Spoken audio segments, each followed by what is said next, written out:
A battleship of enormous size suddenly appeared in the sky, and a real apocalypse came to Earth. And 90 living beings were infected and turned into terrible monsters. Fear, war, betrayal. The whole world has turned into a ruthless game of survival. In any case, our main character has nothing to fear, because you can kill and get magic crystals, and this is easy for the hero.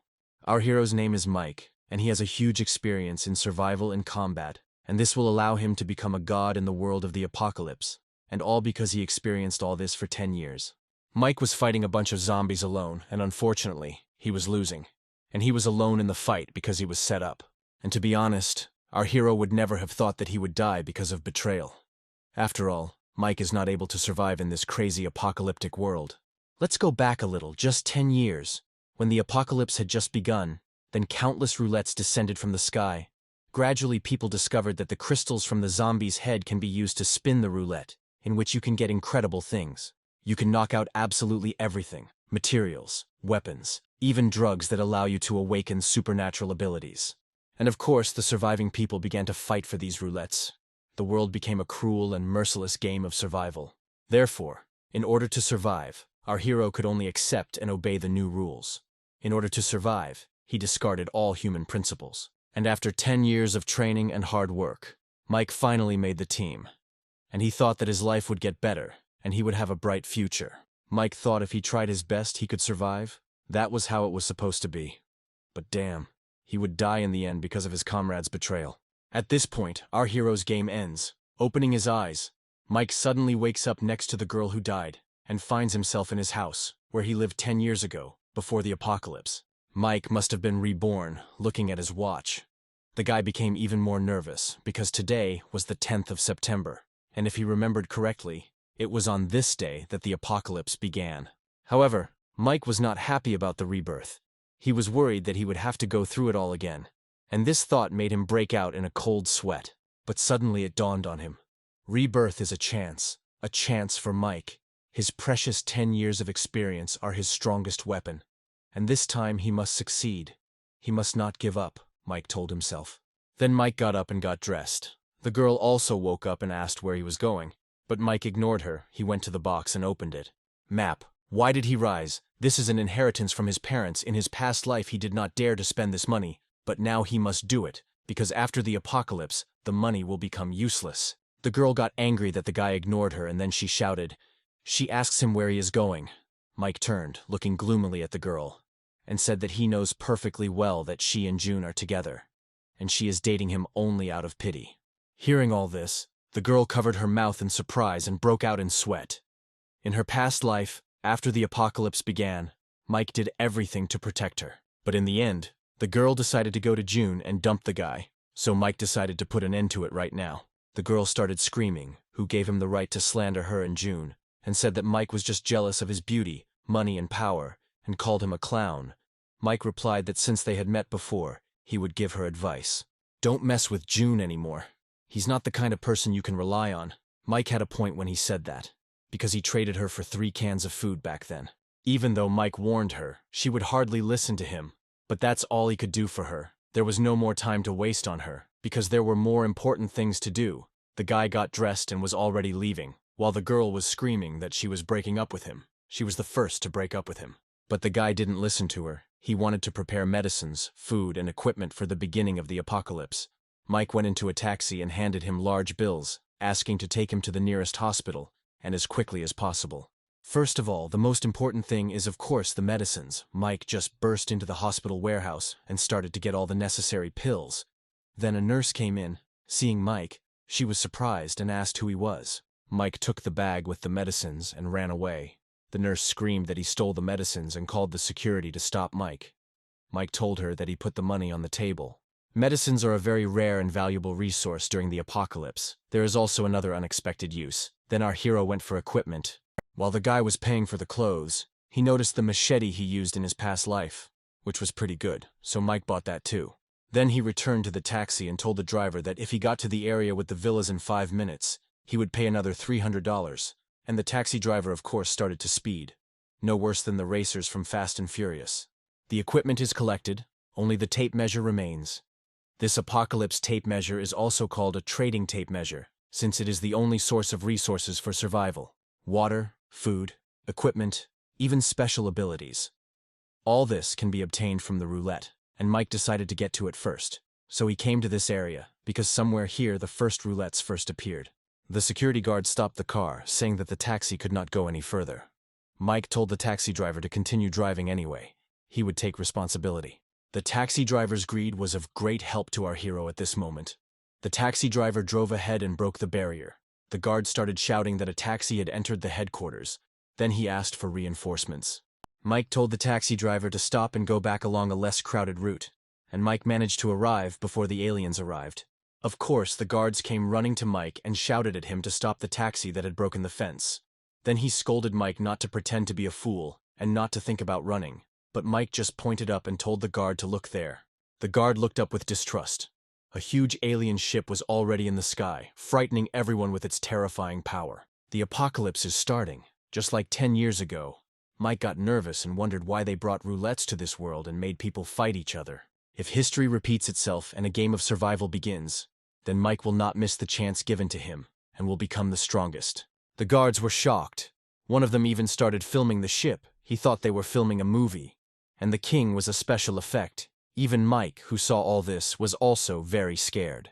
But the guy got ready and started to run away, because he knows that the gold battleship is a spaceship, and now it will start to attack. The attack will last about 5 minutes, and in just 5 minutes the world would turn into hell. Mike ran to the house and pressed the doorbell. He introduced himself as a courier. They opened the door for him, and Mike ran into the house to wait out those 5 minutes. The first roulettes will appear after the battleship stops attacking. The girl came down and said that Mike is not a delivery man, and ordered him to get out. Otherwise, she will call the police. As soon as she came down, explosions were heard outside the window, one after another. The alien attack began. Mike and the girl almost fell. The aliens threw some huge capsules onto the earth. These capsules opened and greenish smoke began to come out of them. The people who stood next to these capsules inhaled this smoke and turned into zombies, and they began to attack the people who had not yet managed to escape. The whole city was shrouded in smoke, houses were burning, and people were screaming for help. Mike looked at the city with sadness. The girl was scared and asked what was happening outside. There was so much screaming. The girl again ordered Mike to get out. She even started calling the security guard. But Mike saw the tape measure in the kitchen and immediately ran after it, not paying attention to the girl. And there really was a tape measure in the kitchen, only it was huge. The girl asked what kind of thing it was, and Mike was glad that the tape measure appeared here, as he expected. The guy approached the roulette. In the middle there was a gray crystal, which meant that this roulette was of the first, lowest rank. The girl asked if this was what he was looking for, but why it appeared in her house. Suddenly, Mike saw the bottle and was delighted, because it was a drug for genetic modification. It could increase physical strength 3 times. This is the most valuable prize of the first rank roulette. If only Mike had 5 rank 1 crystals, he could exchange them right now. The guy put his hand on the roulette and it lit up. But the news is not good. To spin this roulette, you need 7 rank 1 crystals, 2 more than usual. There must be something more valuable in it. Mike began to examine the roulette. He was clearly worried. The girl asked what was wrong with him, why he was not answering. The girl was already completely confused and grabbed Mike by the shoulder, asked what he was talking about. What kind of roulette was this? Mike looked at the girl and said that this card could give her some advantages. This girl didn't turn into a zombie, which means she has some resistance to poison. Maybe she will be a good support. The card can enhance the 5 senses or just give a pet. This did not convince the girl. She asked Mike if he had played too many games to stop joking. What other pet? Who would even believe this? Then Mike told her to listen. The screams outside stopped. The girl listened and agreed with him. The screams of people really did die down. The girl asked what happened there and ran to the door. Mike thought, what a stupid woman. She wants to go out and die. The girl just said that this area has the worst security, which allows anyone to come in, when suddenly a zombie appeared right at her door. The guard turned into a zombie and opened the door and tried to kill the girl. She tried to resist and screamed for help. But fortunately for the girl, Mike was in her house, who took out his machete and easily killed the monster and saved the girl. Then, of course, he pulled the crystal out of the zombie's forehead. The girl watched him and wondered if he wanted to collect the crystal from the zombie's head. This crystal looked like the one from the roulette, the girl noticed. 2 more zombies burst into the house, and Mike stood in front of the girl, ready to kill them too. Mike managed to kill them just as easily as the first one. The girl looked at him and then asked who he was to kill so easily. Then Mike introduced himself and helped the girl up. He asked her name. The girl said that her name was Margot. Suddenly, Mike's confident expression changed to shock. The guy immediately regretted that he initially thought that she was not the type who could survive in this world. Because in the past, she was a 9-star mercenary who was rumored 10 years ago. The girl asked what was going on here. Mike replied that someone had invaded the Earth. And as she could see, they had turned most of the people into zombies. Mike lifted the zombie's head and pulled out another crystal, and said that some of the poison didn't work on them and they remained human. Like him and her, Margot asked what they should do. Would the government or the military come to save them? The government and military collapsed in just a few minutes. Now people live in a zombie world. Mike thought again how a seemingly ordinary woman could become such a cool mercenary. If she was one, she must have something special, especially since he needed an assistant. He asked her to come with him so that he could tell her what she needed to know about the zombie world. Mike pointed to the roulette and said that most of the resources and equipment in the new world were obtained from it. And if she wants to get some item from the roulette, first she needs to fill all these notches. Margot went to the roulette and asked. This shape is the same as the crystals that Mike tore from the zombie's head. Mike inserted the crystals into the holes and said that they were gray crystals. After she filled all the recesses with them, she would be able to spin the roulette once. Margot asked if she needed to kill 7 zombies for one spin. The more valuable the reward she can get, the more crystals she needs. Margot asked if that meant there were other roulettes like this, and each one had different rewards. Mike replied that it was, but it was only a first-rank roulette. Mike realized that Margot was very smart, and suddenly she stood up and asked how Mike knew all this. Mike did not want to tell her about reincarnation, because it was difficult to explain. So the guy decided to cheat a little, Mike asked. She probably wants to try spinning the roulette. The girl nodded her head. Mike managed to distract her attention. Then he told her that he would go zombie hunting and that she should close the door and not open it no matter what happened. The guy went outside and started killing zombies one by one. Even with a regular machete, Mike easily destroyed the monsters and immediately pulled out the crystals. Suddenly another girl ran up to him. Why in this world are all the girls in short dresses and barefoot? She asked Mike to help her. Mike grabbed the first zombie and cut off the arms of the other one. Mike has already killed several zombies, so he can already go back. Suddenly, the girl who had previously run to Mike for help also turned into a vile zombie and attacked the guy from behind. But Mike calmly hit her in the face, then killed her too. Then Mike returned back to the girl's house. The guy managed to collect as many as 11 crystals. Margot was happy, and said that if they add 3 more to those already mined, they will be able to spin the roulette twice. Mike offered to show her how everything works. The girl agreed. The guys went to the roulette and inserted all 7 crystals into it. The crystals disappeared, and the roulette wheel started spinning. The guys were waiting impatiently to see what would come up. Mike was hoping for that very drug. But to Mike's great disappointment, canned fruit fell out. The girl said that it really appeared. During the apocalypse, canned food is a very valuable resource. Margot approached her cold one and said that they didn't really need them. Because when he went hunting, she moved all the food from the house, and it would last them a long time. Mike was completely disappointed. Sad Mike handed Margot the rest of the crystals and said that now she could try too. The guy admitted that his luck, as usual, was complete crap. The girl put the crystals and turned on the roulette. It began to spin, and Mike thought that during the apocalypse, every spin is very valuable. It can instantly increase combat power. Margot got the elimination card. Mike said hesitantly that he never thought that she would get it. The girl asked what kind of card it was. Was it good or bad? Mike replied that of course it was good. Although the card wasn't that useful now, it would be needed in the future when weapons or the ability to increase the chances of other items dropping were needed. Margot said that she didn't expect her luck to work on the apocalypse roulette either. Mike asked if she was always this lucky. Margot replied that when she took water, she often won an extra bottle. When she took the prize egg, she always got the biggest prize. She chose the organic edition prize box the first time, and once she won a live cow in a supermarket lottery, Margot said. Even in survival, luck is important. Mike was shocked, because he is one of those who never got an extra bottle, never got even a medium prize, and always got one phrase, "Thank you for participating."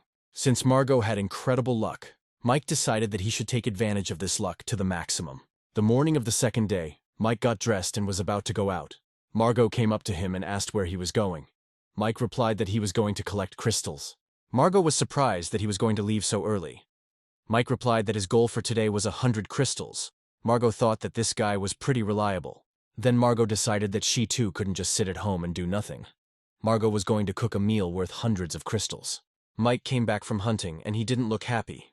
Margot ran up to him and said that he was quick. Mike asked if he had 2 pieces of news, good and bad, which one to start with. Then Margot hesitantly asked for the good news. Mike started saying that the good news was that the area was full of zombies and he killed them all. Margot didn't understand what the bad news was then. Mike said that he killed all the zombies in the area, but only got these crystals. Margot tried to cheer him up by saying that they would also be enough for several spins. Mike went around absolutely everything in the area and collected only this. Then Mike said that he was hungry and asked if there was anything to eat. Margot became noticeably nervous. And all because Margot was not at all confident in her cooking. She apologized and explained that she cooks very rarely, so he doesn't have to force himself. If Mike can't eat it, there's still other food in the fridge. But Mike calmly started eating it and said it didn't taste that bad, even though it looked bad. Margot even had a few cuts after this cooking, but Mike seemed to like her food.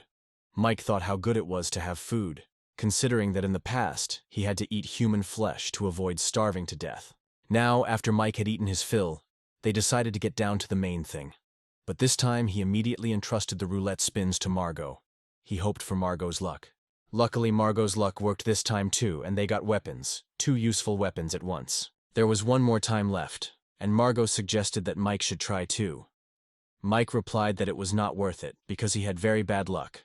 Then Margot took Mike's hands and said that she would share her luck with him. The guy became embarrassed and blushed. Then he nevertheless approached the roulette. The items that they came across in the roulette will no longer appear again. Now there are only 6 awards left. Mike was unsure, since the chances of getting the drug for genetic modification were very small. Margot came up and suggested that maybe they could use the elimination card to remove the cookie package. But she accidentally pressed the roulette wheel, and the card immediately burned. Mike was horrified at the loss of the card. Margot began to apologize, and said that she did not want to use it at all. It happened by accident. Mike replied that it was okay, but eventually the box disappeared. So now the chance of getting the drug was 1 in 5. Mike pressed the button, and they both began to pray for the drug to fall out. And this time, luck really smiled on them. They got the very drug they had been praying for, a regular strengthening drug that improves physical abilities, and thus increases combat power at least 3 times. In the first battles, this is the most important thing, Margot asked. After Mike drinks the drug, his body will immediately become stronger. Mike asked her not to hurry. First he would show her something interesting. Mike did not think that the heparin that he took from the hospital would have to be used right now. Mike poured the drug and heparin into the bowl. Margot asked if this would allow them to get 2 bottles instead of 1. Mike answered that it was true, and added that this roulette was not the only one. There were many more like it, and each one had different rewards. Mike said they could use the bottle they received to trade with other people for other drugs or fortune cards. Margot asked how Mike knew so much. Mike didn't answer her again, and shouted that he almost forgot to tell her that it was necessary to carefully monitor the temperature. The fire needed to be reduced a little. Then he told Margot to remember the process and the required temperature well. She would make the next bottle herself. Margot nodded and promised to remember everything. Margot asked again how he knew so much. But Mike told her to be quiet, and suddenly they heard something. Then Margot whispered to ask what that sound was. Mike grabbed Margot's hand and they started running. Margot asked why they were suddenly running. Mike replied that something more troublesome than zombies was coming. Margot asked what it was. Were they monsters? Mike replied that the drilled beetles were approaching, and the door began to break under the pressure of these beetles. An ordinary bedbug, after being infected, became a monster bug that eats people. Individually, they are not so strong. But unfortunately, these creatures always walk in groups, gathering into entire armies. They burst into Margot's house and immediately headed to the 2nd floor. The boys ran into the room, and Mike asked Margot to help her move the closet. Margot asked what kind of bugs they were. Mike answered, they were drilled bugs. The apocalypse affected not only people, many living creatures such as plants and animals, mutated. They also attack humans and eat human flesh for survival. Suddenly mutated bugs tried to break into the room. Margot threw herself into Mike's arms and asked what they should do now. Mike told her that she shouldn't be afraid because he was here, and for some reason his words calmed Margot down. Mike told Margot to hide inside and not come out until he said so. Margot asked what about him. Mike came out and said that she shouldn't worry. It would be over soon. The guy went out and got out a test tube. It was time to use it, even though Mike hated the side effect of this drug. The whole house was already filled with these creatures, so our hero had no other choice. He drank the drug completely. but it seems something went wrong. Mike fell and even began to choke, and the monster had already grabbed him. The monsters had already grabbed Mike and were dragging him, but Mike wasn't going to give up. He grabbed a machete and chopped off several monsters' heads. It seems Mike was really angry, and most importantly, the drug started to work. Mike grabbed his machete and cut all the monsters in half. Mike was able to kill these monsters, and thought that if the bugs appeared, their queen must be somewhere nearby. If he does not kill the queen, they will continue to reproduce. And as soon as Mike thought about the queen, she appeared right there and immediately decided to attack the guy. The queen of bedbugs spat some kind of liquid on Mike. The liquid that the queen spat out turned out to be deadly, because from one touch with it the nightstand simply melted. Mike asked her if she wanted to avenge her children. Mike jumped on the back of the monster queen. From his past experience, the queen's weak point is the back, so Mike attacked that place without thinking.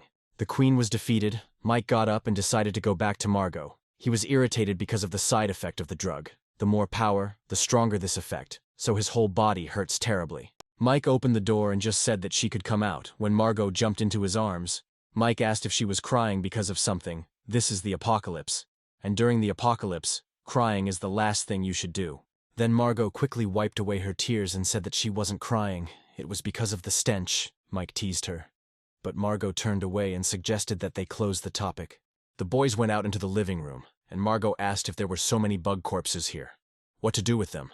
Mike replied that it was good that there were so many of them. Margot asked why that was good.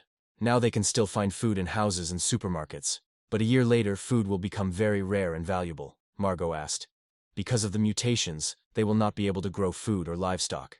Margot was right. There would be 3 food sources in the future: the remaining canned food, the roulette reward, and these bugs, their dried meat. You can tell from Margot's face that she is not happy about this. Mike told her it was better to eat these bugs than a person. Margot made a couple of bugs, but these creatures continued to move even in this state. Mike said that she was pretty good at cutting up meat. Margot asked why he was saying that. He knew how disgusting it was, and seeing that the guy had put on his backpack, she asked if he was going to go out again. Mike replied that this time he needed to go further. They needed to collect more crystals and information. Margot wasn't happy about it. She was even sad, but she said that then she would start drying meat and continue making this elixir. The guy tried to calm Margot down. Mike asked her to believe him and promised that he would definitely come back. Margot was still sad to say goodbye, but nothing could be done. Mike was running down the street. Suddenly he heard a girl screaming loudly. He turned the corner and saw a girl asking for help. Then Mike covered her mouth and told her to shut up. He didn't want to die because of her. He said this because the screams might cause zombies to come running here. And that's exactly what happened. The zombies started running towards the guys and grabbed the girl by the jacket, but Mike grabbed her too and dragged her to him. Mike took out his machete and started chopping up the zombies. Then he pushed the girl away and told her to run because there were too many of them. The girl stood up and ran into one of the buildings. Opening the door, she shouted to Mike to go in there faster. Mike quickly ran to this building, and the zombies continued to run after him. The guys failed to close the door behind them, so the zombies also entered the building. Mike and the girl began to run up the stairs, but the zombies did not lag behind. One of the zombies grabbed the girl by the leg, but Mike immediately noticed it, and lifting the girl, cut off the monster's head. But suddenly everyone froze because the whole sky darkened, and then a bright red light filled the sky. Mike thought it was the key to the dungeon, and it really appeared. The dungeon key is one of the rarest items in the apocalypse world, and it is the only way to enter the dungeon, a mysterious land filled with hope for salvation. Mike was happy. In his past life, even high-ranking veterans wanted to get this key. Mike hoped that in this life, this key would belong to him.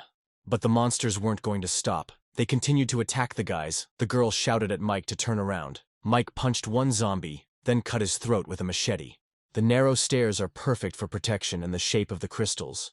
There are about 10 zombies left. It's time to finish them off, Mike decided. The girl began to feel sorry for herself because just a couple of days ago she had everything she wanted. Fans, popularity, money, education. She was God's favorite, but then everything changed dramatically. Her dad turned into one of the zombies, so the girl lost everything. The girl started crying and thought she was going to die there. But suddenly Mike shouted at her to stop being stupid and just sitting there and ordered her to run upstairs. Mike managed to kill all the zombies. The girl was amazed that the guy killed so many zombies alone. Mike stood up and said if she didn't want to die, she shouldn't sit still. The girl thought that she would die today, and Mike was already thinking about how to get this key. The girl realized that Mike was very strong. Mike said that this roof was connected to the building across the street. Maybe they could get out through it. Mike thought that if he went down the street, in just 2 blocks, he would be near where the key fell.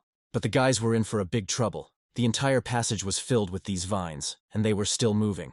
The vines grabbed the girl, but our James Bond of this time cut these vines and freed the girl, then grabbed her in his arms. The girl cried and blushed, thinking that the guy risked his life to save her. Maybe such a strong man was fascinated by her. But Mike quickly dropped his hands, and the girl fell to the floor. Then Mike came to the door and shouted irritably that he hated mutated plants, because they were so annoying, and cut the vines. The girl was surprised that the guy was cutting the vines like ordinary weeds. It took longer than Mike thought. When he finally cut the vines, he tried to open the door. The girl asked what was wrong. Mike replied that the door was closed from the other side. The girl asked what to do then. Mike replied that he would just knock down the door, which he did. It turned out there were several people on the roof who were already armed. The man shouted who they were and why they had come up here. Mike replied that it was unsafe down there. That was why they had come up here. Then asked why they were hiding here. Then the man started to swear that why the hell did he break the door? That if zombies come up here, Mike replied that they don't have to worry about it. Mike said there were no more zombies there. He killed them all before he went in. But the man kept shouting that even if we assume there really aren't any there, who knows when a zombie might suddenly come up here. 2 men lifted the iron door and brought it to the exit. One of them said that it couldn't be fixed. They could only prop it up with a shovel. The man pointed the bat at Mike. And he said that it was all Mike's fault. If the zombies got through here, they would all die. Another man came up to him and asked him to cool it. He didn't know they were here. The girl pointed to the side and said that there were people there too. The guys were told that those people, like them, had come up here to hide from the zombies. The blonde said that there must have been a misunderstanding, but asked what they were going to do now. Mike replied that he needed to get to high school. The man laughed and asked if any of his family were still there, but the street was full of zombies. How did he plan to get there? Mike replied that the safest route could be seen from here. He had seen something bright fall from the sky in that direction. The man replied that something had indeed fallen there, and added that Mike was not a timid person, since he wanted to go to such a dangerous place for this. Mike asked if there were other ways to get off the roof. The man replied that on that side the roofs of the buildings were quite close to each other. But you still had to jump, and that was very dangerous. The opposite building is 1 floor lower and the distance between them is about 5 meters. The man advised Mike to forget about it, because he could easily break his legs. Mike wasn't stopped by this. He said that he would jump from here. But as soon as he was about to jump, the girl grabbed him by the sweatshirt and said that she would go with him, and asked him not to leave her. Then Mike said that she would have to carry the bag. The girl agreed. The blonde asked, "The guy is already going to jump with her, and he also wants to take the bag. They will crash." Hey you. Yes, you. The very best person who is watching this video now. Know that you are the most beautiful, the strongest, the luckiest, and the most wonderful viewer of the SSS rank. Enjoy watching. Don't forget to leave a comment and subscribe. I am very sad that 85% of the viewers of my channel watch the video without subscribing. Which means I am a blogger of the FFF rank. The blonde offered to take the bag and said that she didn't get it all wrong. He was just supporting her, and when she jumped, he would throw the bag to the girl. But the girl held the bag tightly in her hands. Mike asked her to put her bag on. The girl put it on. Mike tied them together, and the girl grabbed Mike really tight. But the blonde stopped them. He asked if they had climbing equipment in their bag, didn't they? He ordered them to leave the bag, otherwise he would break Mike's arm. Mike just laughed and called the man an idiot, then just jumped. The guys managed to jump to another building. Mike took the rope off them and asked if she was okay. The girl was shaking and crying, and in a trembling voice said that she was okay. The nasty bastard from the other building looked at the girl and said that he found interesting prey. What with the apocalypse, some men are more dangerous than monsters. The men were arguing over a pack of cigarettes, but the other man immediately replied that there wasn't even any wine in that garbage dump, and that he had found those cigarettes on that dead man, so he wouldn't give the cigarettes to anyone. Another asked if it wasn't normal to find wine in the school cafeteria. If you really wanted to drink, you could look in the principal's office. The Muscle Mountain walked up to these men and asked what the bastards were talking about. The bald one said there was a crowd of zombies outside and they wouldn't be able to get out. He asked if they were really going to stay here. In just one night, everything changed. Zombies and demons filled the world. This is the apocalypse, said one of the men. But the muscular monster did not agree with him. He laughed and said, "Does he see that they do what they want and play with whoever they want? Now in this world the strong write the rules. whoever is stronger is right. And do they think that this is the apocalypse? No, it is not like that at all. It is a real paradise for people like them. The boys were running down the street at this time. Mike was looking around before letting the girl come out from around the corner. The girl cried and asked him not to run so fast, because she couldn't keep up. Mike irritably said that he was stupid for saving her, and was angry at his carelessness, which caused him so many problems. Mike said in a disgruntled tone that he had slowed down and ordered the girl to catch up with him, which she tried to do. They ran up and the girl was glad that there were so few zombies in this place, but Mike replied that this couldn't be. The school was a crowded place. The girl said that she does not hear or see any zombies. Mike replied that this is all because the monsters are gathered somewhere in one place. Mike was right. A few kids were trying to hold the doors back from the zombie horde. The guy said it was useless. Even if the zombies didn't kill them, they would still die of hunger. The girl was standing by the window and noticed the guys. She started waving at them to get their attention. And it worked. The girl said that there really were people here. Mike said that the girl couldn't even defend herself and advised her to mind her own business. The teenagers continued to scream and ask for help. The girl continued to look at the teenagers, but Mike told her to hurry up. Their screams would only attract zombies. It would be dangerous if a large crowd of zombies came running here. Then the girl sadly lowered her gaze and followed the guy. However, the girl was still tormented by her conscience. She asked if they really couldn't save those guys. Mike shouted that the zombies had driven them into the classroom, and she didn't know how many zombies had come running to their screams. Mike said that he couldn't save everyone, and if she wanted to save them so much, let her do it alone. Then added that it was the apocalypse. It was time to wake up, and he hoped she wasn't stupid and wouldn't do anything reckless. The girl followed Mike and thought about why he came to school. Maybe here you can hide from zombies, and only now decided to thank him for saving her, and added that she still doesn't know his name. Mike decided to tease her and asked if she shouldn't be more sincere, if she really wanted to repay him with one word for saving her, since he risked his life. The girl asked hesitantly what he wanted. Mike turned away abruptly and said that he was going to use her as bait for the zombies. Mike advised the girl not to think that she is special, or that someone should save her just because she is beautiful. In a crisis situation, a pack of noodles is more useful than her. The girl became a little sad, then said that her name was Lily. Mike also said his name.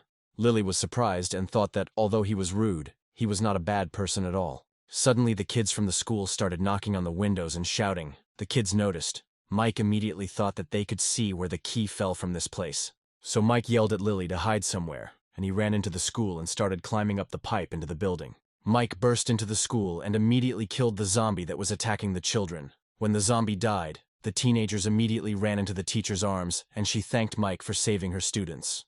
The teacher sadly said that one of the students was dead, then went to the others and asked them not to cry. First, they needed to get out of here. One girl said that they couldn't get out because there were a lot of zombies outside. Then the teacher turned to Mike and asked if he could get them out of there. Then, she said that her other students had already left, and she was left with these girls. Mike honestly told them that he came to school for one thing.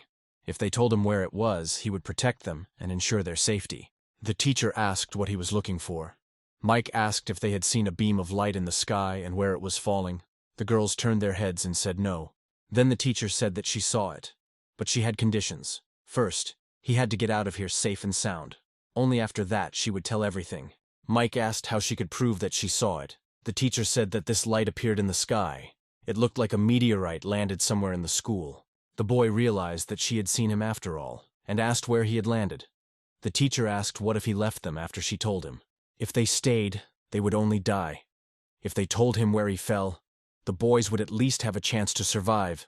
The decision was theirs, Mike said. The teacher asked if she would tell him to take everyone out. Mike replied that there were too many zombies in the school.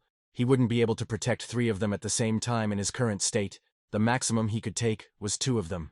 The girls got scared and asked if it was really impossible to take one more person. They weren't asking for the impossible. So why was he doing this? Mike replied that this world is cruel and unfair. Only the strong survive, while the weak die immediately. And pulling out a machete, he asked who he should save. The children got scared and started hugging the teacher again. Mike asked again who they were choosing. The teacher said that the choice was obvious. They needed to save her students. Mike promised that they would be safe and asked her to tell him where the light fell. But the girls still didn't believe him, and said that after he took the children out, she would write the location on a piece of paper and drop it to him. Mike thought that this woman was very smart, worthy of being a teacher. Mike said he hoped her sacrifice was worth it, and told the kids it was time for them to move on. The kids were still hesitant. The teacher reassured them that everything would be okay. Then Mike listened and realized that there were 3 zombies behind the door. He turned to the teacher and said that when they came out, she needed to quickly lock the door and block it, and most importantly, not to make any noise. Mike opened the door and the zombie immediately rushed inside, but Mike kicked it with all his might. The monster flew back, then shouted at the children to run. The teacher closed the door and told herself that she was so scared and still tried to look like a hero, but she was a teacher. It was her duty to protect the students. The boys kept running and Mike was already tired. He thought that there were too many zombies in this direction and it was so tiring to protect these 2. It was quiet on the landing. Apparently the zombies had gathered somewhere on the upper floors, which meant it should be safe downstairs. But suddenly Mike sensed something and told the girls to step back. The girls asked what happened, if he saw anyone. Mike replied that he didn't know yet, but he felt danger. They were standing by the stairs. The girl came up and said that she didn't see any zombies, and asked if he just imagined it. Mike was still worried. Mike thought that it must have been just an illusion. They needed to hurry, so they continued to descend, but someone was actually watching them. Suddenly Mike stopped. The girls hit his back and one of them asked why they stopped again. Mike pointed his finger to shut her up. Mike looked up, but there was no one there either. The guy thought again that he was too tense. Even his intuition was confused. They were going down, but Mike still felt uneasy. And he was right. Some kind of terrible monster was standing behind the guys and had already opened its mouth. The girl turned around and a huge mouth appeared in front of her. This monster was already preparing to bite off the girl's head and was shouting, "Meat, meat." Mike reacted quickly. He threw the machete, but only hit the monster. But the girl was now safe. But the monster was now heading towards Mike. The monster was huge, so Mike's blow didn't hurt him at all. The mutant zombie with metal arms was too strong. Mike tried to kick the monster, but the monster didn't even blink. Then the monster grabbed Mike by the leg and threw him onto the concrete stairs. The girl fell and was shaking all over. She turned to her friend and said that she couldn't get up and asked to help her get up, but her friend turned away. Mike was able to get up and shot the monster. Luckily, he took the gun he got from the roulette with him. But his condition is not the best. The monster finally died. Then Mike told her to get up quickly if she didn't want to be eaten by the zombie. But now there's another problem. The sound of the gunshot attracted the zombie. But it wasn't zombies that appeared on the stairs. It was Lily. Apparently she was looking for Mike. Lily ran to Mike and hugged him. The girls exhaled that it was a person. But the long-haired one asked what if she was bitten. Mike asked what she was doing here. The girl started crying and said that Mike had been gone for so long and she thought she was going to die. Mike said irritably that the building was crawling with zombies and asked if she was tired of living. Then Lily replied that a bright light had just come on in the window of the building, and all the zombies went there. Since the light attracted zombies, she decided to take a risk and go look for Mike. Mike asked. She said that the light attracted the zombies. Lily replied that she saw the zombies walking towards him. She was really scared to be alone down there, so she went up. Then Mike stood up and took his machete. He said that she was lucky not to run into a zombie. Mike thought that he knew only one thing whose light could attract zombies. This apocalypse roulette. Mike took Lily's hand and said it was time to go down. The girls followed them down. Lily looked at the girls and decided that Mike, out of the kindness of his heart, saved these guys. The girl told Sana that she had just been very scared, so she hadn't helped her, and asked if she hated her. Sana replied that she should forget about it. She hadn't done it on purpose. The boys finally came out, and Sana screamed when she saw Teacher Penny. The girl Lena told her to be quiet or she would attract zombies. The teacher smiled that the children were saved. She thought if she didn't drop him a note, Mike might come and save her. But then she shook her head. She shouldn't do anything rash. The children were still with him, so the teacher threw a note. Lily said there was someone else left. Mike said he was a great teacher. Then Lily asked why he didn't save her then. Mike said the teacher was trying to boss him around, so he taught her a lesson. Mike opened the note and was happy, he said. So this is where the key to the dungeon fell. Most people won't notice this place. And Lily looked at him and thought that she couldn't understand this guy at all. So, there are 2 places you need to go. The first is the construction site, where the key is. The second is where Lily saw the light. There is a high probability that this is another roulette. Mike doesn't know these kids and can't take them with him to look for the key. They can't be trusted. So the only place left is the one Lily mentioned. So Mike asked Lily to show him the way to that place to check what that glowing thing was. Lily replied that there were a lot of zombies there. Mike replied that it meant there was something worthwhile there. Mike told the girls that they were going somewhere and asked them to follow them. Lily suggested that maybe they shouldn't go after all. There were a lot of zombies there. Sana shouted, "Why did he bring them here? He wants them to die here." Missy was also unhappy and asked, "He got the thing he wanted from the teacher, and now he wants to use them as bait." Mike ignored the girls and told Lily not to worry and asked her to look after the girls, then turned to the girls. He asked if there was a place during the apocalypse where there were no zombies. Mike said that he was not so pathetic as to use them as bait, so they should just wait for him to return. Mike entered the building, and Lily was worried about him. She didn't understand why he wanted to get there so much. Maybe there really was something valuable there. Missy sighed, thinking that she was afraid he was going to use them as bait, but then she immediately got angry. She thought, so what if he has a gun? There are a lot of zombies inside, and if he attracts them all, will this gun help him? Missy took Sana's hands and pulled her along with her. Missy told Sana to follow her, but Sana wasn't sure. Missy still asked if she thought they should find a safe place and hide. Sana asked, "What about those two?" Missy asked rudely. "Who cares? There are zombies inside. This Mike will definitely die." But this did not convince Sana. He said uncertainly that he had saved them. Missy shouted that if the zombies got out and attacked them. Lily heard this and asked what they were doing there. Missy replied that she had a stomachache and that Sana would go with her. Sana didn't respond, and Missy simply grabbed her hand and pulled her along. Lily kept thinking about Mike, and he was really having a hard time. The guy took out his machete and gritted his teeth. He said that he was lucky. There were no mutated zombies here that were difficult to deal with, but still the battle would not be easy. Let's remember that in the battle with the terrible monster, Mike hit hard and dislocated his shoulder, so Mike had to set the bones. In his past life he did this many times, but it still hurts like hell. Despite the searing pain, Mike prepared to attack the zombies that had already started running towards him. Mike still had to take out his gun and shoot.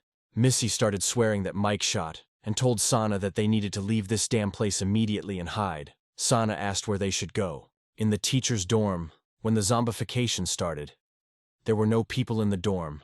It should be safe there, and they can find food there, Missy suggested, and grabbed Sana's hand. Sana asked what about the girl. Missy answered that she should think about herself and not about others, but Sana let go of her hand and ran to Lily. The girl ran up to Lily and grabbed her hands, saying that they had to leave here immediately. It was too dangerous here.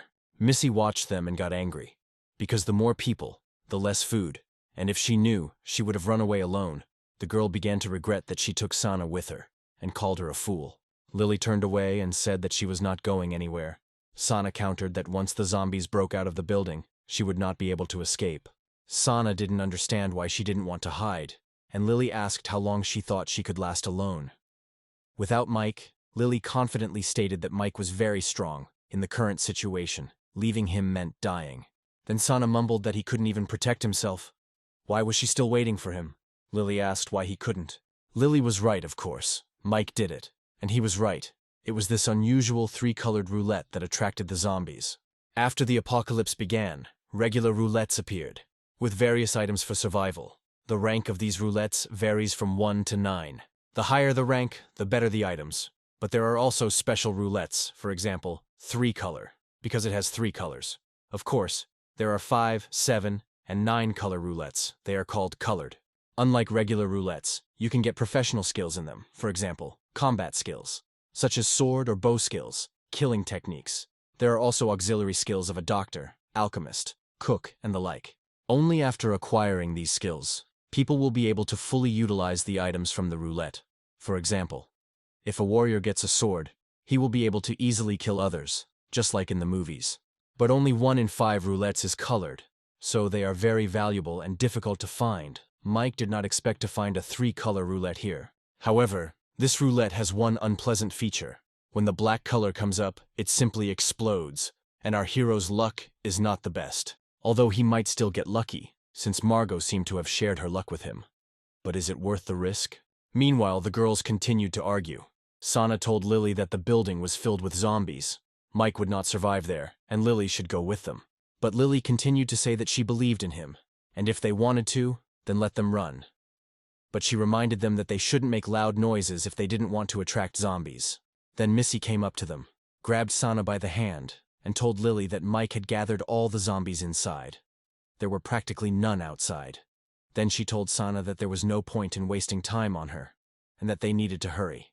Missy kept saying that she shouldn't act like Lily because Mike wasn't some kind of invincible savior of the world. Let that idiot wait for Mike's corpse to come out to her. Lily got angry and hit Missy in the face and told her to shut up and reminded her that it was Mike who saved them. Lily couldn't take it anymore and hit Lily back. The muscular monster continued to watch the girls and ordered his dogs to grab Lily and bring her to him.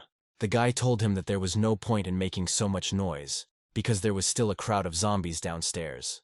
The muscular monster replied that all the zombies had gone into that media center. It was safe downstairs, and again ordered him to go down right now and bring her. Sana continued to doubt and asked Missy if they were really going to just leave. Missy replied with displeasure that she still dared to object. If it weren't for her, she wouldn't have been hit at all. Lily continued to be angry. She said with displeasure that if it weren't for Mike, they would still be sitting in that class, and she didn't think they were so ungrateful. Suddenly Lily heard screams and turned around, but at that very moment the bully grabbed the girl. Lily began screaming for him to let her go immediately. The second bandit was there too and said that Lily was such a beautiful baby, better than the one they had played with before. Lily screamed what they were going to do. The pervert came up to her and replied that of course, to enjoy her. Lily continued screaming for them to let her go immediately. Then she threatened that if they didn't let her go, she would call for help. The guy would come and deal with them. The pervert said that the guy was already dead and asked if she still relied on him and called her stupid. At this time, Mike was collecting crystals one by one. Mike said with displeasure that it was so tiring. Collecting crystals so slowly, he complained that it would be possible to do everything like in the game, so that all the crystals were collected automatically. The schoolgirls were running away from the zombies. Sana was screaming and asking for help. Missy screamed back at her that no one would save them, and she needed to shut up and just run. Missy tripped, and Sana quickly helped her up. But suddenly Missy pushed Sana right towards the zombie. Betrayal could already be expected from this girl, but not so rude. The schoolgirl ran back, justifying herself that she wanted to live, she had to survive, and saw two thugs dragging Lily away. Lily tried to resist, but these freaks didn't give her a chance. The first idiot said that when they came back, he would be the first to play with her. The second nasty guy noticed Missy and shouted that he would grab her. The second one shouted back at him to hurry up. Lily took advantage of the moment and bit the bastard, so she broke free and ran away from the idiot. But unfortunately, Lily didn't have time to run far. The idiot jumped on her and she fell to the ground. The freak grabbed her, and Lily continued to scream for help. However, our hero appeared in time. He stuck a machete into the bastard's hand and snatched Lily. She was glad that Mike was alive and well and hugged him. The bastard stood up and started screaming. Does Mike know who they are and how dare he touch him? The freak started threatening Mike with his own machete. Of course, Mike showed this bastard who was boss here with just one blow. The pervert even started foaming at the mouth. Mike asked where the schoolgirls were. Lily pointed to the side. Mike immediately found Missy and examined Sana's body. She was mauled by a zombie. Missy was sitting on the ground and crying, apologizing to Sana. Only Lily looked disapprovingly at the schoolgirl. Lily told the schoolgirl that she had been saved for the second time, but she did not listen to her. Missy cried and apologized to her, and promised that she would never disobey again. Then Lily asked what Mike would do with these freaks. Mike looked at the bastards with disdain, and replied that the zombies would take care of them. Mike told the girls to go to the media center, which he had already cleared out, where it would be temporarily safe, Mike added. The girl immediately perked up when she heard that all the zombies inside were dead. She realized that Mike was really strong. It's no wonder why this girl is sticking to him. And then Missy decided that if she follows him, she can survive. Apparently remorse did not bother her at all. Mike told the girls to go there and wait for him, and he needed to bring someone here. This surprised the girls. The teacher, as Mike had told her, locked the door and blocked it with several chairs. But suddenly someone started breaking into the office. The girl took the shard and said that the zombies came for her. They killed many students. Now it was her turn. The teacher cried and asked herself if there was life in this world. The teacher thought it would be better if she killed herself than be eaten by zombies. At least 2 of her students were saved, she said. Mike knocked down the door and finally entered the office. He said that this door was quite strong. It took some effort, then asked if the teacher was okay. The teacher started crying and threw herself into Mike's arms. Crying, she said that she thought zombies had come for her. Mike replied that everything was fine now. He had come to save her. The girl said that she thought he would not come back for her. Mike became embarrassed and asked the teacher to stop crying and let him go. At this time, the girls were collecting crystals from the zombies' heads. Mike asked them to do this. Lily simply did not understand why they should do this, and Missy was angry. The schoolgirl was complaining that it was disgusting. This guy wanted them to pick stones out of zombies' heads. So disgusting. When suddenly the teacher waved happily and called her over. Missy was happy to see the teacher. She hugged the teacher and said that she was glad to see her. The teacher asked what happened to Sana. Then the girl started crying. The teacher took pity on her, saying that they had been through a lot. Missy said that it was her fault. She couldn't help her friend. Apparently she wasn't going to tell that she herself threw Sana into the hands of the zombies. The teacher felt sorry for her and said that she must have been so scared. Lily was still angry. She said that if they had believed Mike and not run away, they would not have run into the zombies, and Sana would not have died. Missy replied that if Mike had taken the teacher with them, then none of this would have happened. He would have been able to protect everyone. But he forced them to choose. The schoolgirl called Mike a villain. The teacher tried to calm the student down, but Lily started screaming that they should be grateful that he saved them at all, and how dare she say such a thing. The girl didn't stand aside. She shouted that Lily didn't have to try to look like good people. Mike didn't save everyone, and because of that Sana died. Why should they be grateful? Lily replied that she told them not to go anywhere. But Missy didn't listen and took Sana with her. Lily blamed Missy for Sana's death. The schoolgirl replied that these were all excuses, and it happened because Lily was to blame, because she wanted them dead. Mike couldn't stand Missy's nonsense and slapped her across the face. He told her to think before she spoke. Of course he saved her, but that doesn't mean he can't bring her back. The whole world is teeming with zombies. The more people there are, the higher the risk of running into them or attracting them. Mike told her to remember one thing, that she can ask for help, but no one is obliged to save her. The teacher patted the girl on the head and said that Mr. Mike was their savior and they should be grateful to him. Lily thought that this teacher understood what was what. Lily asked why they were collecting crystals. Mike asked everyone to follow him. He would tell them everything along the way, and the guys came to the roulette. The girls handed Mike the crystals. He scattered them and put them in the roulette. It is important to say that for the spin of the colored roulettes, it is not the exact number of crystals that is counted, but the amount of their energy. Mike wasn't sure that 26 pure crystals would be enough for at least one spin, but the roulette wheel still started spinning, which meant that Mike's efforts weren't in vain. The roulette stopped on red. Red is supposed to be a symbol of an incredible fighting profession. Apparently Mike is hoping for Margot's luck. But luck ran past Mike. The guy opened the box, and it was written there. The profession level is 0 out of 100. The auxiliary profession is a great craftsman. There are abilities, collection and processing, improvement, forging, magical enchantment, and so on. From the roulette, you can get professions, which are usually divided into main and auxiliary. The main ones include, for example, a shooter. Such professions are very important in battle. They significantly increase combat power. Support professions like a craftsman can help in battle, but not directly, for example, improve weapons. Also, professions are divided into 4 levels: apprentice, beginner, intermediate, higher. All our heroes' efforts were in vain. Mike was upset and again admitted that his luck was complete shit. The girls looked at him, not understanding his sadness. Missy asked what he got there and told him to give it to them to look at. She thought that her efforts were in vain. Mike handed the sheet to Teacher Penny. While Mike was looking at the strange icon, the girls read the description. Missy said that it looked like a game. Lily added that the profession was a craftsman, he had creatures, and even enchantment, 5 in total. This caught Mike's attention. He asked to return the leaf to him. Mike read about collection and processing, improvement, forging, magical enchantment, inlay. Now everything fell into place. That's why the icon has 5 colors. They represent abilities. Mike was happy. Perhaps after the revival his luck still increased. There should be a couple of zombie bodies nearby. He needs the girls to bring them in so they can get professions and have a better chance of survival, Mike told the girls. Lily and Penny raised their hands in joy, but the schoolgirl was not delighted. The guys were being watched by that muscular asshole. He admitted that Mike was strong, because he killed so many monsters on his own. The man didn't understand what they were doing. He thought that maybe they wanted to use the media center as a base, so they were removing the corpses. But then he noticed that the crystals on the zombies' heads were gone, and he ordered his subordinate to gather everyone, because they had work to do. Now he knew their little secret. The girls had dragged enough corpses. Lily said tiredly that she was so hungry she hadn't eaten anything all day. Mike immediately handed Lily a bag of food, then said that he checked the toilets. There was water in them, which meant that the school water tanks were still intact. Then the guy took off the bag and also handed it to Lily. He said that there was food in this bag. It would last for 3 days. There were also some medicines and tools. Mike asked Lily to hold the bag for now. These resources are incredibly important. This is a life-saving treasure, and she must take care of it.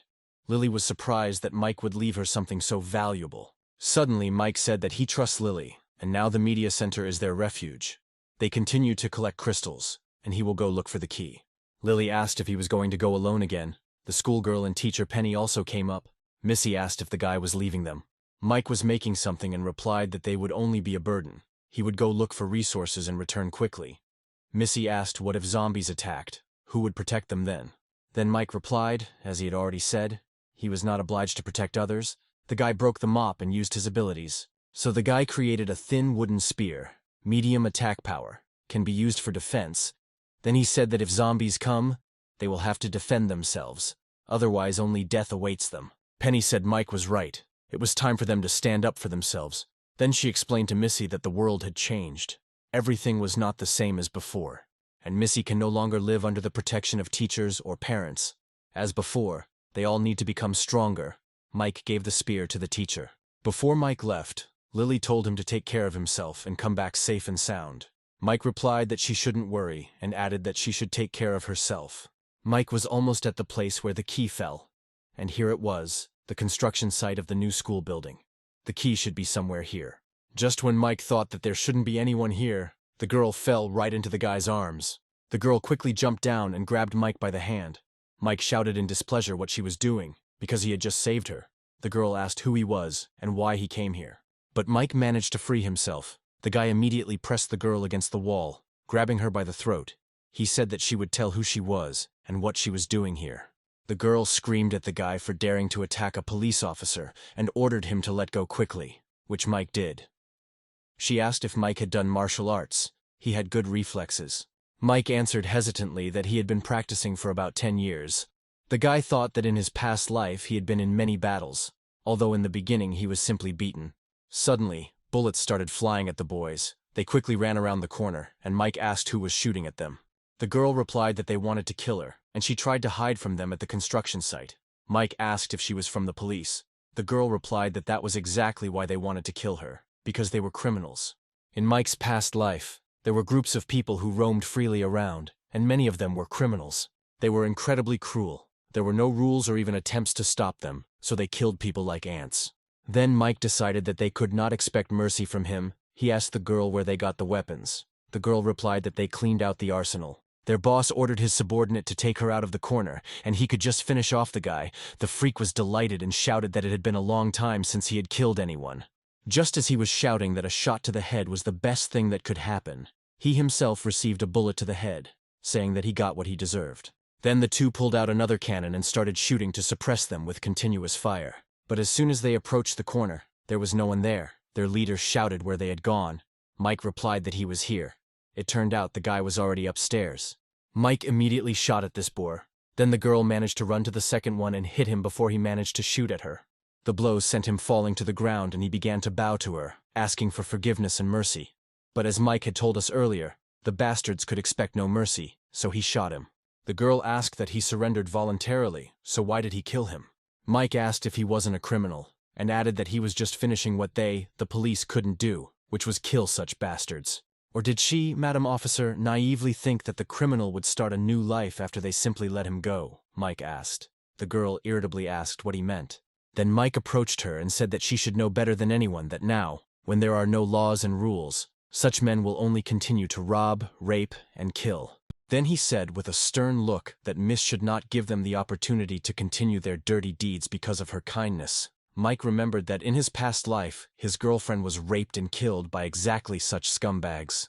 That's why Mike will never show the slightest mercy to these bastards, Mike said.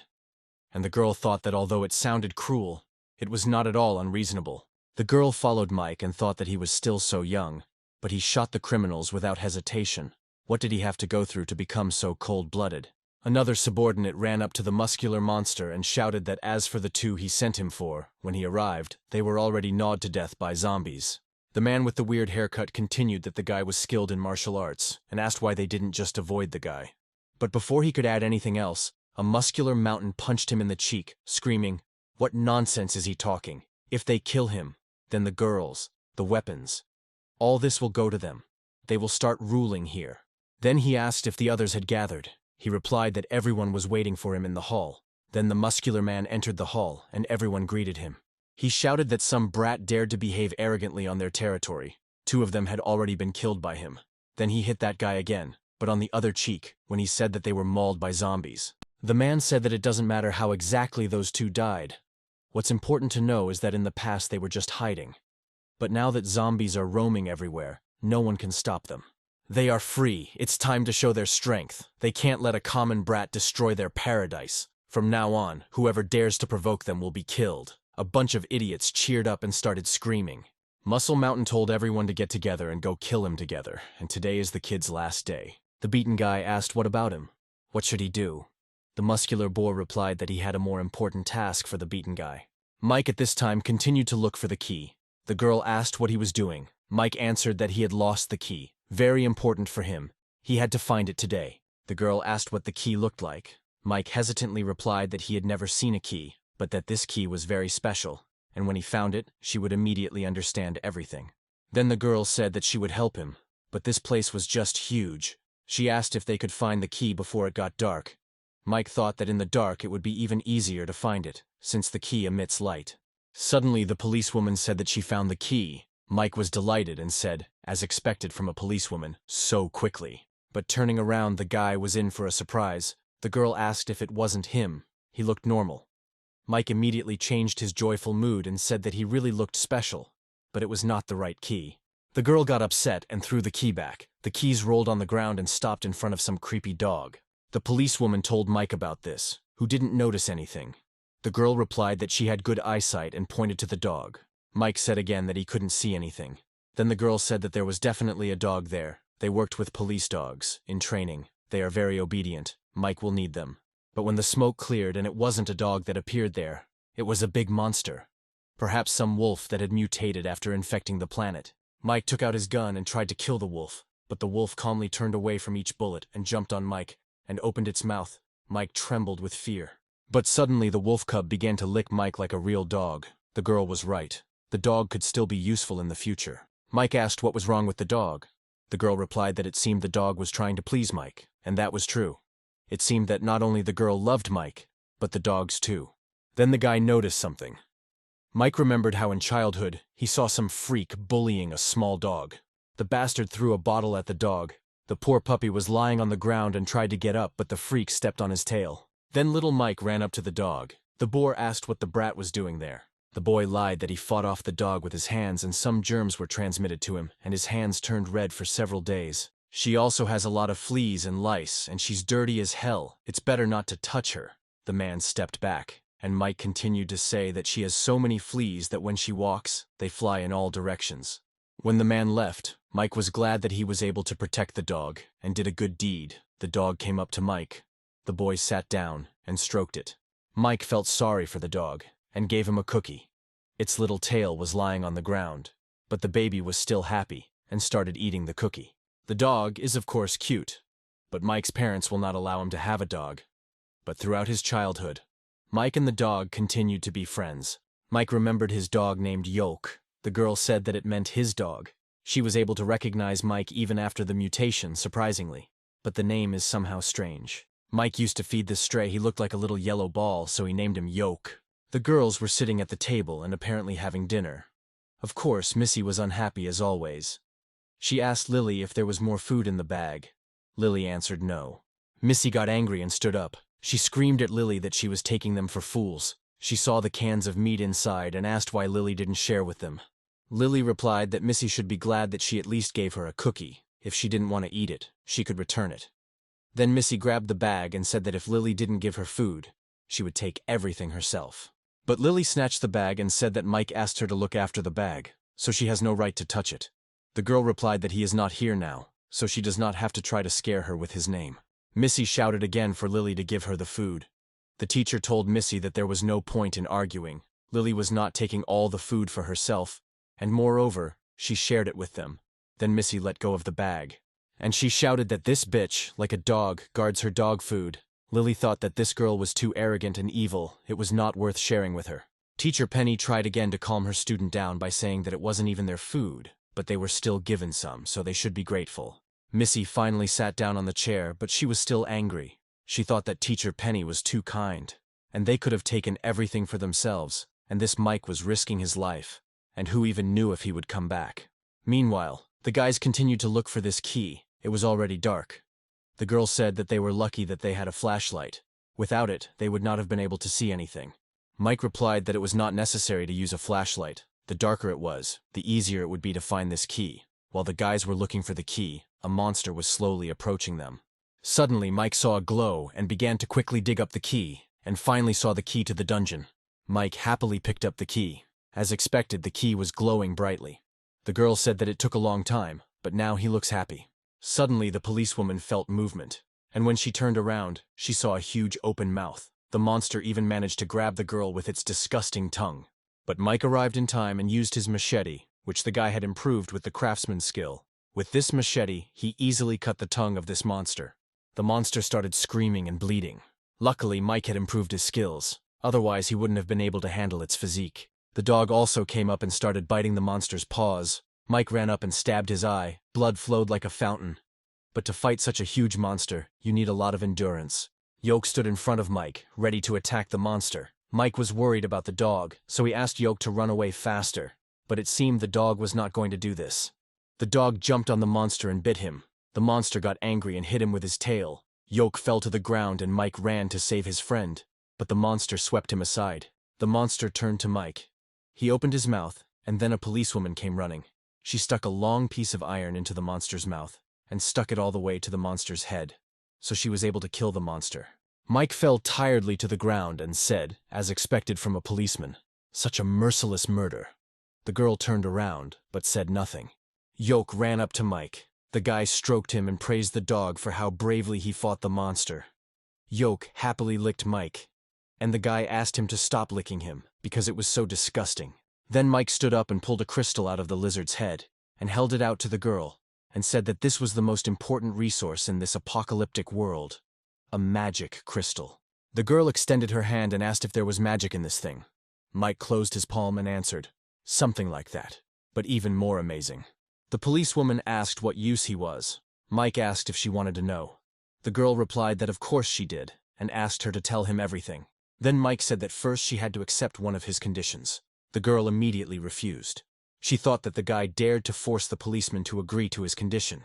The girl decided that she herself could explore and find out the secret of this magic crystal. Mike was shocked. It seemed that it had just dawned on him that not all girls are the same. What a surprise. He was sincerely surprised that the girl refused him, naive. Now that he had found the key, the girl told him he could leave. Mike deflated and asked if their friendship would end like this, then exhaled, and admitted that he actually had a favor to ask. Mike addressed the girl as you and said that, as she could see, the situation was terrible now. There was chaos all around, mutants, and also a lot of terrible men. So, unexpectedly, the modest guy suggested to the policewoman that they should join forces to help each other. The girl thought about his proposal for a while and said that, although his actions were risky, she thought he was not a bad person, so she didn't mind. She extended her hand to him. Mike shook it and said his name. The girl also introduced herself. Her name is Millie. Now there is one more person on the team. The man found a gun and picked it up. He shouted happily that he had a real gun. The other man covered his mouth and whispered to him to shut up, or they would get caught.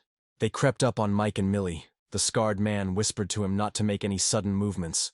The fool pointed a gun at them and shouted for them to stay put.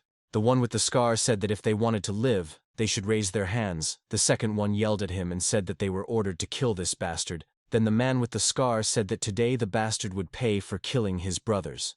Millie asked who they were. Mike said criminals. The man yelled die and fired, but nothing happened. He told his partner he couldn't shoot.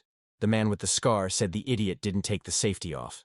The man asked what the safety was and said he was a security guard and had never seen a real gun before. His partner asked if he had ever watched action movies and said the safety was to prevent the gun from firing and harming innocent people. Then he shouted that if he didn't know how to use a gun, why did he take it at all, and ordered them to give him the pistol. But then Jeltok ran up to the criminals and bit off his hand. The man began to ask his partner for help, but he replied that he had been bitten by a zombie, and if a zombie bites a person, he is doomed. He did not even notice how the policewoman ran to him. Millie hit him in the jaw, then lifted him up and threw him on his head. The man lost consciousness from the blow. Mike became nervous when he saw the policewoman's skill. He thought what an amazing martial art. She should not be provoked in the future, Mike decided. They were tied up. Mike asked who the leader was who sent them here to kill him. The guard called Mike his older brother and asked him to stop the bleeding first. Mike got angry and asked if he didn't want to die from bleeding. So he ordered him to tell about this leader, and maybe he could stop the bleeding. At this time, their leader was with one of his subordinates, who asked him why they did not sleep at night, but pulled dirty garbage out of the zombies' heads. The leader asked if he knew what they wanted this loot for. The guy with the weird haircut said it looked more like trash than loot, and for that, the guy got it from the leader again. The guy went silent, and the main bandit thought that these things don't just grow on zombies' heads. Most heads don't have these things anymore, but they definitely have a use that he doesn't know about yet. The girls had already gone to bed at this time, but the schoolgirl could not fall asleep. She stared with a crazy look at the bag that Lily was clutching tightly. Missy stood up and picked up the shard of glass. She clutched it tightly, and was so immersed in her thoughts about how she had to get resources to survive that she didn't notice that she was already bleeding. The girl decided that Lily was using Mike's name to put pressure on her and was picking on her every time. She wanted to kill Lily, but suddenly Penny woke up and asked what Missy was doing. Missy replied that she was going to go to the toilet. The girl washed herself and swore that the teacher was too naive, and how could she trust others so easily? This is the end of the world. How can you give resources to other people? Besides, this Mike and Lily began to suspect her. In order to survive, she can rely on herself. She will not be as weak as Teacher Penny. Suddenly she heard some noise and ran out to the girls. She asked what the noise was. The teacher said that someone was trying to break down the door.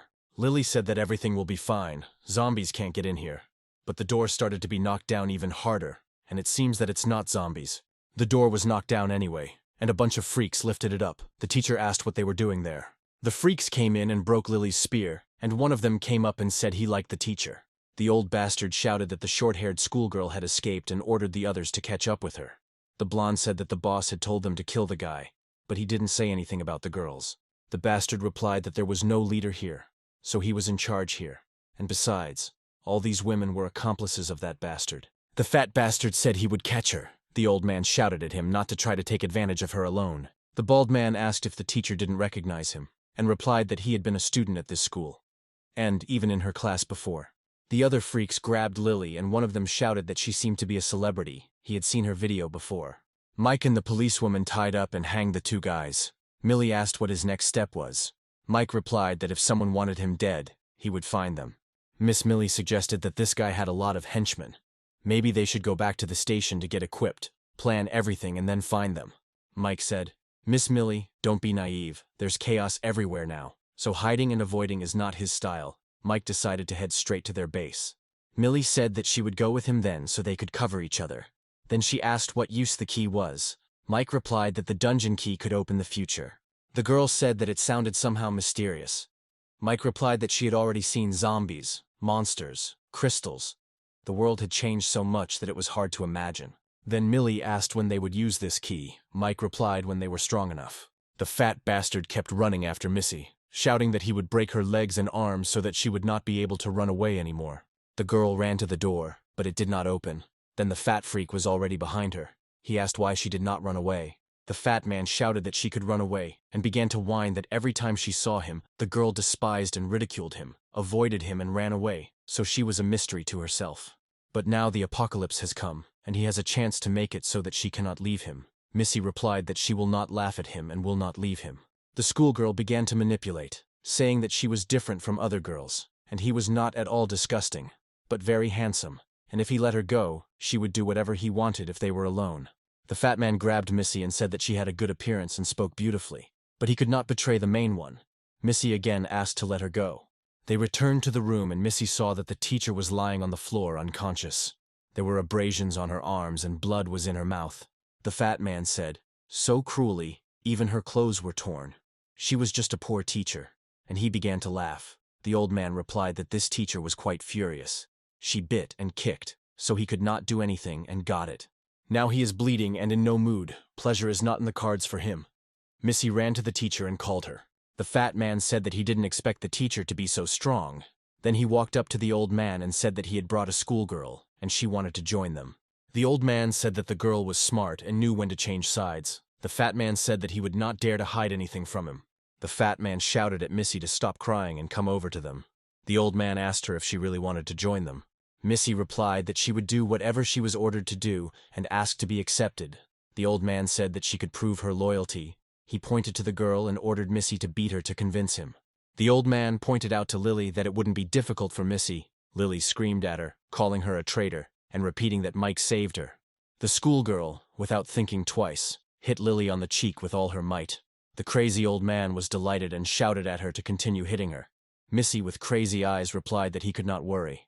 Missy complained that she had some kind of grudge against this girl. Before that, she dared to slap her. Lily looked at Missy and called her a monster. The girl continued to beat Lily for a while, and then the old man told her that it was enough and that she was now worthy of joining them. The old man told the fat man that she was his now, and he needed to take care of her and try not to cause trouble. The fat man hugged Missy and said that now her brother had accepted her, and they could be together. The old man then asked them to come over and said that they were allies of the fourth brother, but after he became a zombie, they were forced to join the fifth brother and become his minions. The men began to say that the fourth brother was from a gang of thugs and knew martial arts. But the fifth brother was just crazy, and everything they risked their lives for, he took for himself. The fifth one ordered to kill people, and then he disappeared, the men complained.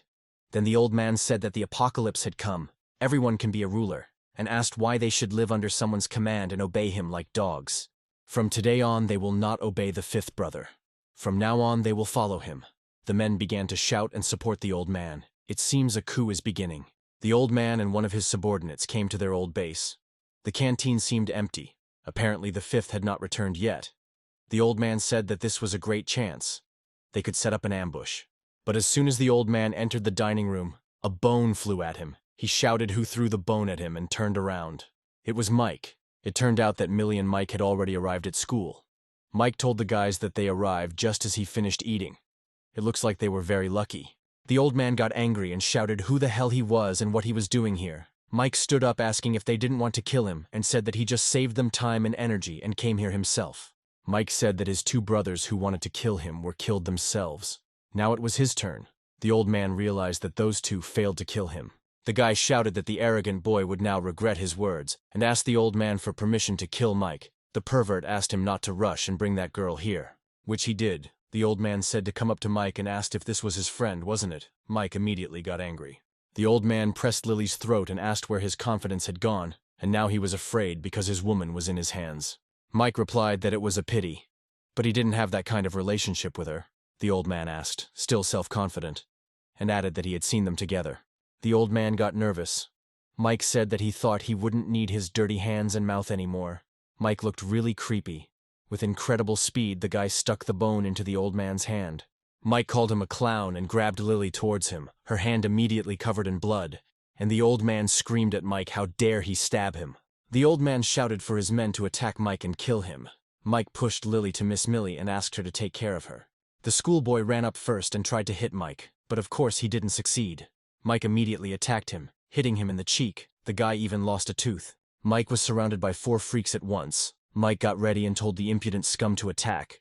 The guy was of course confident in his victory. The guy attacked Mike, but of course he didn't have a chance. Mike turned him over and broke his arm, and he knocked the second one down. Mike went for the third one, but the fat man pushed him away and took out a knife. Mike hit him in the hand, then kicked him in the head and he fell unconscious. The old man took the teacher hostage and held a knife to her throat. He admitted that Mike was quite strong. They were ordered to get rid of him, but it seems they are not enough. He threatened that if Mike moved, he would smash her head on the floor. He had not touched her before. He was waiting for the right moment. Missy was standing behind the old man. The bastard asked, Mike doesn't want this girl to die because of him. Mike told him that this teacher has nothing to do with him. But that didn't work on the bastard. He grabbed her by the hair and asked if the idiot was still pretending, saying that these women had nothing to do with him. Did he think that she wouldn't get hurt if he said so? Then Missy couldn't take it anymore and decided to save her beloved teacher. She pushed the old man away from her. The bastard got angry and started waving his arms. He swung his arms and cut Missy's throat. She stepped back and with tears in her eyes asked the teacher to help her, but it was too late. Mike attacked the old man, then tied up the rest of the bastards. The teacher asked why Mike didn't do it right away. She was her student. She also wanted to live. Then Mike replied that it had nothing to do with him, especially since if it weren't for him, they would all have died here. The teacher held Missy in her arms, Penny burst into tears and said, "The weak do not survive, and kindness is meaningless now, in this era. It is all useless." But she couldn't calm down, and asked how Mike could be so callous. Didn't he feel anything? Lily came up to her and said that Penny was too kind. Such holiness wouldn't work in this world. Besides, she's still alive, and being alive she can do much more, Lily added, and walked up to Mike. Millie thought that the girl understood the logic of the new world. Meanwhile, the leader of the bandits and his strange assistant were spinning the roulette wheel. He said that now it was clear how this guy became so strong. The man squeezed the crystals and said that now they were all finished. And Mike, having learned that Lily had lost the backpack that he had entrusted to her, began to shout and scold her, forgetting that they had been attacked while they were hiding. Lily started crying and apologizing to Mike, and explaining that when they were captured she lost him. Then she said she let him down, and apologizing again, and saying he would go and get the backpack back. Mike grabbed her hand and said that the school wasn't safe right now. With all the zombies and criminals, Mike was worried because the elixir was in his backpack. At the moment they are in the dining room, and important elixirs of strengthening and a 3-color roulette, allowing to get professions in the media center. The level of the elixir is not rare. He can still do. The problem is in that 3-color roulette. You can go there for the roulette, but it will be difficult with them, so you need to postpone it. Lily asked why he was silent. He was really angry. Then she apologized again. Mike sighed and said that they needed to get back to his temporary base first. Mike had a good reason to have a bad feeling, because the roulette was already spinning at full speed. And so the muscular mountain won the profession. He became a junior specialist in alchemy. But the man was not satisfied with this prize. He complained that after all this effort, he got the profession of an alchemist. As if they were in a video game, he hit his assistant and ordered to find out what else can be used here. The muscle mountain said that all 20 or so stones he had worked so hard for were gone. The man did not know that the number of crystals he had put in exceeded the number needed for the draw, and that the excess would not be spat out by the roulette. For the next draw, you just need to make up the number of stones needed for the next draw. Here is a strange guy, our backpack Mike. The man said it was a child's backpack, but took it anyway, and found that inside there was a bundle of rope, several packets of cookies, several cans of food, and a first aid kit. And then he found a potion of vivacity. It quickly increases the body's energy, a significant increase in strength and speed. But there are also side effects. A person experiences severe muscle pain. A small number of people will not withstand this and die. The man immediately understood what kind of potion it was. The guy asked how he knew what it was. It turns out the man can see information about potions because he received the profession of an alchemist. He said that the kid drank that potion to kill a bunch of zombies by himself, so he opened the vial and drank the whole potion. After drinking the potion, the man immediately began to experience terrible pain. His eyes were covered with a purple film. The man screamed in pain. His whole body was paralyzed. The guy shouted that he would run to call for help, but as soon as he opened the door, a huge monster appeared in the corridor, the same massive muscles as the man. The monster was about to hit that guy with his huge fist, but then the 5th leader came running and stopped his blow with one hand. He confidently said that he was now in better shape. Now he had the strength of a 1-star, and decided that he needed to test his strength. Mike came with the girls to his temporary base, and told the girls that they would stay here, and he would come to the owner of this house, who was also his accomplice. The guy went into Margot's house and started looking for her. He shouted to her that he was back, but she was nowhere to be found. Suddenly Lily shouted that he should look at it. Mike quickly ran into the kitchen. It was destroyed. Mike asked what happened here. Suddenly he noticed a sheet of paper attached to the refrigerator, and next to it was a bloody handprint, on which they wrote that the tape measure was in the supermarket. Muscular at this time continued to test his abilities. The guy next to him shouted that the boss had killed the mutant zombie. The guy said that the 5th brother was very strong, and now they would never have to be afraid of zombies again.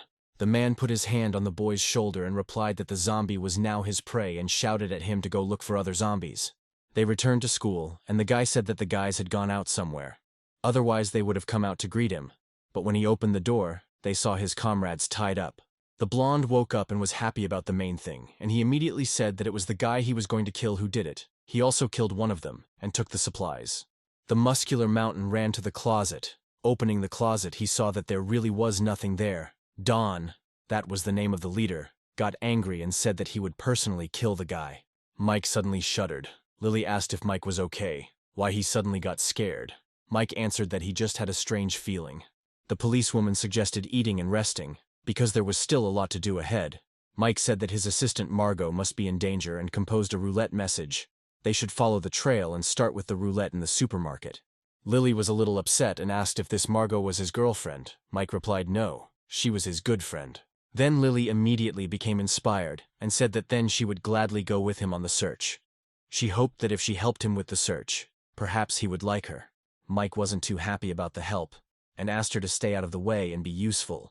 The current temporary team. Lily is smart and loyal to Mike and can be taught anything. Miss Millie, a martial artist, calm and competent, a good choice of teammate and teacher. Penny said that she was also a medicine teacher. She could help out and also be in charge of supplies. Mike replied that she could go, but the main thing was not to be a burden. He didn't have time to protect her forever. Then he asked if Miss Millie would go with them. The girl replied, of course. The guys gathered, Mike thought. It is unknown how long it will take to find Margot and a new roulette, and these supplies will only last for a few days. But it won't be easy to carry all this with you, Millie asked. What happened? Mike replied that first they needed to take these supplies, and the rest would have to be left here for now. Millie replied that it was not safe to leave all this here. She had a solution. They went outside, and Mike was speechless when he saw this giant. Millie said that this was a treasure from the police station. The commander did not have time to take it. It is the undisputed king of military trucks, with armor protection, all-wheel steering, can climb hills and rough terrain, with a maximum payload of 33 tons and a speed of 87 kilometers per hour. Millie said that unfortunately it wasn't equipped with rockets, which was a bit of a shame. Mike beamed with joy and said that this truck would definitely help them, and thanked Millie.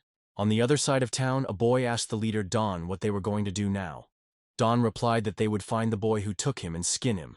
The boy asked what about the other brothers. Don replied that he learned from those losers that they wanted to rebel against him.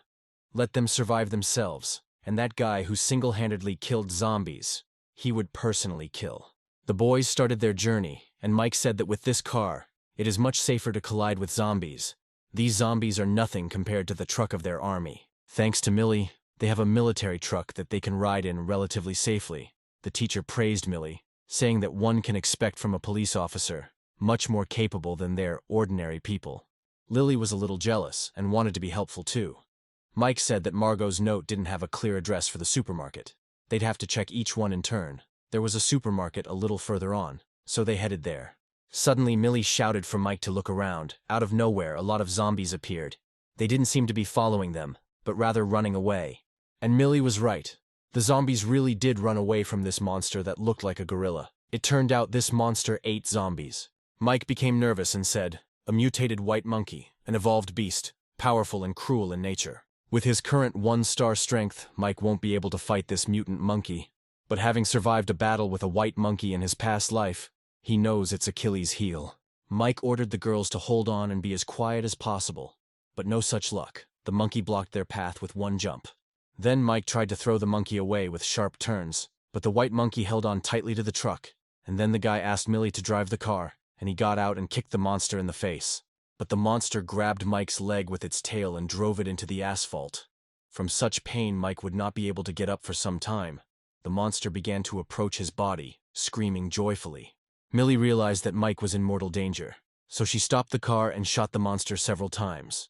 The monster turned its attention to the girl and was now running towards her. The monster started shaking the truck. Millie got out and started shooting at the monster even harder, but it seemed that only made him angry. The monster was furious, and now he was about to turn the car over. The girls were still in the truck. But when the monster began to shake the car, the teacher fell out of it. The monster immediately noticed the girl and attacked Penny. Her back was bloody from the blow of the monster. Before the monster could attack the girl again, Mike stood up and whistled. Calling his friend, Yoke immediately appeared in front of the guy, ready to fight. The dog immediately ran towards the monster. He climbed onto the monkey and began to bite him. The monster did not even have time to hit the dog, since it was quite fast. Then Mike ran towards the monster and shouted for Millie to throw him the gun. Millie quickly threw him the gun. Mike easily grabbed it and used his craftsman skills. When the strengthening technique was activated, the monster managed to fight Yoke off. The poor dog fell on the asphalt, and the monster rose from his knees and raised his paws high. It seems he was preparing to kill Yoke. But Mike shouted, "White bastard monkey!" So he attracted the monster's attention and saved his dog, and shot at its weak spot. Overly mutated and strengthened muscles force the backbone to extend beyond the body. The spine is its weak area. Luckily, Mike used the amplification technique to strengthen the bullets. Otherwise, even if he had hit the white mutant monkey's vital points, it wouldn't have been enough to kill it. It seems that he needs to develop more artisan skills, which include 5 types of crafting, gathering and refining, crafting, enchanting, inlaying.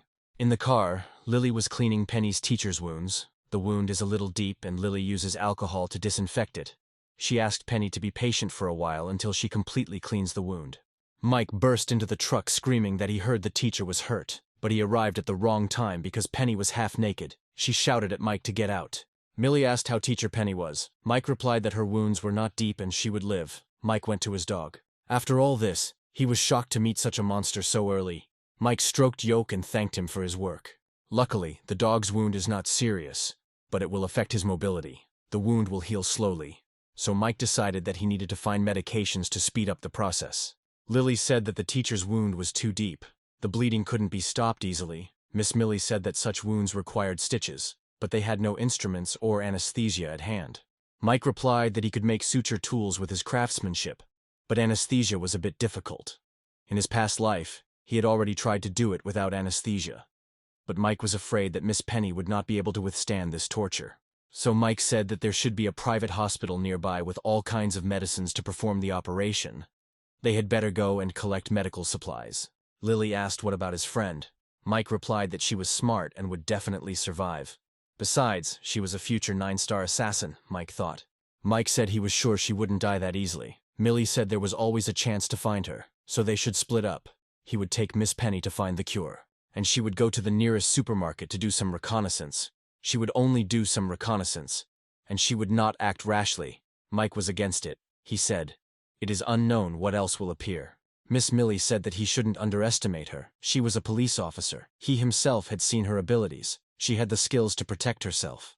Then Mike agreed, and told her to remember that the roulette has a natural attraction for zombies. They will unconsciously flock to the roulette within a certain range, so she must be extremely careful. And these 2 bandits were riding a bike, or rather that frail guy was pedaling, and Don was just sitting there. He told Ben to go faster. He wants to be fast as the wind. Ben asked where they were going. Don replied that his brother had a plan. That boy was probably looking for something right now, and he somehow knew where Mike was going. Tired Ben asked where they were going. Don replied that in a few days they would eat up his supplies, and then they would go to the supermarkets to find new things. Supermarkets have all kinds of resources. It is necessary for survival. Ben happily shouted that Don is so smart. Don shouted that the biggest supermarket in the area is a little further.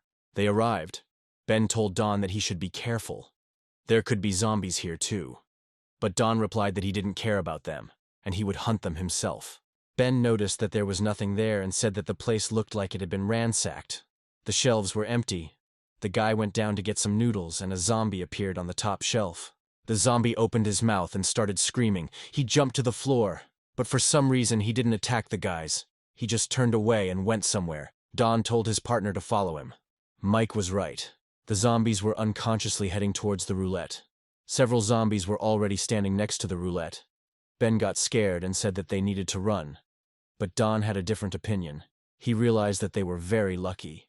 Miss Policewoman was running through the area. Fortunately, she knows this area. There is a supermarket ahead on the right, so she decided to check it first. Of course, there was nothing in the supermarket. All the shelves were empty. She searched the stores thoroughly, and none of them had tape measures. Mike told her that the roulette wheel attracts zombies. There are no goiters here, and it looks like there aren't any in this supermarket. It looks like there's only the biggest supermarket in this area, Millie said. She didn't know Don was there with his partner now. At this time, Mike and the girls were driving at high speed to the hospital. Lily said that the teacher had lost consciousness. Mike replied that they were almost there. As soon as they arrived, Mike ran out of the truck and ran to the hospital. Penny said that she was in pain. Lily pressed a cloth to her wound and noticed that the bleeding had increased. Lily silently asked Mike to hurry, because Miss Penny might not last. All the necessary items are in the injection room. But as soon as Mike entered, the monster blocked his passage with its huge tail. Mike wondered how they could even meet 2 mutant zombies so close. Unlike Yoke, the white monkey is a mutant creature. The turtle crocodile is even more bizarre and powerful. And in those 10 years he realized that the crocodile does not belong to the earth, but is an extraterrestrial creature that came with the apocalypse. These alien creatures are collectively known as guardian beasts, and guardian beasts often come with special rewards. This monster looks like a second-class guardian beast, but with its current abilities, Mike can't handle it. But he has skills. Mike ran out to the truck. Lily asked if he got everything he needed, but Mike didn't answer and took out a bow. Lily asked if there were zombies in there. Mike just asked to take care of Miss Penny. He ran back and got the tools. The guy said that it was good that everything was there. But he couldn't defeat the second-level guardian beast with what he had now. However, he could find a way to kill it with these items. First, he uses the enchanting technique in the craftsman skills to combine bows and arrows to enhance the penetrating ability. However, the amount of materials must be controlled in the process. All of his crafting skills are at the most basic level, so he needs to use the same basic materials and reasonable amounts of them to perform enchanting and crafting. The enhanced bullet he used to fight the monkey can bring double effect if both bullets are used together. This skill not only changes the shape of the material, but also magically increases its internal quality, a supernatural ability similar to some kind of magic. And now the bow improvements are complete. The next step is to create a large, strong metal mesh. In Mike's past life, he saw people using the inlay technique, and inlay is the combination of two completely different materials, while retaining the characteristics of each. Mike then uses a combination of iron wire and green eco-mesh to deal with the guardian. The weight depending on whether the combination of the two materials can give full rein to his imagination. The preparations are complete. He is unlikely to win, but he must try to stun the monster, so Mike shot 3 arrows at the monster at once.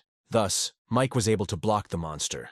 But this will not hold this monster for long, so the guy immediately ran for the necessary medicines. Mike was lucky. He immediately found gauze, needles, antiseptics, and painkillers. With this, the operation should go smoothly, but the monster quickly managed to break the nets and free itself. At this time, Don managed to kill all the zombies at once in the supermarket, and all for the sake of the roulette that was there. Don was right, this is a new roulette. The man ordered his subordinate to collect stones from the zombie's head, and kicked him in addition. The man realized that this wheel was different from the previous 3-color one. This one also had a map and a necklace. Ben collected the stones and handed them to Don. Don got angry because after collecting all the stones from the zombies that were here, there would be only 9 of them, and for 1 scroll you need 10 stones. 1 stone is missing. Ben said that the roulette attracts walking zombies, and there will definitely be some who will come. Don hit the guy and yelled that he has the nerve to say that. He can't help. While these two were arguing, or rather Don was beating the guy, Miss Millie ran to the supermarket. She thought it was strange that it was so quiet here. The crocodile monster broke free and growled loudly. Lily heard it. The girl became nervous and thought that Mike was in danger. Lily covered Penny with clothes and ran out of the truck to help Mike, not even thinking about how she could help him at all. The monster blocked Mike's passage. The second-rank guardian beast was really hard to deal with now that he had gone berserk. Lily thought she needed to find a way to attract the monster's attention to help Mike escape, and then she noticed 3 eggs in the corner. The net made by Mike broke. Well, what could you expect from the initial level of crafting? This guardian beast has such a strong desire to attack. Apparently it guards something important.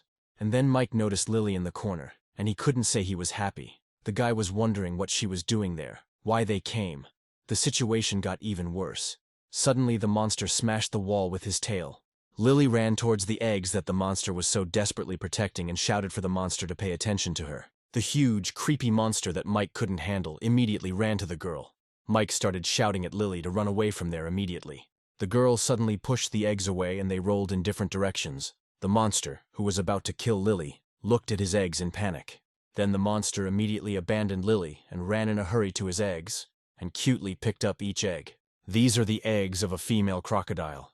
Lily used them to distract the monster. Lily ran away from the monster. Mike grabbed her hand and carried her along.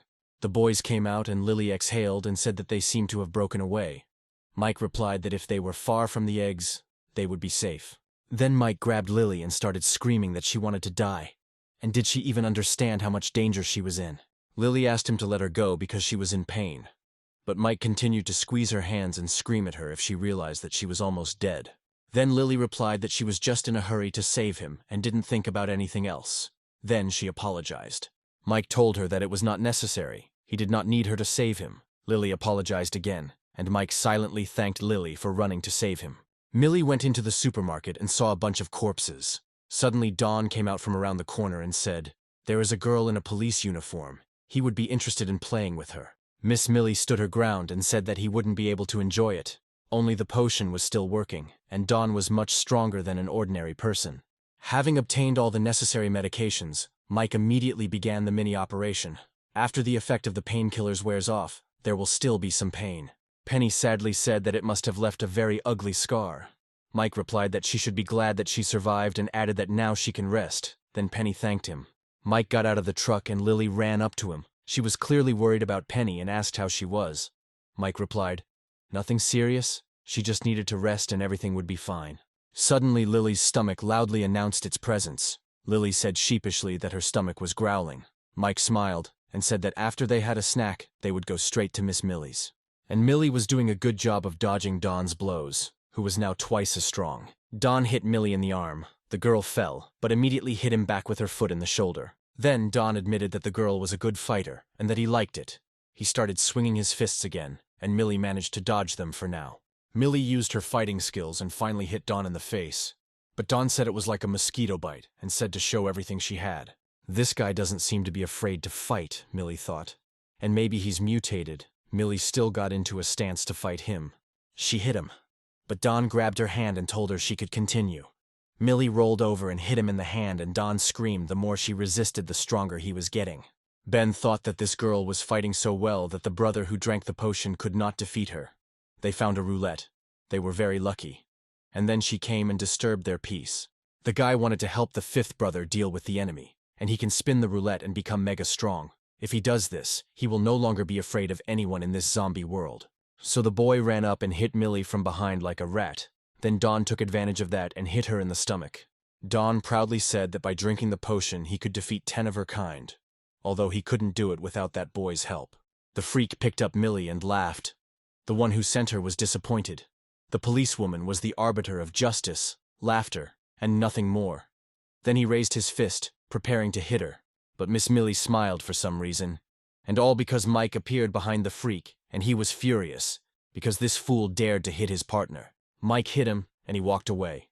Dawn looked at Mike and said that this was the guy he was looking for. The kid came to him himself, but Mike just walked past Dawn and asked how Millie was feeling. Millie was lying on the floor. She had a few bruises, and that's all she said. She was okay. Mike looked angrily at Dawn. Just as Dawn wanted to say something, Mike ran at him with his fists and shouted that he didn't care who he was. No one dared touch his people. Dawn dodged Mike's punch and tried to punch him too, but Mike grabbed his fist. Mike realized that his strength and speed were the same as his. So he drank the potion and also became a 1-star warrior. He was lucky, but all his movements were clumsy. Mike kicked him in the side. Dawn started bleeding from his mouth and jumped back. Mike started teasing him, asking him if he didn't think that after drinking the potion he would be able to fight him on equal terms, and added that all Dawn could do was talk. This angered the man, and he ran at Mike again with his fists, without thinking about any strategy, so Mike easily managed to dodge. Mike punched him in the kidney and asked if it wasn't very nice to have a broken kidney, was it? Dawn was furious, and their dance of death began. He continued to attack the guy, and Mike managed to dodge every one of his attacks. Mike thought that although he was the same 1-star warrior, his physical strength and reaction were not much different from his. However, the real reason for the breakup was Mike's 10-year experience. The guy grabbed Dawn by the arm and punched him in the face. The man fell to the floor with a thud. Mike walked up to him, his stern gaze saying that it wouldn't be difficult for him to kill the man. Seeing Mike in front of him, the man panicked and immediately began to bow to him and say that he was blind to joke with him. The once self-confident Dawn now begged Mike on his knees to let him go. He promised that if Mike spared his life, he would be glad to work for him. But of course, his words were just a pretense. Dawn asked Mike to give him a chance to prove his sincerity, then jumped at him with his small knife, but Mike grabbed it and broke Dawn's arm. The man ended up on the floor again, now with a broken arm. And Mike said he had seen many people like him, weak and mean. Dawn shouted at Ben to save him. The guy immediately ran to him and helped him up. Dawn said that they needed to get out of here quickly. Millie asked if Mike would just let them go. Mike replied no. These two good brothers would die soon. He didn't even have to do anything.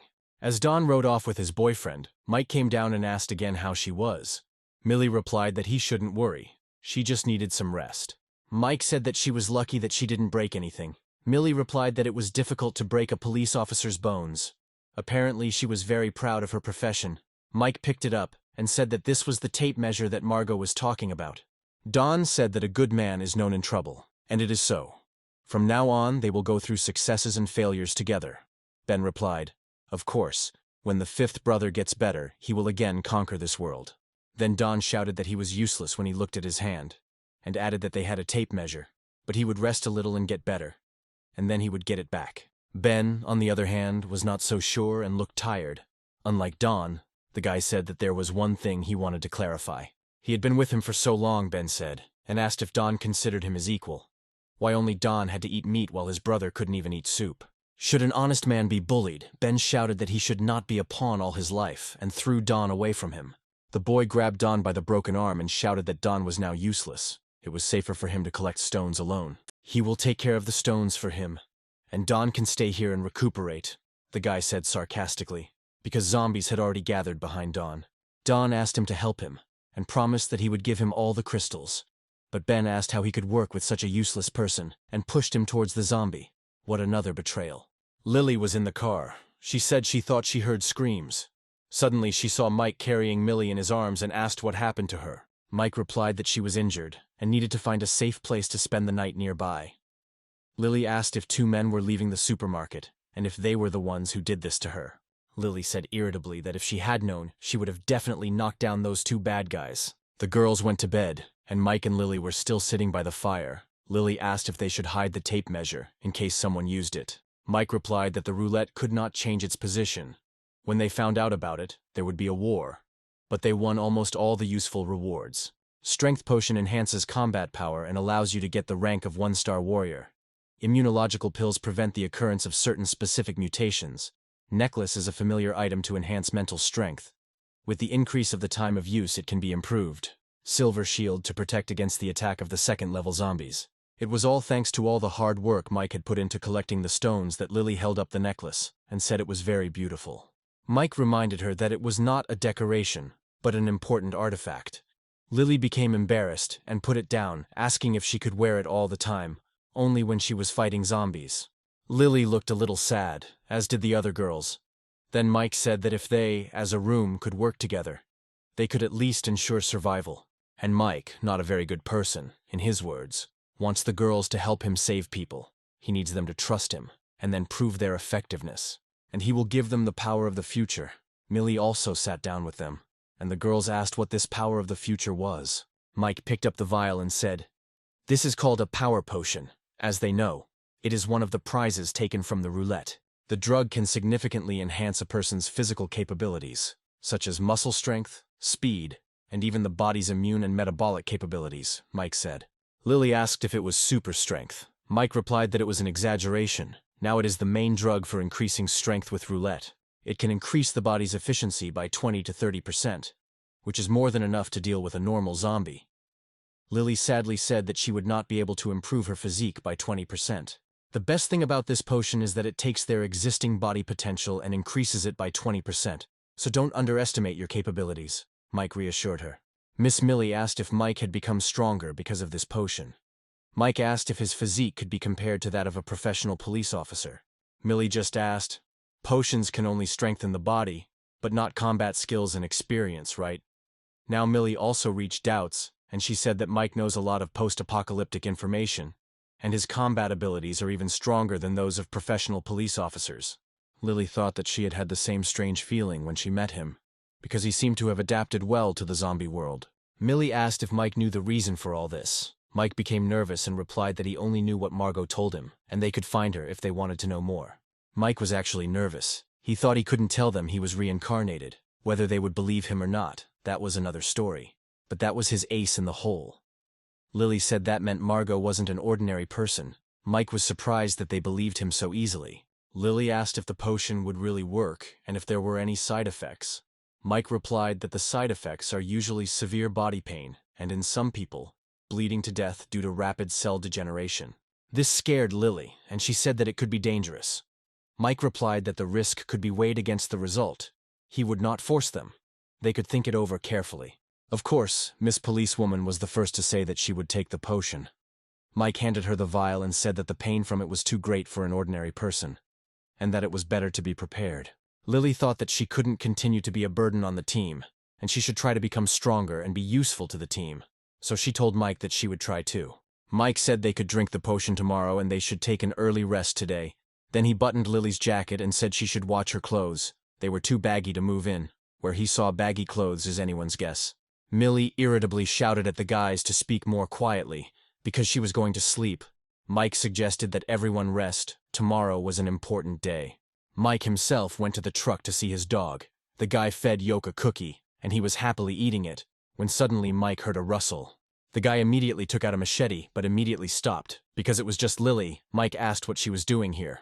Lily threw herself into Mike's arms and said that she was a little scared. Mike asked if she regretted her choice. The girl replied that she did not regret it, but if she died from the potion tomorrow, she would never see him again.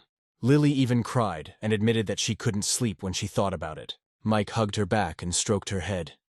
He said that then he would ask her again. Lily raised her head and looked into Mike's eyes. If she succeeds, it's not luck, it's her determination. He asks her to join them to fight for his goals. He asked Lily if she agrees to be on his team. Then Lily wiped away her tears and said that she understood that he had saved her life, and if he gave her a chance, she would always be by his side and would no longer be afraid. Mike turned around and asked Millie what was going on. It seemed like Millie had seen all this romance. She asked Mike if he could tell her what he was going to do next.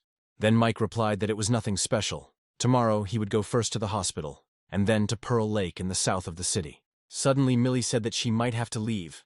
This surprised both Mike and Lily. The guy was upset because Millie is a good girl and an excellent fighter. Mike said he promised Millie that he would give her this power, and the promise still stands. Millie replied that he shouldn't worry. She would be back soon. She just had a few things to take care of. If all went well, then they would meet at Pearl Lake. Then Millie handed Mike some bullets, saying that he might need them. Mike took them and said that in fact, even if she hadn't offered to give them to him, he would have asked her for them himself. A new day had arrived, and all three girls were getting ready to drink the potion. Lily and Penny were worried, and only Millie was not worried. The girls drank the potion. Lily and Penny fell to their knees and trembled. Mike said that he would go to the hospital and they could rest here.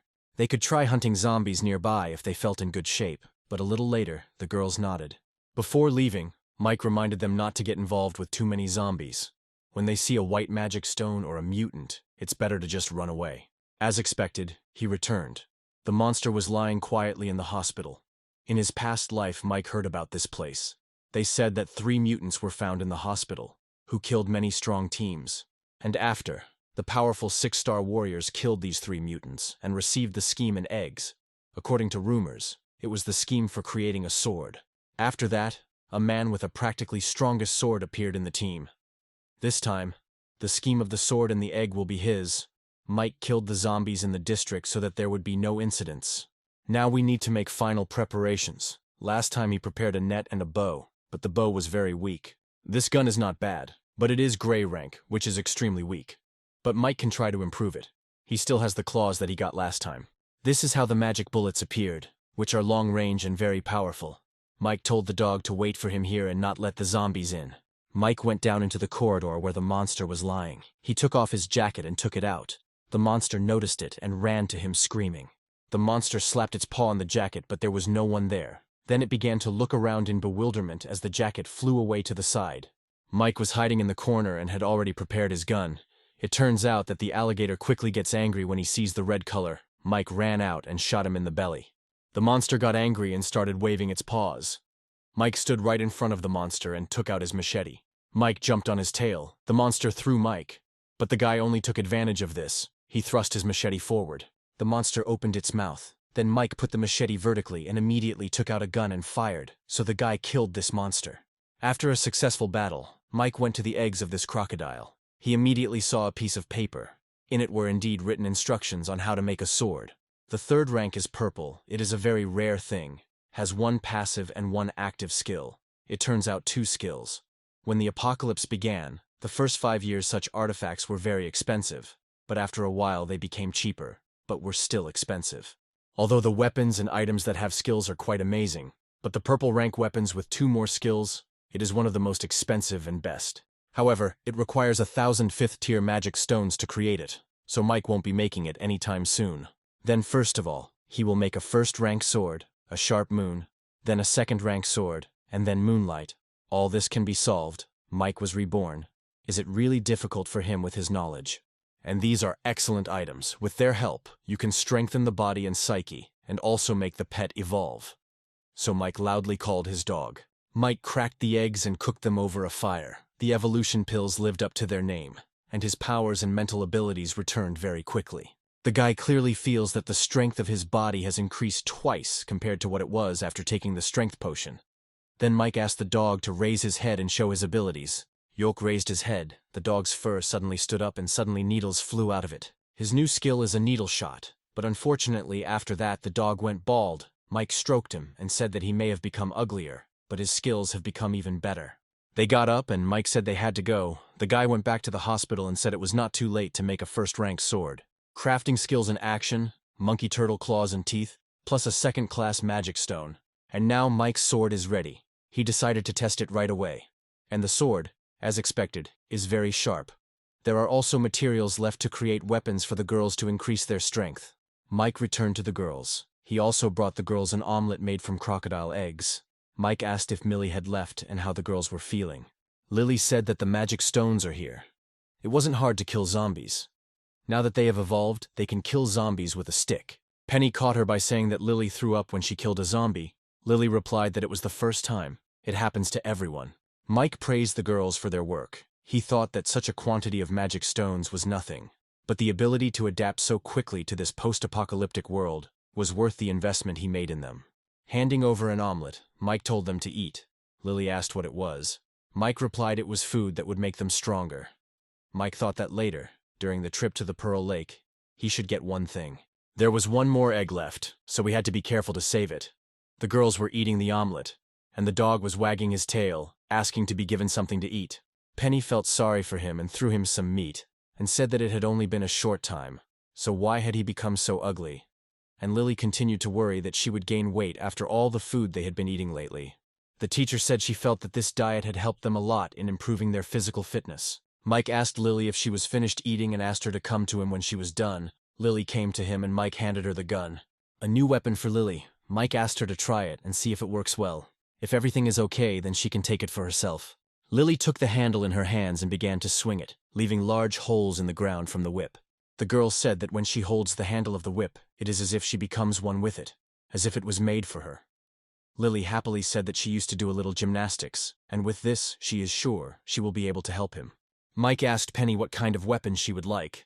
Penny looked a little sad and replied that she didn't know yet. Then Mike said that there was no need to rush and suggested just thinking about it, the guy thought. It's not surprising, because in peacetime no one used any other weapon than a kitchen knife. Lily was tying her hair and asked if they were going to Pearl Lake. Mike replied that everything they were doing before was preparation for the next act. Not only will they have to face powerful monsters and a sea of zombies, but they may also have to endure attacks from humans.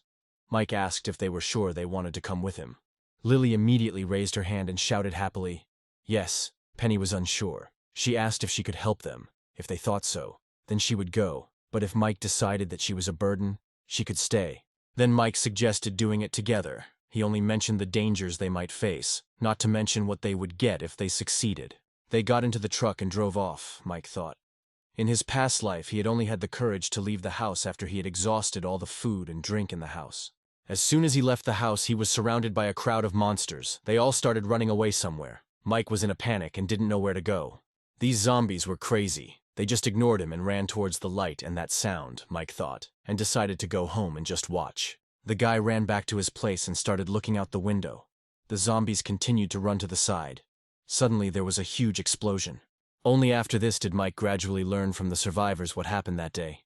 In the waters of the Pearl Lake, there is a strange roulette. There is nothing but a gold bar to spin it. Only a magic crystal is needed. After activating this wheel, whoever spins it will receive a task notification and will be informed of the task reward. Evolution potions, silver-level weapons, professional scrolls, and mysterious recipes. No one can say what the outcome of this battle was. The people who took part in the war were either destroyed, disappeared, or became incredibly strong. The guys finally arrived at the lake. Mike came out and said that they would get a lot there, something very strong, and perhaps they would soon become the strongest in the city. 10 hours later, several men were surrounded.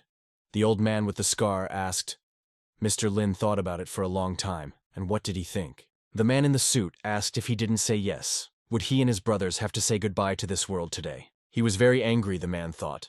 despite the fact that he already had 3 one-star men and 11 guns on his side. This old man had soldiers.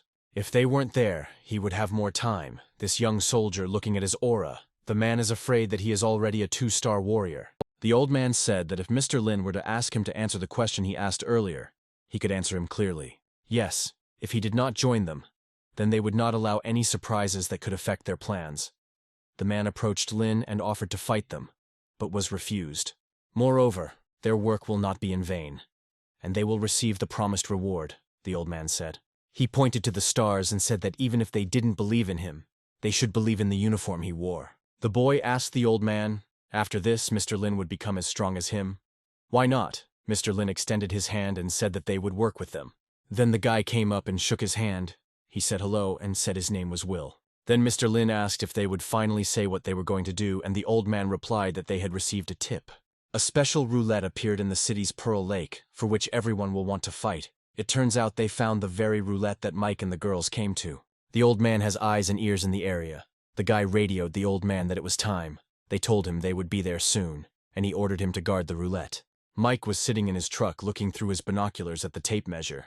He said everyone was getting ready. He jumped down and asked the girls if they were ready. He asked Lily to take the radio when the operation began. They should hide there. If they found a monster about a meter tall with a gold bag, let her tell him. Teacher Penny should stay here and keep him updated on what she sees on the battlefield, as well as keep an eye on that little monster. Mike will set up an ambush near this building. If Teacher Penny tells about moving with the monster, he and Lily will meet in that place. It's relatively safe for the teacher, but if she encounters a danger she can't handle, they may retreat first. If she had the opportunity to continue looking for a high point to broadcast the battle and the location of the little monsters to them, Penny pointed to the high-rise building and asked if that place would be suitable. Mike replied that she could wait for them there. He also said that if she found the target, she should tell him. This little creature has little power, but it is cunning, and it can summon many mutant creatures, so you can't go alone. Suddenly, a bright light flashed into the sky. Mike told the girls that the roulette had been activated and they needed to get going. Suddenly, the military men who were standing on the shore noticed a small monster sitting on the roulette wheel. It looks like this is the monster Mike was talking about. One of the subordinates ran up to the military man and greeted him. The old man ordered to report everything, the subordinate replied. Lin's detachment was spotted 2 hours from their departure point and arrived at the indicated position, the 2nd Battalion at 5 o'clock, the unit at 7 o'clock in position. In addition, Tim's team disappeared at 12 o'clock and all contact with them is currently lost. Unknown forces were seen at 9 o'clock, 4 o'clock and immediately behind, their numbers ranging from a dozen to several hundred. A large number of mutated creatures were spotted at the intersection of the streets, in the direction of Will's Street and in the direction of the supermarket. And most importantly, they were now surrounded by zombies. After listening to his subordinate, the old man shouted to his soldiers. He shouted that perhaps he led the guys to death. There are countless monsters approaching them, and if they retreat now, they might die here. The old man said that he knew many of the guys were worried about their families. The families are far away and they feel terrible. He doesn't know what is the point of staying here and wearing this outfit. He is just like them. His hometown is destroyed.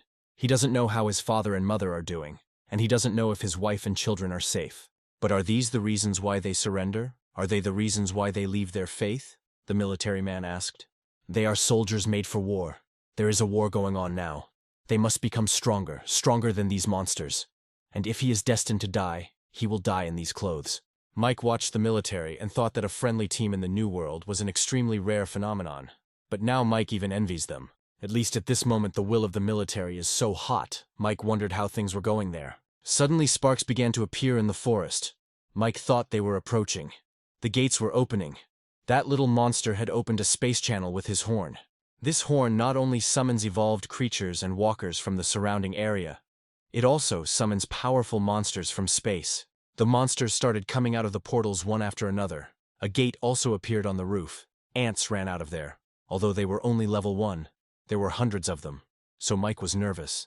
Mike wondered what level of monsters there could be from this gate opened by a small monster.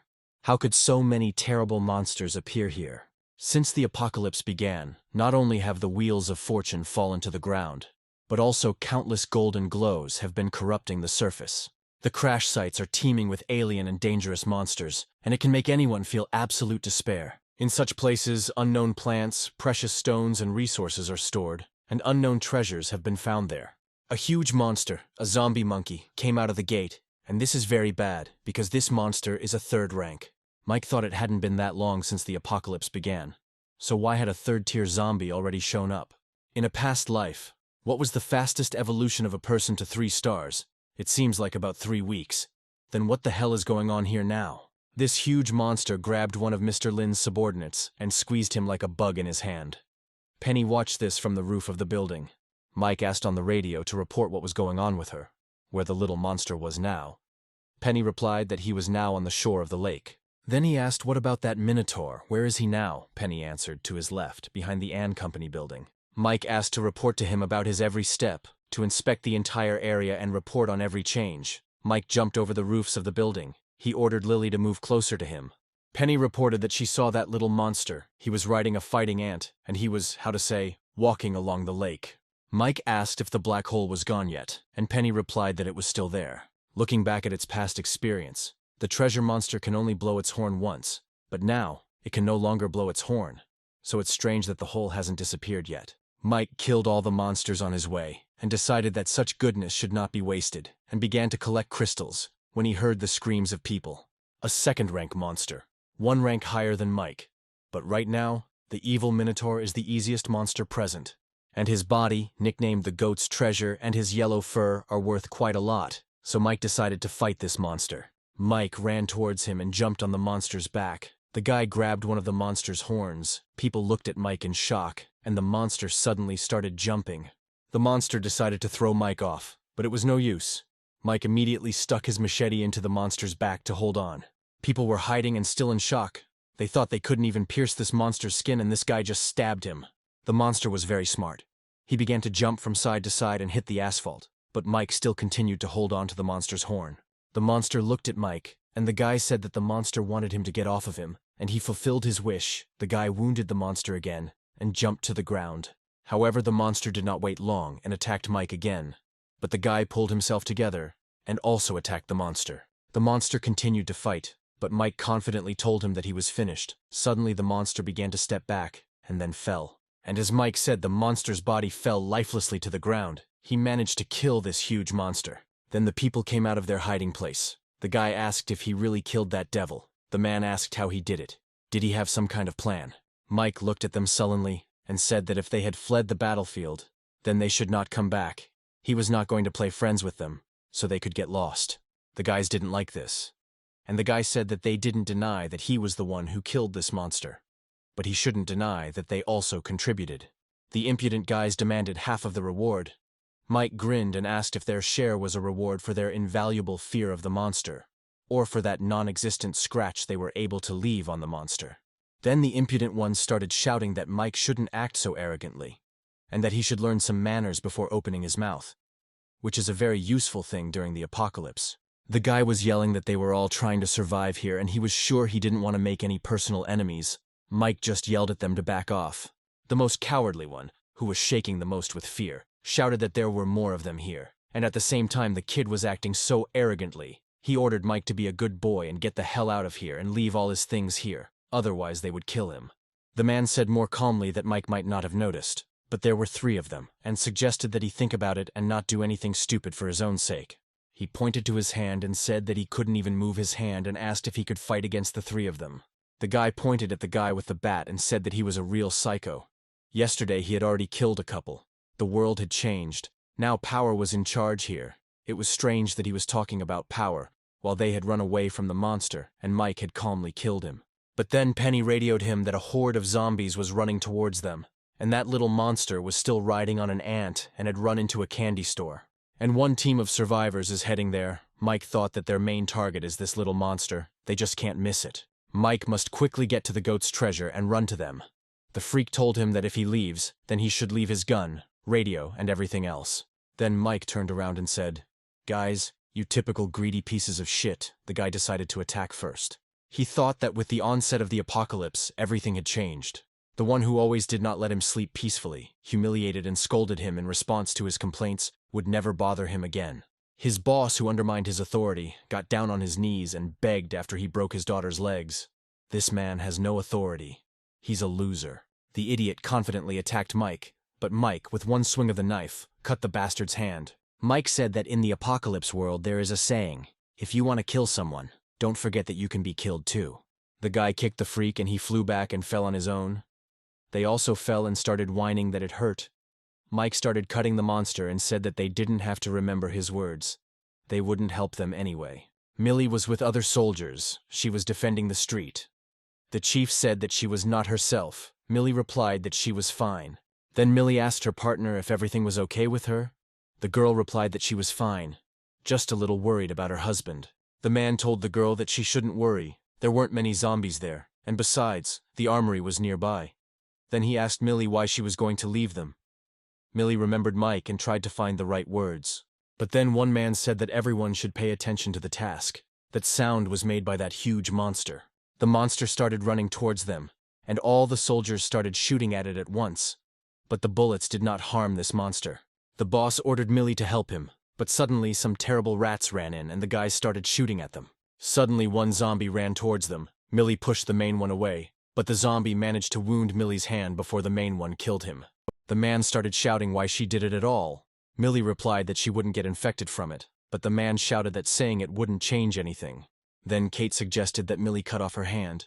Then perhaps she could still survive. It was better to be crippled than dead. But Millie freed herself from the grip and shouted that her body had become stronger due to evolution. Everyone looked at her in surprise. Then she showed them her hand, which was completely healed. She said that she would be fine since she had evolved, then took the gun and ordered everyone to prepare for the monster's attack. Normal bullets don't hurt the monster, so Millie raised her gun and shot it straight into the monster's eye, which actually hurt the monster. The monster got angry and grabbed the car, throwing it into the building. Millie shouted to her people to lie down immediately. "Let's get back to our hero." Mike asked where Lily had disappeared to. She replied that a group of idiots had been chasing him and had stopped him. Mike asked if she could handle them. Lily replied, "No problem. It would take time though." Mike replied that she should think about her safety first. If things get tough, Mike suggested that she go to the teacher. Mike looked up and thought, judging by the sounds of this zombie macaque, she went into berserker mode. It looks like she was injured. The guy didn't know that Millie had injured him. Mike complained that it looked like his hand wouldn't heal in a short time, but if he had a pharmacist or a healer in his group it would be great. During the apocalypse, people mostly died not during battles, but from lack of treatment after battles or from diseases. Medicines were a very expensive thing. They were more valuable than water and food. Having one healer in the team, you can safely move into battle. Mike came to the street and said that this street leads to the road that goes straight to the shore of the lake. At this time, Lily was blocked by a bunch of bastards. The fat one took out a gun and said that they would not let her go, not because they wanted to, but simply because it was very dangerous around, and it would be safer to stay with them. Fatso thought, despite the fact that the commander gave him weapons, people, and a drug for evolution, he dared to take the card that he personally knocked out of the Wheel of Fortune. This card clearly has some special use that he doesn't know about. This commander wants to use him as cannon fodder, but this girl is kind of weird. A strong warrior, an unusual weapon, and the person she contacted proves that she is a member of some group, and despite her strength, she is not their leader. The freak said that if she was ready to give up, then let her tell him how she was able to evolve like that, and where she got that whip from. Lily said that her previous life was boring and miserable. She was a victim among the beasts. But now, their world has changed, and all those people have become walking corpses, and she can die at any second. But despite all this, she has never felt so good. The girl started waving her whip. She said that she was very lucky. She met the man who saved her, who is strict with her, but makes her life better. The guy taught her how to survive and be strong. She is very happy that after so many years, she first met someone she can trust. And right now this person needs help, and they are in her way, so she will kill everyone in her path. Mike had already arrived at the military by this time. He was hiding behind a small kiosk, while the guy just watched. A bunch of ants started running out of the gate. The old man ordered to attack them. The military immediately started shooting at them, and reported that the attack was going well. Mike looked at them with pity, thinking that these soldiers were too naive to think that everything would go as they planned. They were making a big mistake, Mike thought. And he was right. The ants began to spit green liquid at the soldiers, and only when it touched the soldier's body did it begin to burn him. After seeing their failed attempt to kill the ants, Mike wondered if he should help the soldiers. And yet he made up his mind. He ran out of his kiosk. The old man, seeing him, only sighed. It seems because he knew that Mike would not get any further. It turns out that Mike was looking for the candy store that teacher Penny had talked about, and when he found it, he immediately ran to it.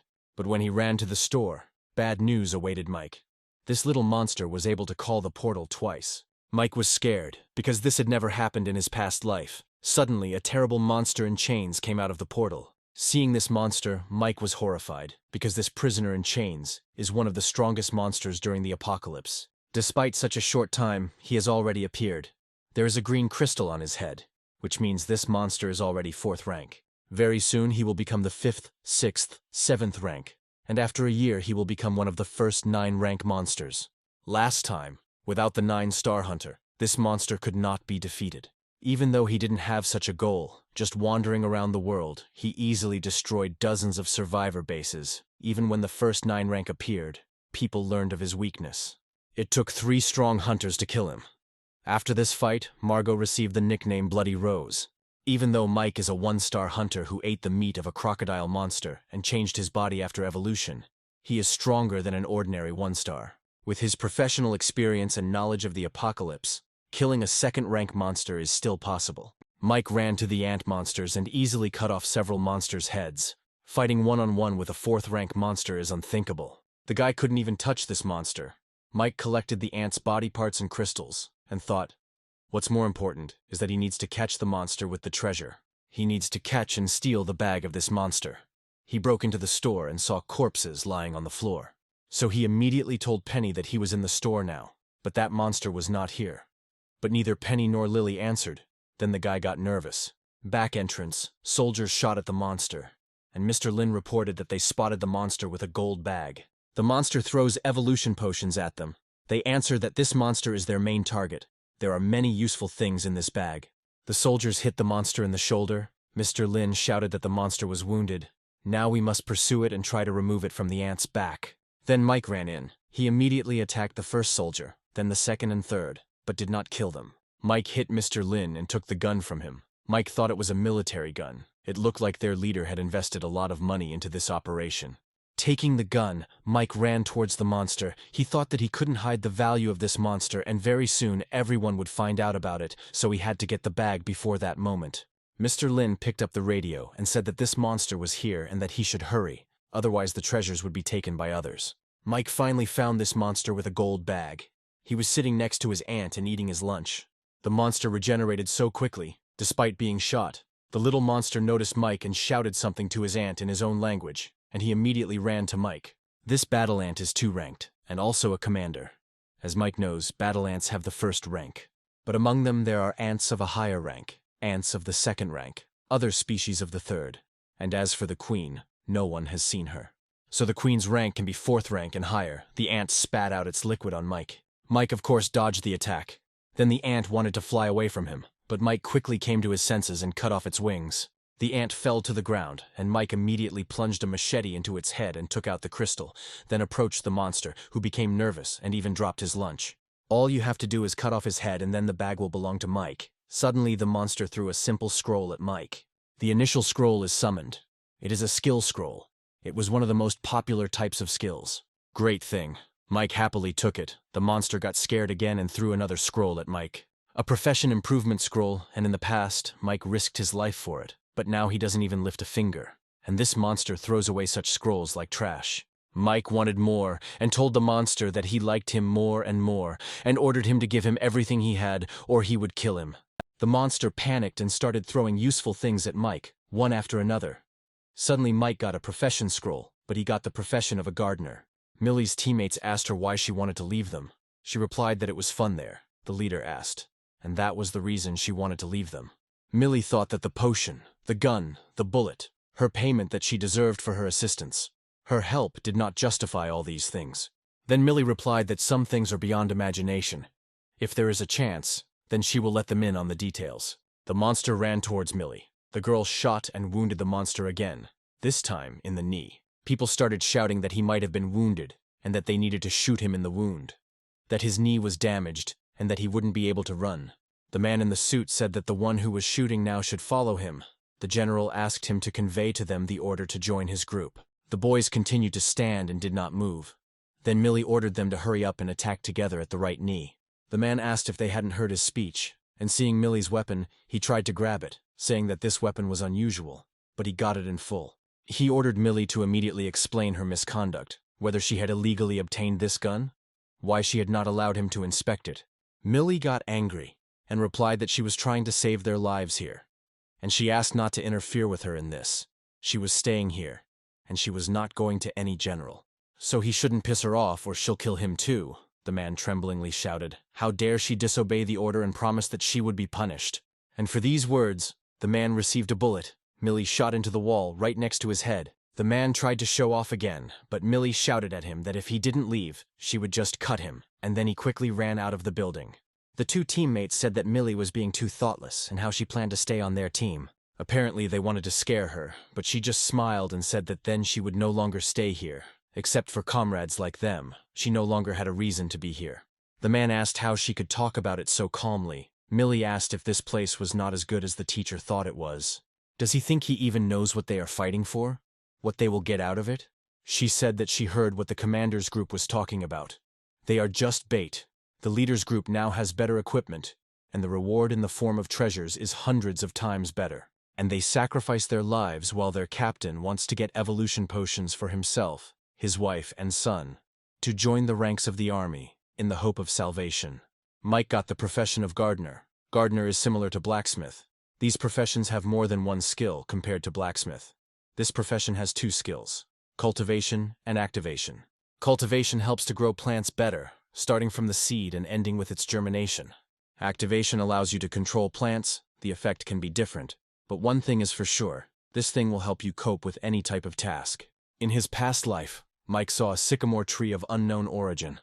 Whether it was a 9-star hunter or a monster king, he did not dare to go close to that tree. Mike would be better off growing vegetables and fruits. During the apocalypse they will be worth a lot. Mike told the monster that he wants more.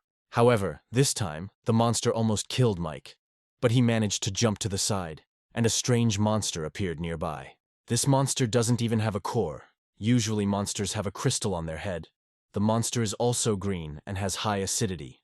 Mike decided that since he didn't have enough information, there was no point in trying to defeat him, so he simply ran away, and the monster began to laugh contentedly. Luckily, Mike has an important skill. He stuck his hand in the fountain and summoned his water monster. The monsters started fighting each other, but the water monster is very weak. It will last for a minute. So Mike should hurry. The monster saw Mike running to him and ran away from him in fear, but other hunters were already waiting for him at the exit. Mr. Lin shouted that he would not give up what belonged to him. He ordered to kill them. The soldiers began to shoot everything around. Mike managed to run to cover. Mike thought he would have to stay longer. He was weighing his options. He could just wait and steal the bag. But the guy still decided to take a risk. He shot at the soldiers and ran straight towards the monster. And now Mike has managed to grab the monster again. It is finally in his hands. In his past life, hunting this monster was pure hell, with the death rate always exceeding 60%. But suddenly, from somewhere, Mike and the monster were attacked. What a pity, because Mike could have just won this race. Suddenly, 3 awakened ones appeared out of nowhere. They were so ruthless. Apparently, they adapted easily. The girl ordered Mike to get out, then she would spare him. But Mike grabbed the monster tightly by his bag. Then they started attacking him. But there was a problem. Mike's right hand was injured. If his arm was okay, he would be able to do something. But fighting with one arm against 3 awakened ones is unrealistic. So he made one right decision. Mike pushed the monster aside, and it ran away. And Will was already waiting for him there. The man ordered his men to ignore the guy and quickly run for that bag, which is what they did. Unfortunately, Mike has already lost this hunt. Next time he will definitely wait and steal this bag. It's already evening, but this monster monkey can still move. Millie took out the last bullet that Mike gave to Millie. Changing the target would not do any good. Millie wondered if all this effort had been in vain. Suddenly Millie saw Teacher Penny, she thought when she left them. She was with Mike. If Penny is here, then Mike is nearby too. Then Millie jumped down and ran to Teacher Penny, who immediately greeted her, and Millie asked why she was there and where Lily and Mike were. 2 guys from Millie's former team decided that they had to go down and find her.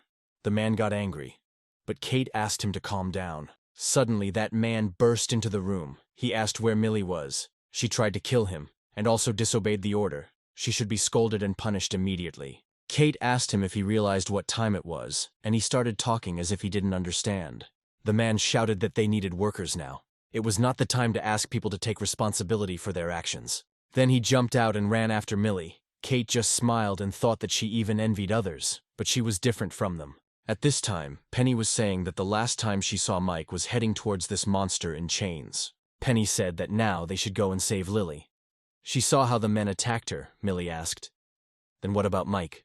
Then Penny shook her head and said that she was sure that he was preparing for something. He was looking for something and did not want to provoke this monster. First they should save Lily, then they will meet Mike. She should know that when they are around, they only get in his way. Millie agreed with Penny. Suddenly the boys called Millie loudly. Millie asked what they were doing here. Even the teacher came. Why? The man replied that he realized how much the world had changed and that they had no place there. The guy added that they would follow her until the very end. Even the teacher said that the world is changing and with it its rules. He realized that she was right. Millie thought that these guys are great warriors. I wonder if Mike will be happy if he sees them.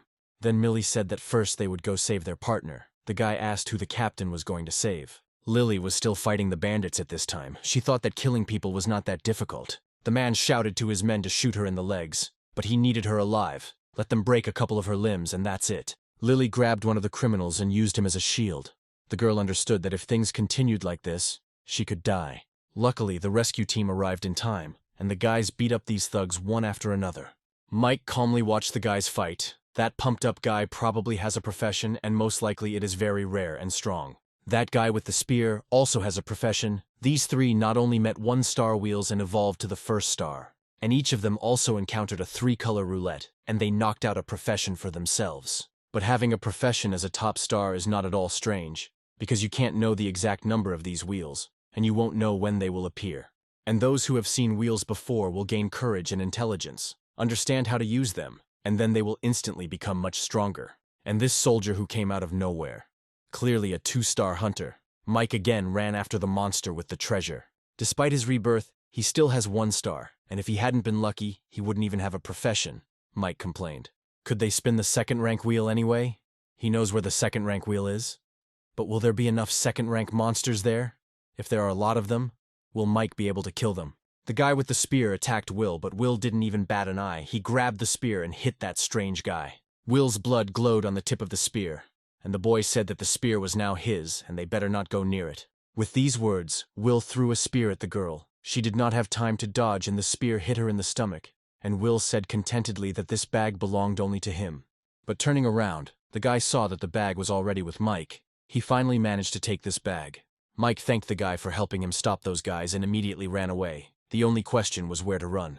The guy kept running after Mike, and even managed to hit him on the cheek once. But no matter how Mike ran and hid in the fog, Will found him. This guy is just a 1-star hunter. But he would have been in trouble if Mike hadn't been able to dodge his silver dagger. But then the guy suddenly tore his uniform. And then Mike saw the black skull tattoo. And now Mike realized that Will became a 2-star hunter because of the Dark Soul Eater. Meanwhile, the soldiers were getting worse. One of them told the captain that there were more and more of these zombies, and their brothers would not be able to hold them back for long. They lost contact with 2 of the 4 border commands. The general said they could no longer hold them back. They had to retreat immediately. The captain told them to tell everyone that they were moving to the left side, but there was that monster with chains. The old man thought that everything was fine. It was worth it.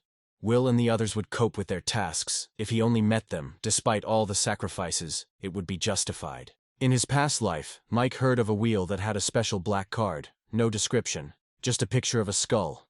The method of use was the same as the other cards. If this card was used, it was able to absorb souls of the same rank as the owner, with no time limit and adding 1 star. It is said that 1-star hunter will absorb another 1-star creature. It will evolve to 2 stars. Then the 2-star, having absorbed another, will be able to evolve to 3 stars. But absorption also has its limits. The owner can only evolve twice. And as they say, this card has one serious effect. The owner cannot live longer than 10 years. Mike was sad that in such a short time, a 2-star hunter appeared, and admitted that this made him proud. Will ordered Mike to immediately put this bag down, and he would let him go.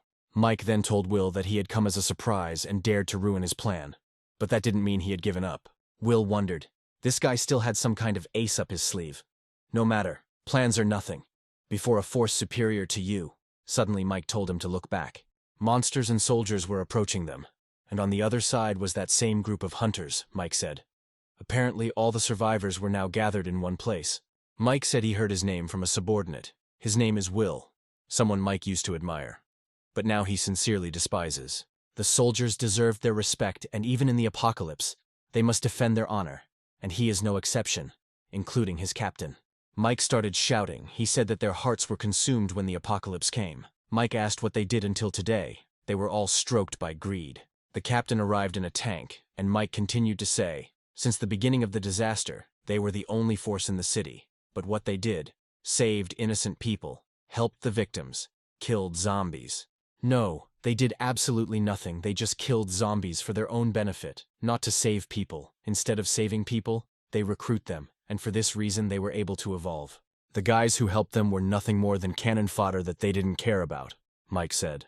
Suddenly Mike ran up the mountain and told Will and the greedy commander, whose souls were mired in sins, if they wanted to, let them come and take everything. Mike opened the bag he had worked so hard for and poured out all the things.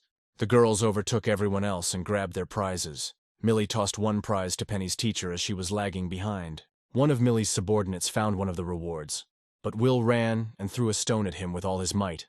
The poor guy flew back, but Will also failed to grab the reward. Millie's subordinates began shooting at him, but he managed to dodge the shots. Millie noticed another reward, but the old man ran forward and pointed a gun at her. Then she stopped. But the old man also failed to get this reward. A guy with a spear blocked his way, and the man grabbed the ball, joyfully shouting that now it belongs to them. The soldiers were sitting in ambush. A man in a suit ordered to shoot. Another asked who they should shoot at.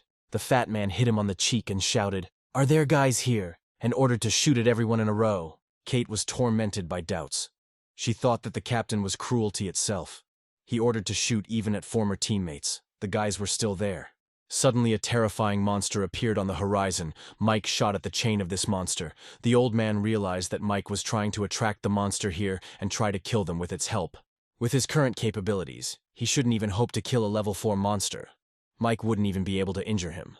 But if you compare it to the treasure monster, he can get even more benefit from this one, namely, the chains that he is wrapped in. They were nicknamed Ghost Gold.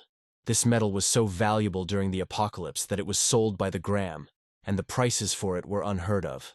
It is said that adding a little ghost gold to a weapon greatly improved the weapon, and could even give it special powers. The captains started fighting among themselves. Penny and Millie hid behind the rocks. Penny asked what they should do now. Millie replied that let those guys fight among themselves, and they would go look for treasure. Penny asked what Mike had planned then. The huge monster tried to hit Mike with his club, but Mike jumped on it and grabbed one of the chains. It was very difficult, but he thought he had to bear any risk for the sake of this gold. All the suffering will be worth it after he gets it. The chain gave a small crack. Then Mike began to quickly beat her, hoping that she would fall. But things were going worse for him. The monster started swinging his club, and Mike's right hand was hurting more and more. Thanks to his improved body, otherwise his fingers would have been broken by now. It was very hard to hold on to that chain. Mike doesn't even know how many more times he needs to cut her, but he's gone too far and can't go back. So Mike took out his sword and stabbed it into the monster's club. Then he activated his gardener skills. Suddenly a very insidious plant began to crawl out of it, which can only be obtained from wasteland monsters. They are very rare and valuable. Mike lowered his hand and then cut one of the chains with his machete. The boys looked at him from below in confusion. Finally, a small part of the chain broke off and fell. Will immediately ran to it, sarcastically thanking Mike. Will, of course, knew nothing about the chain, but seeing how Mike risked his life for it, even an idiot would understand that this thing is very valuable. Lily shouted that the thing Mike wanted was about to be taken away. Mike shouted to Millie to catch the chain, but suddenly Yoke flew over Will's head. The girls ran to Mike, and the monster got angry and started shooting his horn. Mike told the girls to get out if they valued their lives. Some time passed. Mike heard a voice that told him, every time he catches her eye, she sees how he tries to create an image that others would hate. Why does he keep looking at people with such eyes? These few days she even shaved his beard? Mike slowly opened his eyes. It turned out it was Teacher Penny complaining, Mike thought. He thought he would wake up and be taken care of by Lily or Millie. But how come it was Penny, a woman who was a little unreliable? Penny said when Mike first appeared to her, she thought he was a hero. After all, he made her make a choice. Mike told her in his mind that she was facing a cruel reality. Besides, he came back and saved her. This stupid woman still thinks he is not awake. It was a little embarrassing for him. He was thinking whether to get up or not. And Penny told Mike not to think that he was so grown up because he saved her. She was still a teacher. He is clearly a child because he is younger than her, so he should call her aunt. Although that would be weird, it would be better to call her sister. Penny touched Mike's cheek and told him that he should call her sister. And besides, he better wake up. They were in trouble. Every day you have to risk your life for food and water. Every day you are hunted. Every day you have to fight zombies, monsters, your own kind. Even she killed people. Mike thought that in the world of a zombie apocalypse, this is natural. But he just found out that she killed, Penny continued.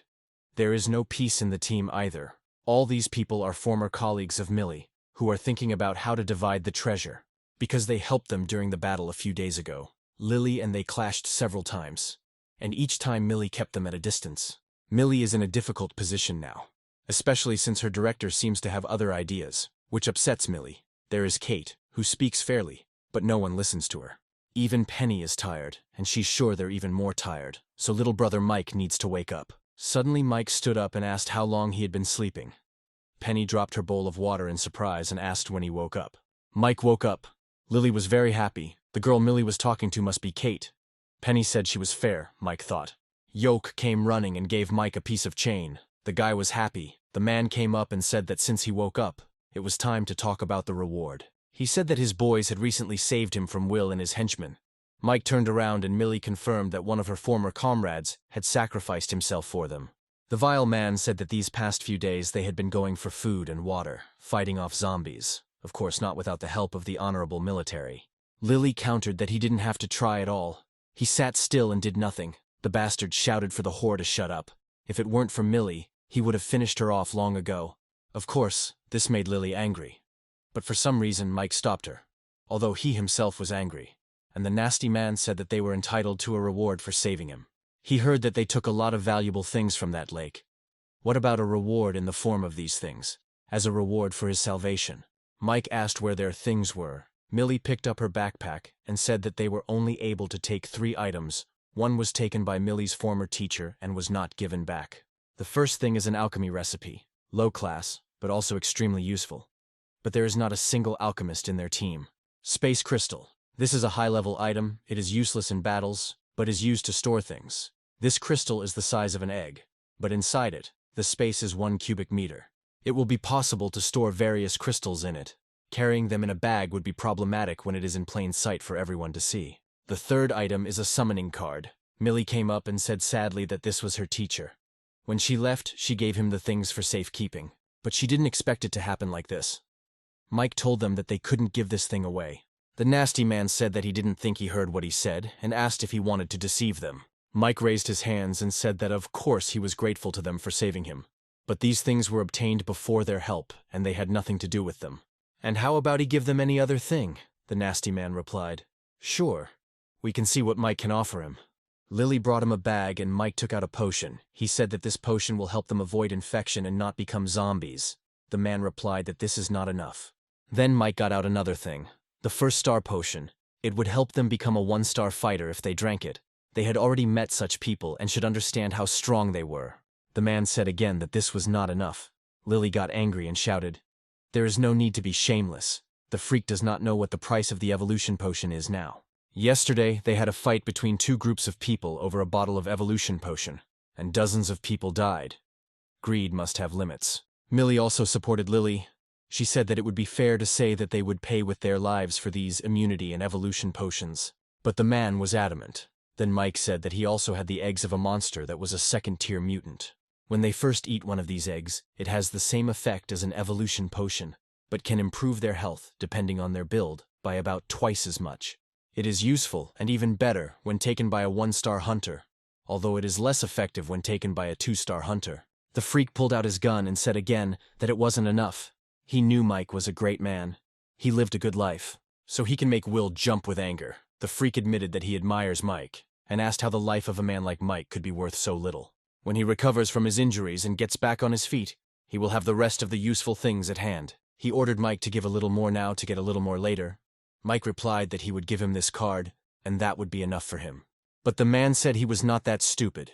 He ordered Mike to drop the backpack and that piece of black gold, or he would kill him. Mike said that the freak wanted all this from the very beginning. He didn't do it earlier because he still didn't understand this teacher's attitude, and was still a little afraid of him.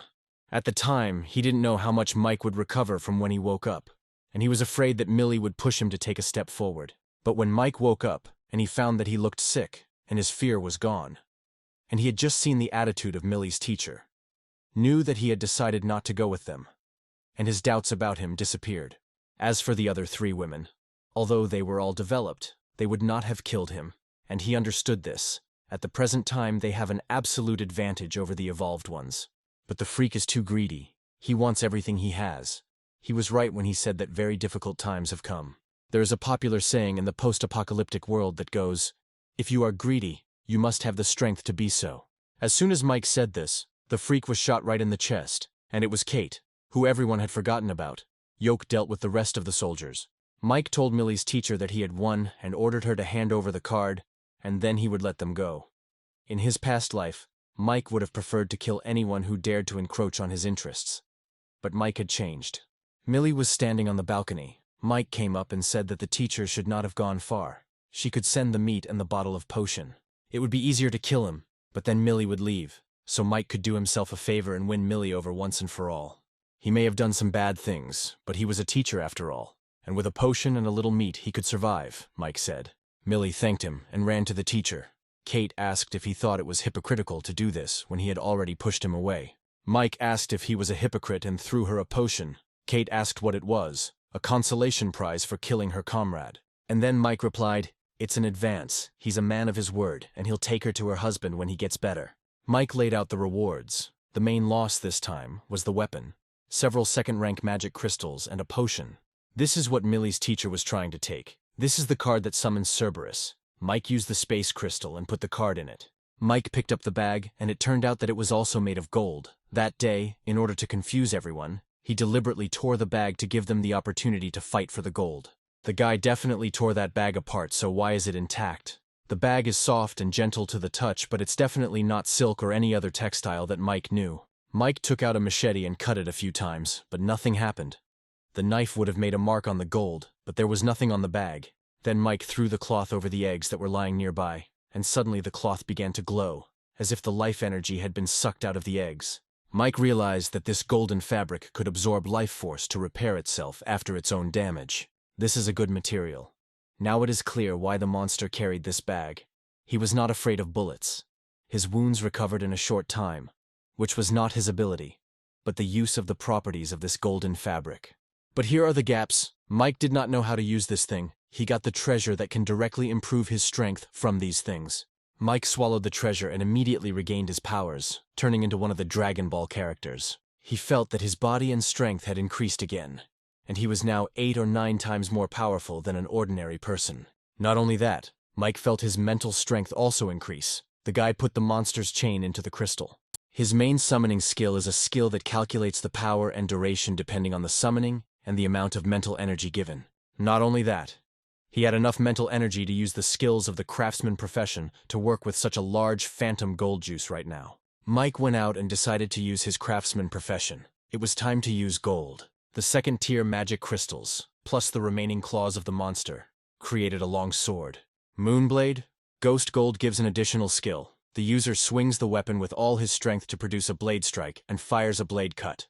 This blade was already a full-fledged weapon, capable of resisting creatures of the second rank, and even the third. And with the addition of gold, not only the quality improved but also the skill. This is a professional skill that a swordmaster receives only after reaching the master level. The vast majority of people who survive the apocalypse have a profession level that is concentrated at the average level. People who have reached the transcendental level will be called by the god. People with the master level are called double god. The blade's additional ability is a roar, with which Mike feels he can cut through the skin of a chained 4th-rank prisoner. But Mike is still a beginner craftsman, and he can't take full advantage of the ghost gold without better materials and plans, so he might as well stop. Mike returned to the guys, and Ken, seeing the sword, asked to let him look at the updated sword. Mike joked that if he wanted to look, let him get it. Ken said that Mike said it himself, and let him not accuse him later of bullying the patient, but of course, nothing came of it for Ken. The guy said that it was unfair, because Mike was much stronger. Mike joked saying that there is no justice in this world. Whoever is stronger rules. Ken replied that he did not believe in that. Mike replied that when he would strike not with the aim of subduing the enemy, but with the aim of killing, then he would be able to fight him. The guys got out a map, and Mike said they were going there. Kate thought it was a new area where her husband worked. She was surprised that Mike was actually going to keep his promise. Much time has passed since the end of the world began, and the outside world is completely filled with zombies and monsters. A loud noise attracts zombies from several blocks, so they have to go on foot. Millie said she could look into other places, but the last place Mike mentioned was a medical facility. Mike replied that hospitals in a post-apocalyptic world are weird, and that's something they should know about. Mike couldn't tell the reason yet because he wasn't sure. Now that Mike had set a goal for himself, he decided to go this route. Kate said she understood that he wanted to avoid this densely populated old area. But what's the point of going the other way if they go this way? Even if everything goes smoothly, it will take them more than 15 hours. Mike replied that he had promised to send her to her husband, but that did not mean that he should risk his life and the lives of his companions. Then Mike said he couldn't guarantee safety. Millie asked if that meant they were leaving. Mike replied that they had a hard road ahead. The man was bandaging his partner's hand when a guy with a spear came into the room and said that he had received another 35 pieces. This time, it should be enough for them. Others have over 300 stones, which should be enough. The man complained that the 200 stones they received in exchange for the stolen silver items were wasted. The guy asked who knew that it would take more stones to spin at once. The girl replied that there was no point in complaining about this wheel because without it they would have died long ago. In fact, they have a lot of time to get a lot of stones that they can spend on themselves. And the color roulette that spins twice and turns into a profession roulette is just amazing, the guy said. Suddenly, Mike broke the window and burst into the room. He held a knife to the girl, then Millie and her partner burst in. A simple raid to take control of two people with a profession and an advanced person often happens in the apocalypse. Over time, all the survivors learned to be careful. The girl said that he could kill them or torture them, but he should not think that they would become obedient. Mike replied that he could kill her in 10 ways. Then told the man that if he did not answer his question, he would kill them. The guy asked where the colored tape measure was. There was no answer, so Mike pressed the knife closer to the girl's throat. The man saw the blood and got scared. He shouted that the roulette was at Long's address and he could take them there. They all went to the colored tape measure. Ken was beaming with happiness. Then Mike asked what was so good about a broken knife. Ken defended the weapon, saying that the knife is very aesthetically pleasing. It is a unique knife, and it is very sharp, cutting zombies like paper. Mike asked him to shut up, or at least be quieter.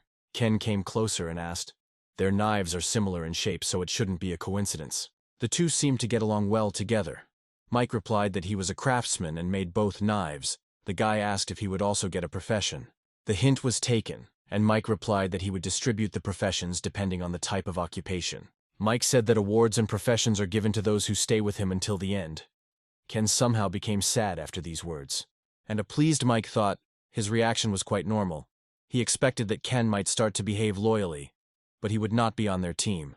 The guys came to the roulette. There was really something special about it. Mike said that it seemed like they needed to stay there for a while. Mike created a bomb and thus destroyed a crowd of monsters. Then Ken said that he also needed to learn how to make bombs. Then Mike turned around and saw the smoke plumes and said that Lily had done everything right too, so they would be able to collect about 200 rocks this morning. After Ken finishes cleaning this side, he will go help Lily, and Mike will go and look at other places.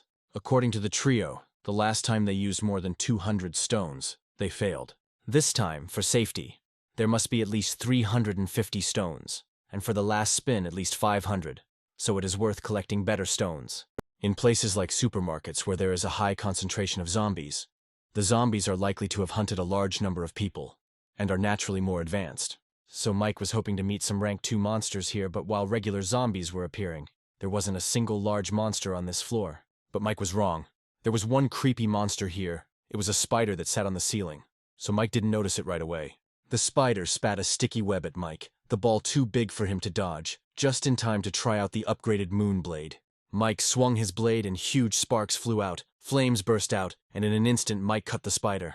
Just as Mike was enjoying the good loot he had easily gotten, he was shot at by a new monster, the Whispering Lady and her pet. In a past life, shortly after the end of the world began, a beautiful and bloody legend circulated in many places.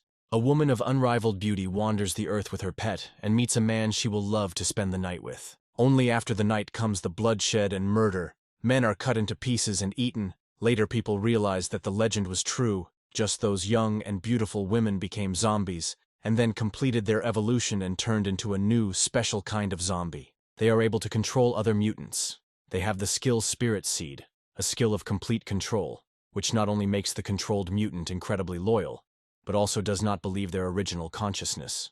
The pet evolves with the owner. Mike said that he didn't expect to meet such a monster here as she and her pet, mutants of 2 ranks.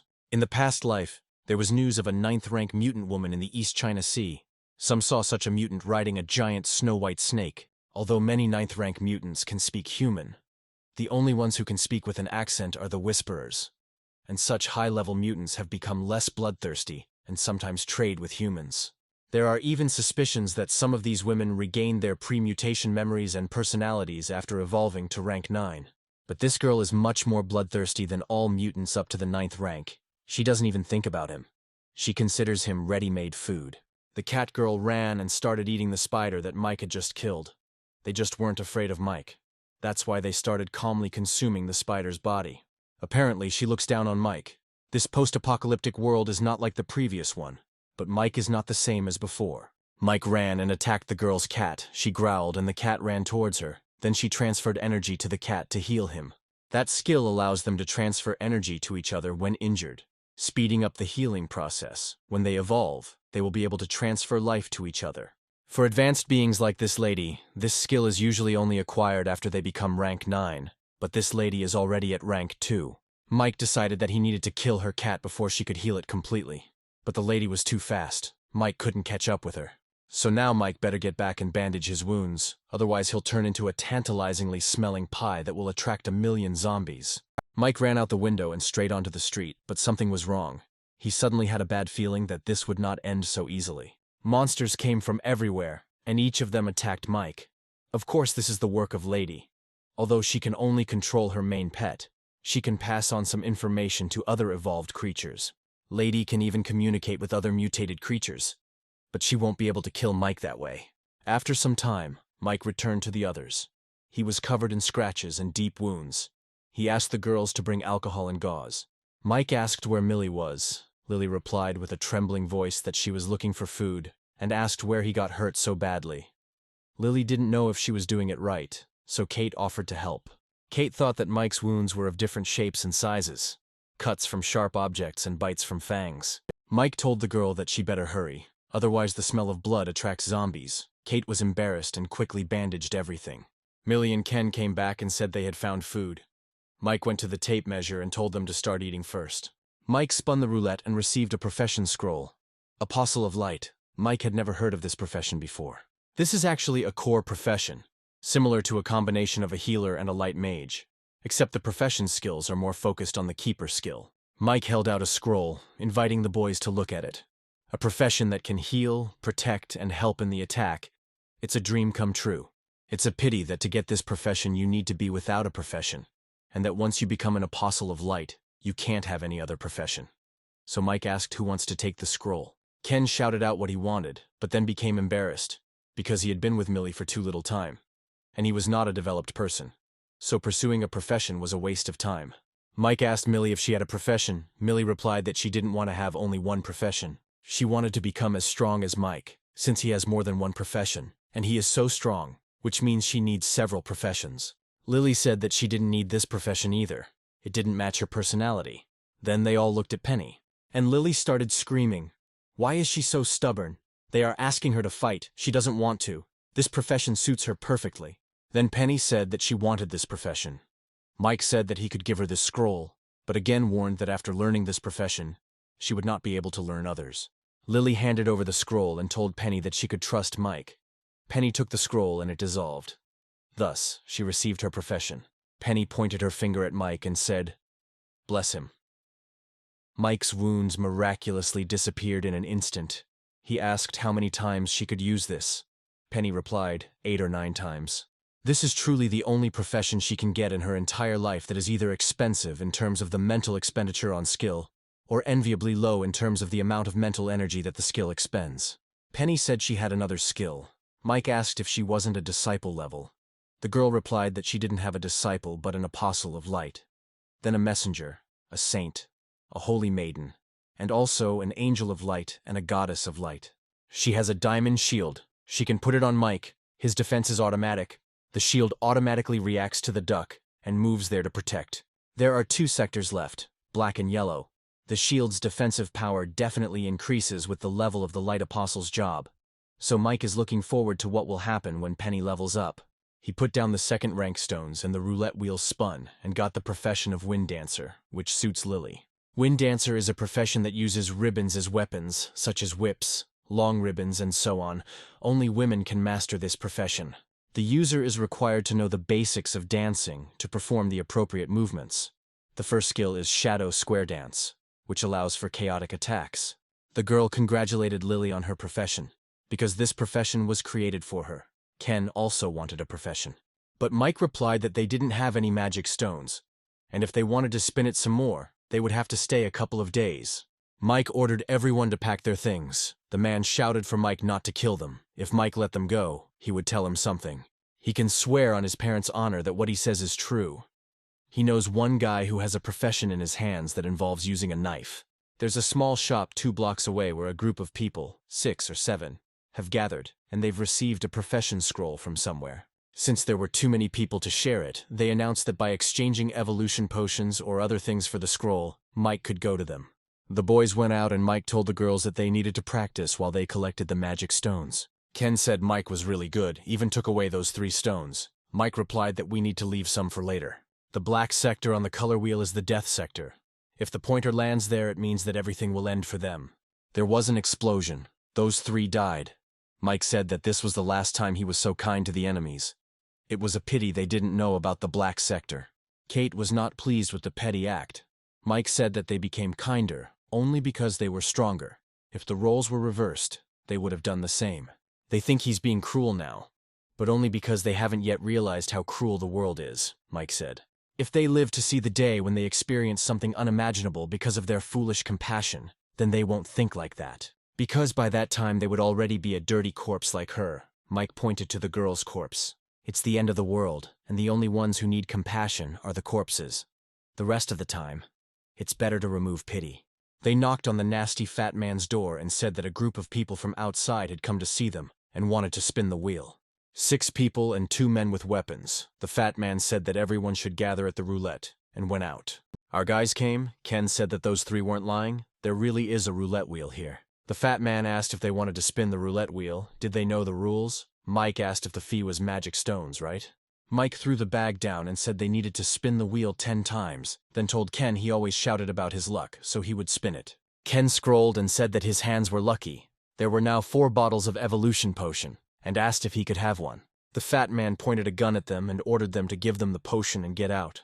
Mike grinned and replied that he knew it would happen. So he's going to use them for training. The girls ran to attack, and Penny protected each of them with a shield. After a successful raid, Mike suggested going to the supermarket and exchanging the evolution potion for the profession scroll that the man had. They walked away, and Ken asked what they should do. Mike replied that Ken had just used an evolution potion. He and Millie would clear the area of zombies, and he would go to the supermarket and check. But everyone immediately told him that it was too dangerous. Mike replied that they didn't have to worry. The fact that they want an evolution potion means that at least most of them haven't evolved yet and don't pose a threat. Lily asked him to take at least Yoke with him, which he did. A cat was sitting on the roof of the building and watching them. Mike met that mutant woman. She was with the bone demon. Mike didn't want to fight them, but there was no choice. He asked Lady if she didn't have a higher intellect than other mutants. She should know that he would kill her today. Although it is called a bone demon, it is actually a type of mutant zombie that evolves towards mentality. And its most famous ability is the skeletal illusion. But at rank 2, the most he can do is a skill called Burning Ray, and Mike managed to cut off the demon's arm. However, the lady was already behind him, using the Psychological Scream skill. Psychic Scream is a psychic-type skill that deals direct damage to life consciousness and is extremely dangerous. But she's just a Tier 2 mutant zombie. How could she master the 3rd skill when she already has 2 natural skills? The lady had already started to run away, and Mike decided to catch up with her. The demon tried to attack him, but Mike killed the demon. She needs to be gotten rid of. Otherwise, she will constantly attack him.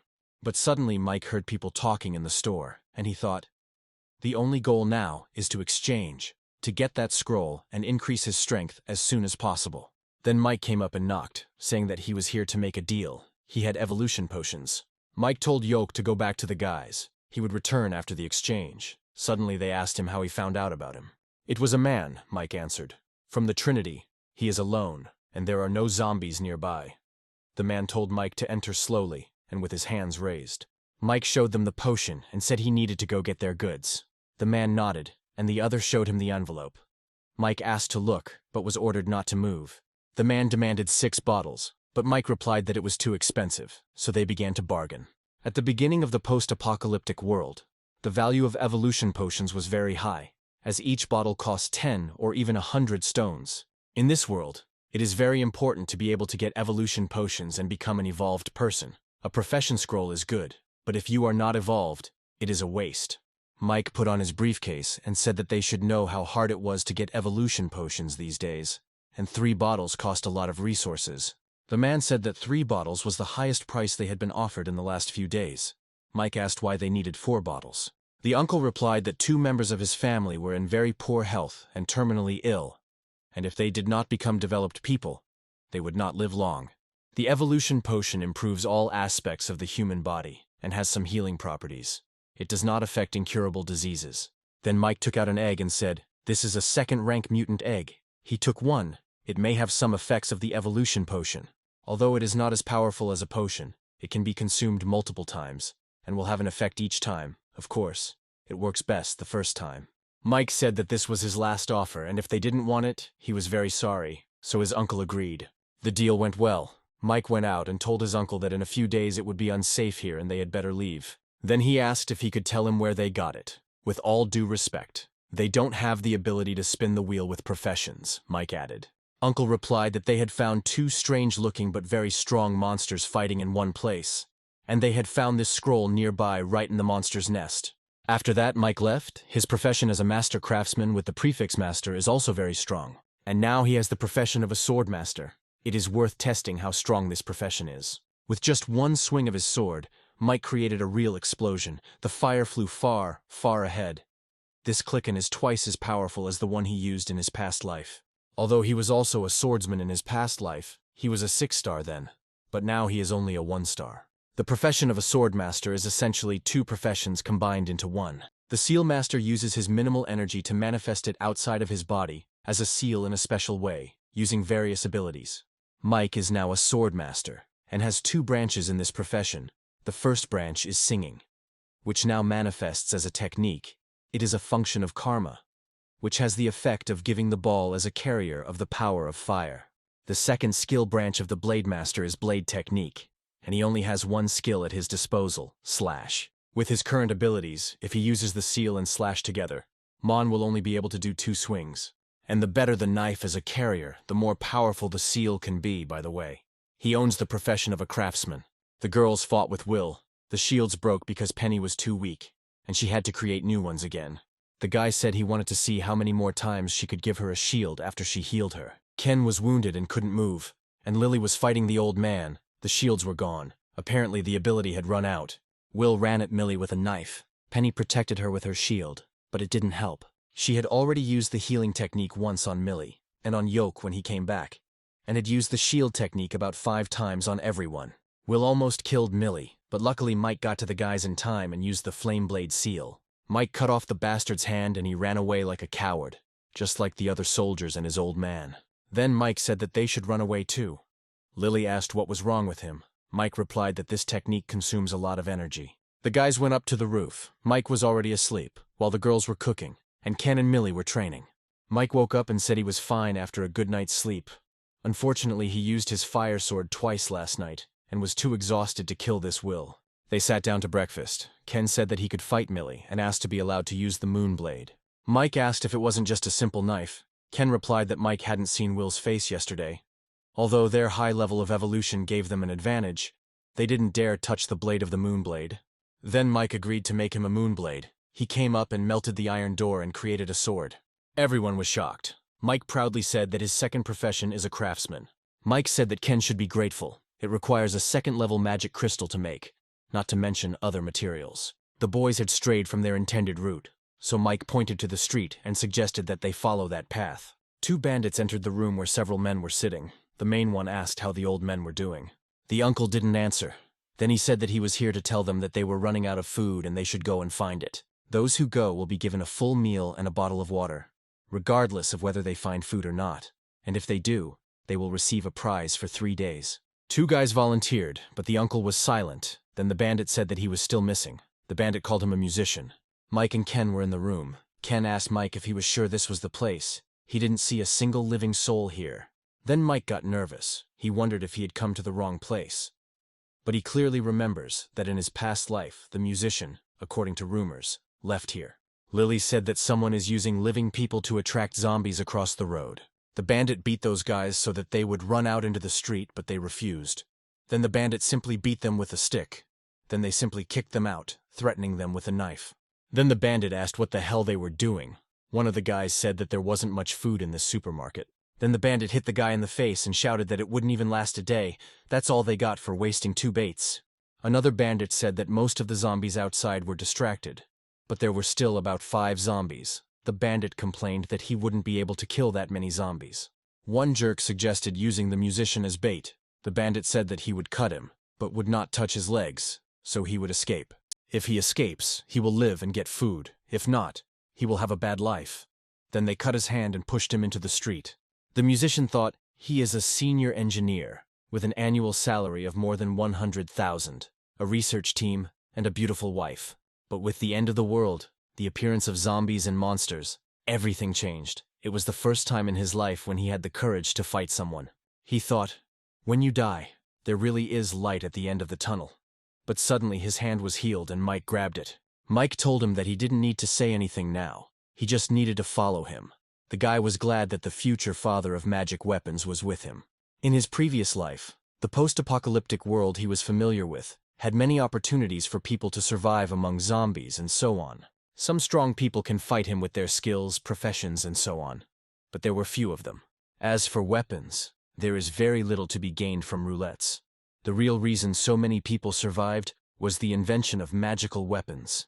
Victor is a man who invented weapons made from magical stones. He extracted the energy contained in the stones using technical means and then released it in a complex manner.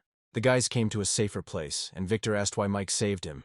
He is useless. He can't kill zombies or get food. Mike thought that he hadn't killed zombies directly, of course, but indirectly he had killed more than he could count. Mike told him that he knew him. He had seen promotional materials for one tool that introduced it in detail, and he always admires people who work in technology. Victor sighed and said that it was all in the past. Now he was a simple guy. Then Mike asked Millie to talk to him alone. Then Mike offered him something to eat first. He gave him a bun and even a bottle of wine he found. Then he showed the crystal and said he had an idea. There was energy in this thing, and if they could extract this energy and process it so that people could use it. Victor replied that it was a good idea and asked to give him the crystal. The man began to examine the stone. Mike said if he didn't mind, he could stay with them, and at least he wouldn't have to worry about going hungry. He will try to make the process of studying the stones as easy as possible for him. Victor asked to do one thing for him, and after that, his life will be in Mike's hands. The bandits thought that the group they met today was obviously very strong, so why would they save a loser? Before they could even start eating, Mike burst into their buildings. Mike asked if it was them. Victor replied, yes.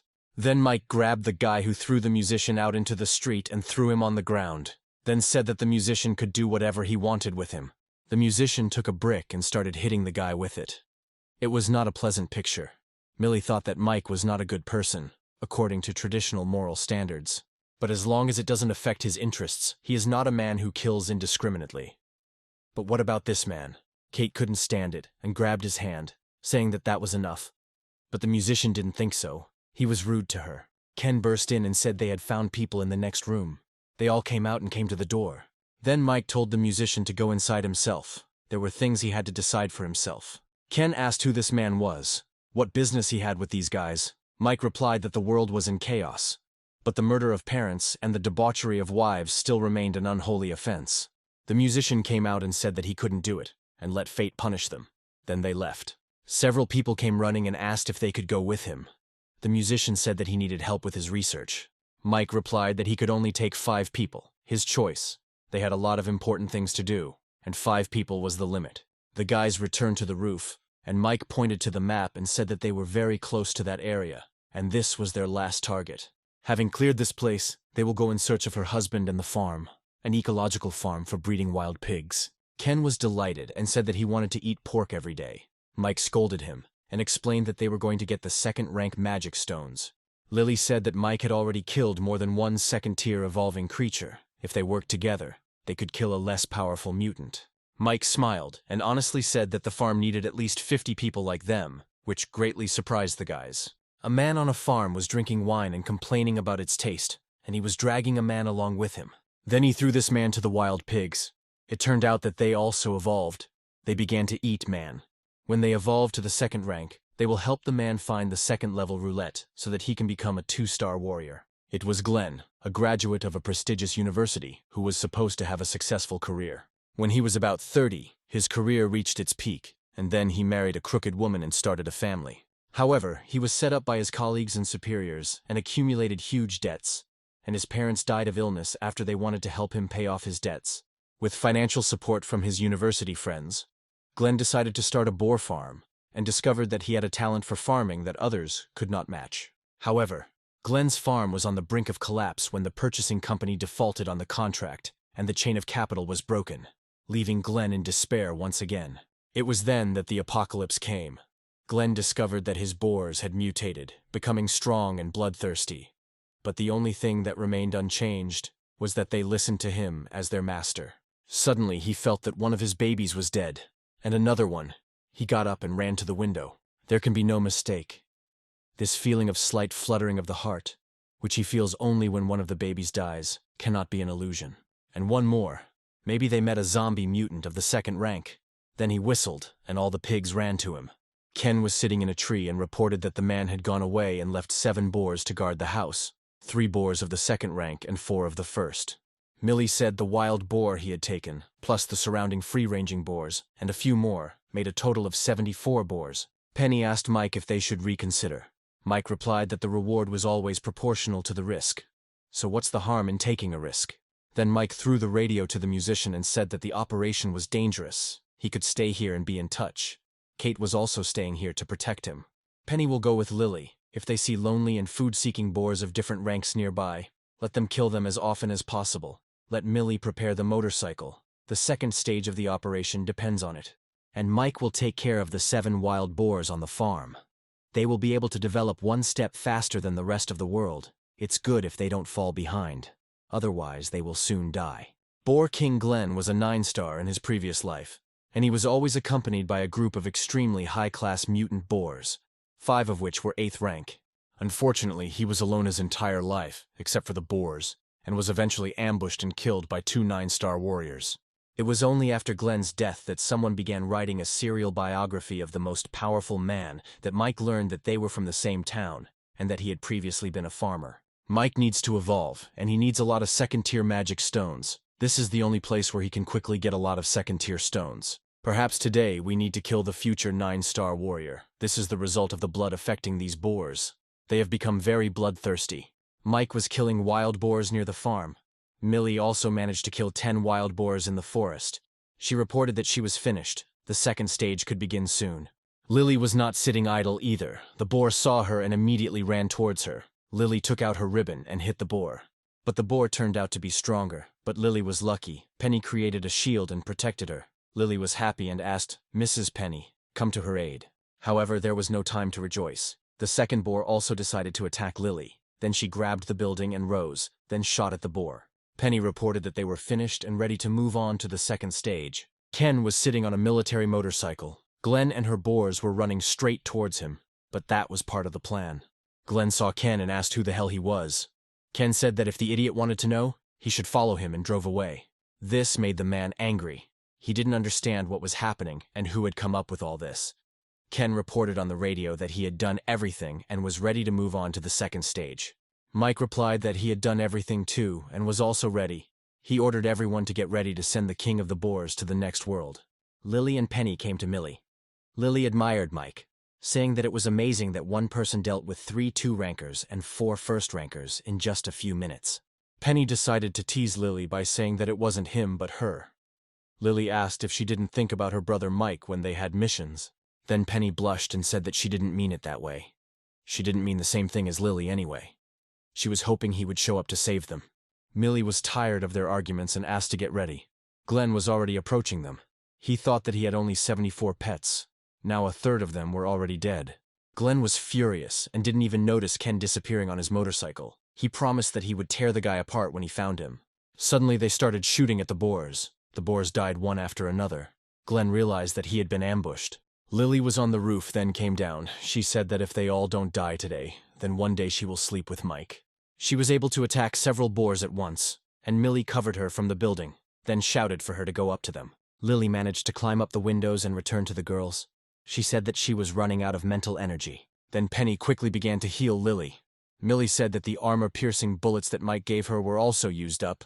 Regular bullets are useless against these boars. Glenn burst into the girls' room and shouted that they had nowhere to run, and none of them would be able to escape. But he himself was in for a surprise. Mike appeared behind him and kicked him. The blow was so strong that Glenn was thrown out into the street, but that wasn't all. Mike jumped out of the window after him with his flaming blade. Mike burned all the boars at once with his blade. Ken said that he killed 72 boars in total. 2 were missing. Then Mike said that it was impossible to find all the boars, and it was good that most of them were killed. But he left these boars to Ken. Then he said that the tusks, bristles, and partially evolved parts of the boar's body were all good material, which made Ken happy. Besides, didn't he want to eat pork? Ken lit up even more. Millie said that he would go and pick up everyone else first. They decided to go and find the rest, and then work together to preserve all this pork. The boys brought the rest, and together they began to cut up the pigs, then canned the pieces and roasted them over a fire. Mike rested and thought. The combination of 2 professional skill systems is indeed very powerful, but it drains his mental energy too much. This type of mutant boar meat is also a good tonic, although for him it will no longer have an effect. But for Lily and the others, it can make a small leap in physical development. This time the win was 40 plus second-level magic stones.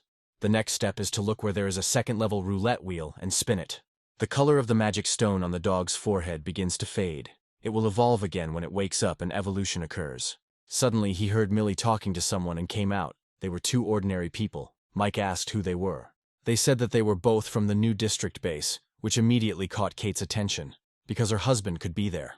Millie suggested that we first sort out this situation.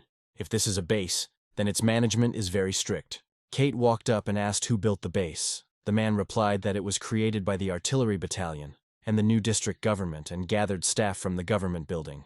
Then Kate asked if they knew Sid from the new government office. But the men replied that they didn't know him, had never heard of that name.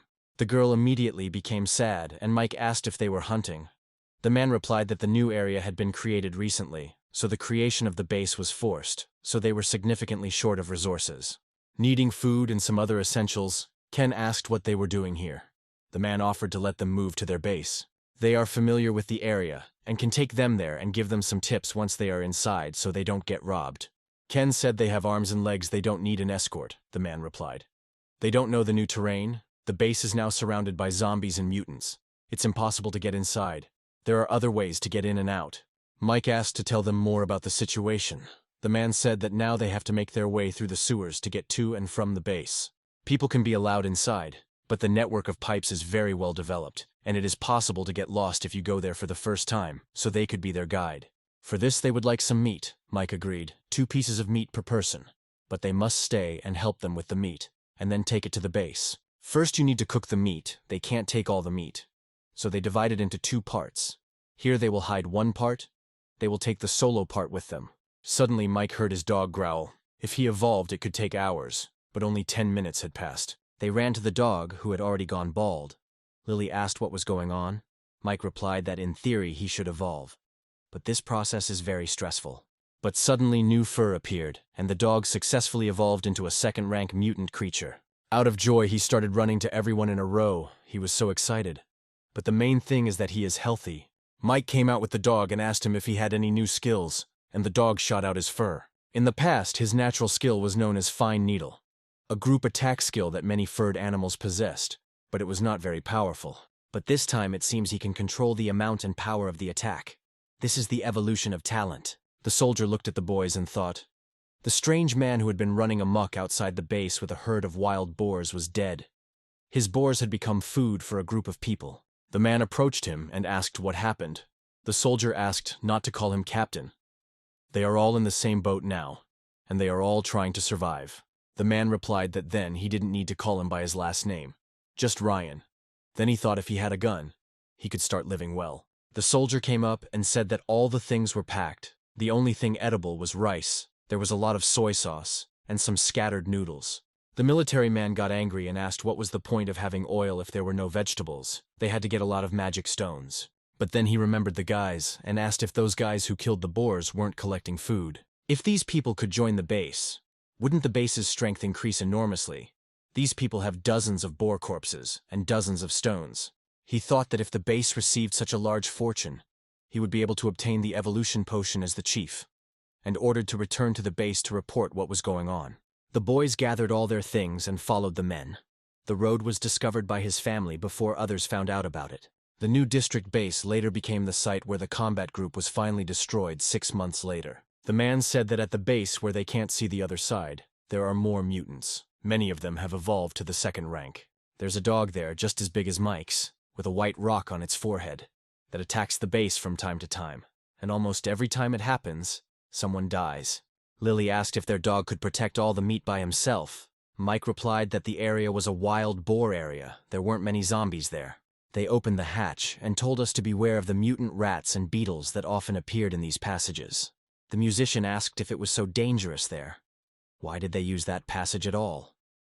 The man replied that it was better than dying of hunger at the base. Mutants are afraid of fire, so it is better to have a torch. However, they don't need to worry about this. You don't need to give them much. If we are talking about the best food and weapons, then you can get by with a small share. Otherwise, you need to watch the mood of the guards. The turn in front is the western entrance to the new area. Turning the corner, the guys met several people. They asked what he had managed to get and tried to take the bag. Jin tried to grab the bag back and pushed the guy away, causing him to crash into the wall. The man, who was called Uncle, said that the boy was just looking to see if he needed to be beaten, and called Jin an ill-mannered child. Jin's brother replied that his brother had just seen the meat he had found at the cost of his life being stolen. So he was very scared, and then he promised the man half of the meat. But the bastard said that he would take all the meat, and then he demanded a second bag of meat. That bastard stood up and said that this wasn't enough. They couldn't let those two get away with it. They ordered the boys to throw down their things too and give them to them. Lily said that she had enough and ordered them to return the meat and get out. The freak started to show off that he would kill her, and ran at her with a club. But Lily calmly hit him in the stomach with her knee, then kicked him in the face. The other two freaks also wanted to kill Lily, but she dealt with them all, and the guys moved on. Mike advised them to adapt in the future, as things like this will happen all the time. At least half the battle in this world is to protect your own. It may seem like someone else is just robbing something, but these things may well become your life in the future, so there is no difference between robbery and murder. Not to mention being seriously injured or even killed, Mike said, adding that Lily did a great job. To avoid trouble, Mike suggested that everyone leave all their weapons in his care. The guys took out their swords and Mike put them in the crystal. The guys finally got to the base. Jin said that they just arrived and they have nowhere to stay. Why don't they go with them? They can accommodate them. But Kate said that she was not going to go. Kate was going to look for her husband. She hugged Millie and asked her to be careful. She whispered to Millie to leave Mike when she could. He was too cold-blooded. Then told him she didn't agree with what he had been doing all this time. But he kept his word, and it was over between them. With these words, she left. Mike told Jean that he needed to buy some supplies and everyday necessities, and asked where he could buy them. Jin said that it was easy to find daily necessities here, and there was a small market not far from here, on the border with the southern district. Mike asked if there was any ammo there. Jean replied that he wouldn't find any for sale, but he had heard of a black market where ammo was sometimes sold. This surprised Mike because the new area had only just appeared. He asked if Jean had ever encountered someone selling strange things, certificates, potions, and so on. Jin replied that he hadn't seen anything like that, but he thought he heard someone say that someone in the eastern part of the base was selling a recipe for something at a high price. Mike asked them to help him find the man, and as payment he would give them 5 more pounds of meat, even if they couldn't find him in the end. Jin volunteered to help and told his brother to split up. First he would take them to the market, then home. They would see each other there. Penny saw girls selling themselves for food and asked to help them, Mike said as her friend. He explains to them for the last time. If they give them food, they must give food to other women like them, and if they give food to those women, they will be forced to give food to all the people in that market. Mike asked if she was willing to kill. It's not about killing one person, they need to kill a lot of people. She pays for the food, and yet she has to kill for safety. The man said that recently people were being killed every day, mostly because they had food in their hands. Mike saw two men and asked who they were. Jean's brother replied that they were bandits and they had evolved. A man approached a girl and ordered her to raise her head. The girl was in a terrible state and said that she would do more of this. But the bastard just started to drag her by the hair, while the poor girl screamed for the freak to let her go. But of course no one helped her, because people become real monsters in a bad situation. Mike said that evolved humans can torture to death, and these two must have done something similar. The man cursed the two animals and said that if they had not controlled all three roulettes, they would not have been allowed to behave like that. Upon hearing about the roulettes, Mike immediately became excited and asked where the roulette was. Mike squeezed the man's hand so hard, and he said that everyone at the base knew that there were 3 tape measures here, and many had seen them before they were protected. In any case, the stones on the roulette are the same as on the foreheads of the zombies outside. There are gray and white ones. Apparently, this is a second-rank roulette. Mike thought that in his past life, he left the city when he became a first-rank evolved human, so he didn't know about this roulette. The guy almost missed the important thing. The food they eat now has no vegetables, and even developed people have problems with the body if they stay in this state for a long time. So, after thinking about it, Mike took Ken and the two of them went out to buy some seeds, carried everything up to the roof, and Ken asked how they were going to grow their vegetables now. And then Mike began to use his professional gardening skill. He thought that he needed to feel as if the spiritual energy had become a part of his body, rooted in the ground. Every time Mike touches a cabbage seed, it becomes a knot in his mind, and every time he touches it, he lights up. He had planted the seeds less than 10 minutes ago, and they had already sprouted. But of course, in that time his mental energy had been depleted by half. But it was worth it because it meant he would no longer have vitamin deficiencies, and would never have to worry about food again. When the gardener profession rises to a high level, it means that Mike can feed a large number of people, and have a power that others cannot. They all had dinner together, and the man was wolfing down his dinner. Ken said that it felt like he hadn't eaten for a couple of years, without even trying real food. The last words inspired the man. Suddenly Jean returned. He was somehow gloomy. He told Mike that he knew where to look for the man with the scroll. He was in the eastern part of the base. We see Kate. She finally found her husband. He was eating dry noodles. Kate was worried and asked how he managed to suffer so much. The man replied that she should not worry about her husband's affairs. Then he said that it was so delicious. He had not noticed it before. Kate thought that he had previously held a very high position and had no time for these semi-finished products. Fortunately, Millie left her some meat and a bottle of potion. Suddenly her husband fell down shouting, "My heart!" Kate ran to him, and then some guy kicked the door open and came to them. Then Kate's husband started to grovel at him. He said that it was his wife who came to visit him, so he forgot. Now he will wash his clothes. Kate asked what he was talking about. Her husband told her to fuck off, and added that he would explain all this later, and the uninvited guest silently stared at Kate. Then he left, Kate thought. She had a bad feeling about this. She had to find Millie and the others as soon as possible to see if she could get a weapon for protection. The woman asked the bastard if he had seen that loser's wife. If she was as beautiful as they said. Today she saw her when she was looking for her husband, and realized that he might like her. The man said that she was very beautiful. He had heard about a beautiful wife before, but he never thought that she could be more beautiful than the rumors. Paul stood up and said he was in no hurry. He asked the second man what was the reason for everything they had now. He was a temporary worker and he is a technician. Why can they now enjoy life here when 2 girls give them massages? Because they have evolved, they have more powers than others. They can kill zombies, mine stones, and spin the roulette. He doesn't know what situation the base is in now. It's surrounded by zombies on the outside. Who knows what day the zombies will break through? So what if they both evolved? Will they be able to handle thousands of zombies? So they need to continue to get stronger. Baldy asked what this had to do with the loser's beautiful wife. Paul replied, Director Vincent and Chief Jim are both developed to first star, so why can they run the base and they can't? It's because they have skills. They have people with weapons. They are very strong. They have the best chance of surviving in case of danger. Magic stones obtained from hunting are also under their control, and whenever the base finds something good, they are the first to get it. 5 kilometers from the base, on the mountain, a place guarded by zombies and monsters was discovered. The base is ready for a raid there. Chief Jim has an unusual love for women of a certain age. If they give him the loser's wife, he will be delighted. If they can capture that roulette, he will owe them a weapon, if not skill scrolls. The bald man suggested stealing it right away, but Paul replied that it was too late. They would steal it tomorrow and send it straight to Chef Jim. Mike and Jeannie came to that man. Jeannie said that this man's name is Lei, and he is not an evolved human. But he used to be a national-level shooter, and he is very good at it. There are several people on his hands. They are also not developed, but with strong firepower. So he will most likely ask for a potion. There are many people who are interested in this scroll, such as the 2 base leaders. But the price was too high, so the negotiations failed. Lei's strength is not weak. More than 200 people and more than 100 guns. They are considered the strongest private unit in the base. So it would be impossible to capture the scroll. The guys finally came to the gates of Lei's base. There was a line of people at the gate. Jin said that Lei was probably the only force leader at the new area base who was recruiting regular people. The guys entered the building and saw a man sitting on a chair. Next to him were 2 soldiers with machine guns. Lei immediately understood why they came and said that if they could afford it, the scroll was theirs. Mike asked to see the product and they showed it to him on the laptop. Mike's eyes lit up and he asked to name his price. Lei said that he had not seen Mike before and asked if he was a stranger here. The guy replied that he had recently arrived at the base. Lei stated his price, 5 bottles of the first star evolution potion and his scroll. No wonder they haven't been able to sell it yet. It's overpriced, Mike said. The man replied that it was because his product was good.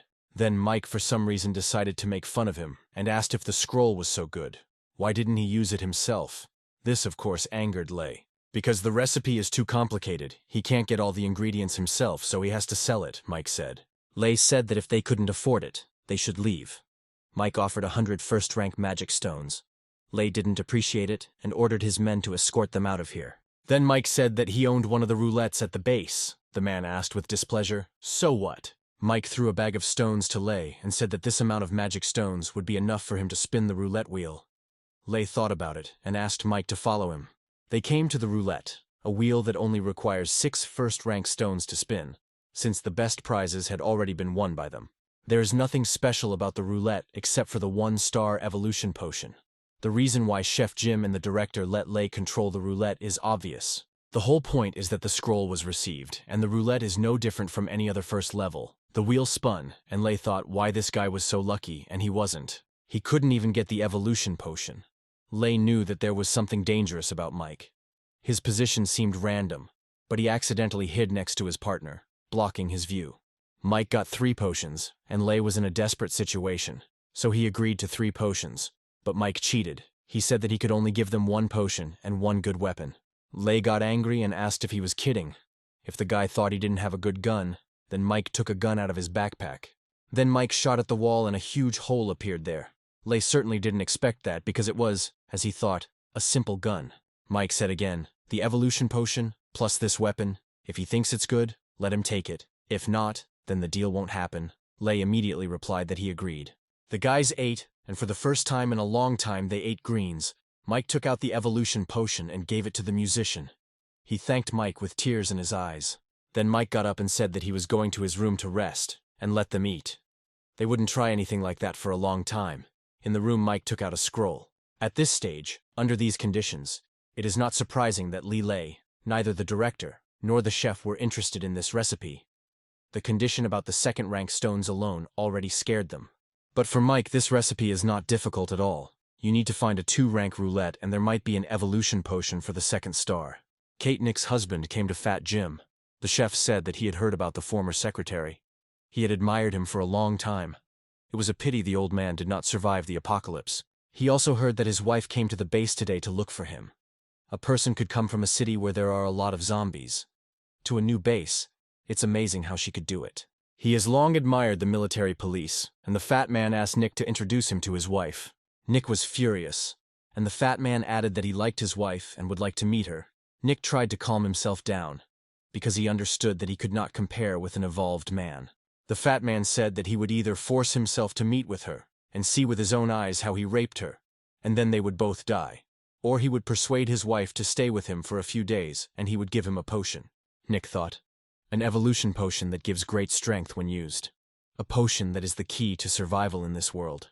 Every day at the base, dozens of people die for the sake of the potion. How many developed people are at the base now? They have power. They have a life that they can enjoy.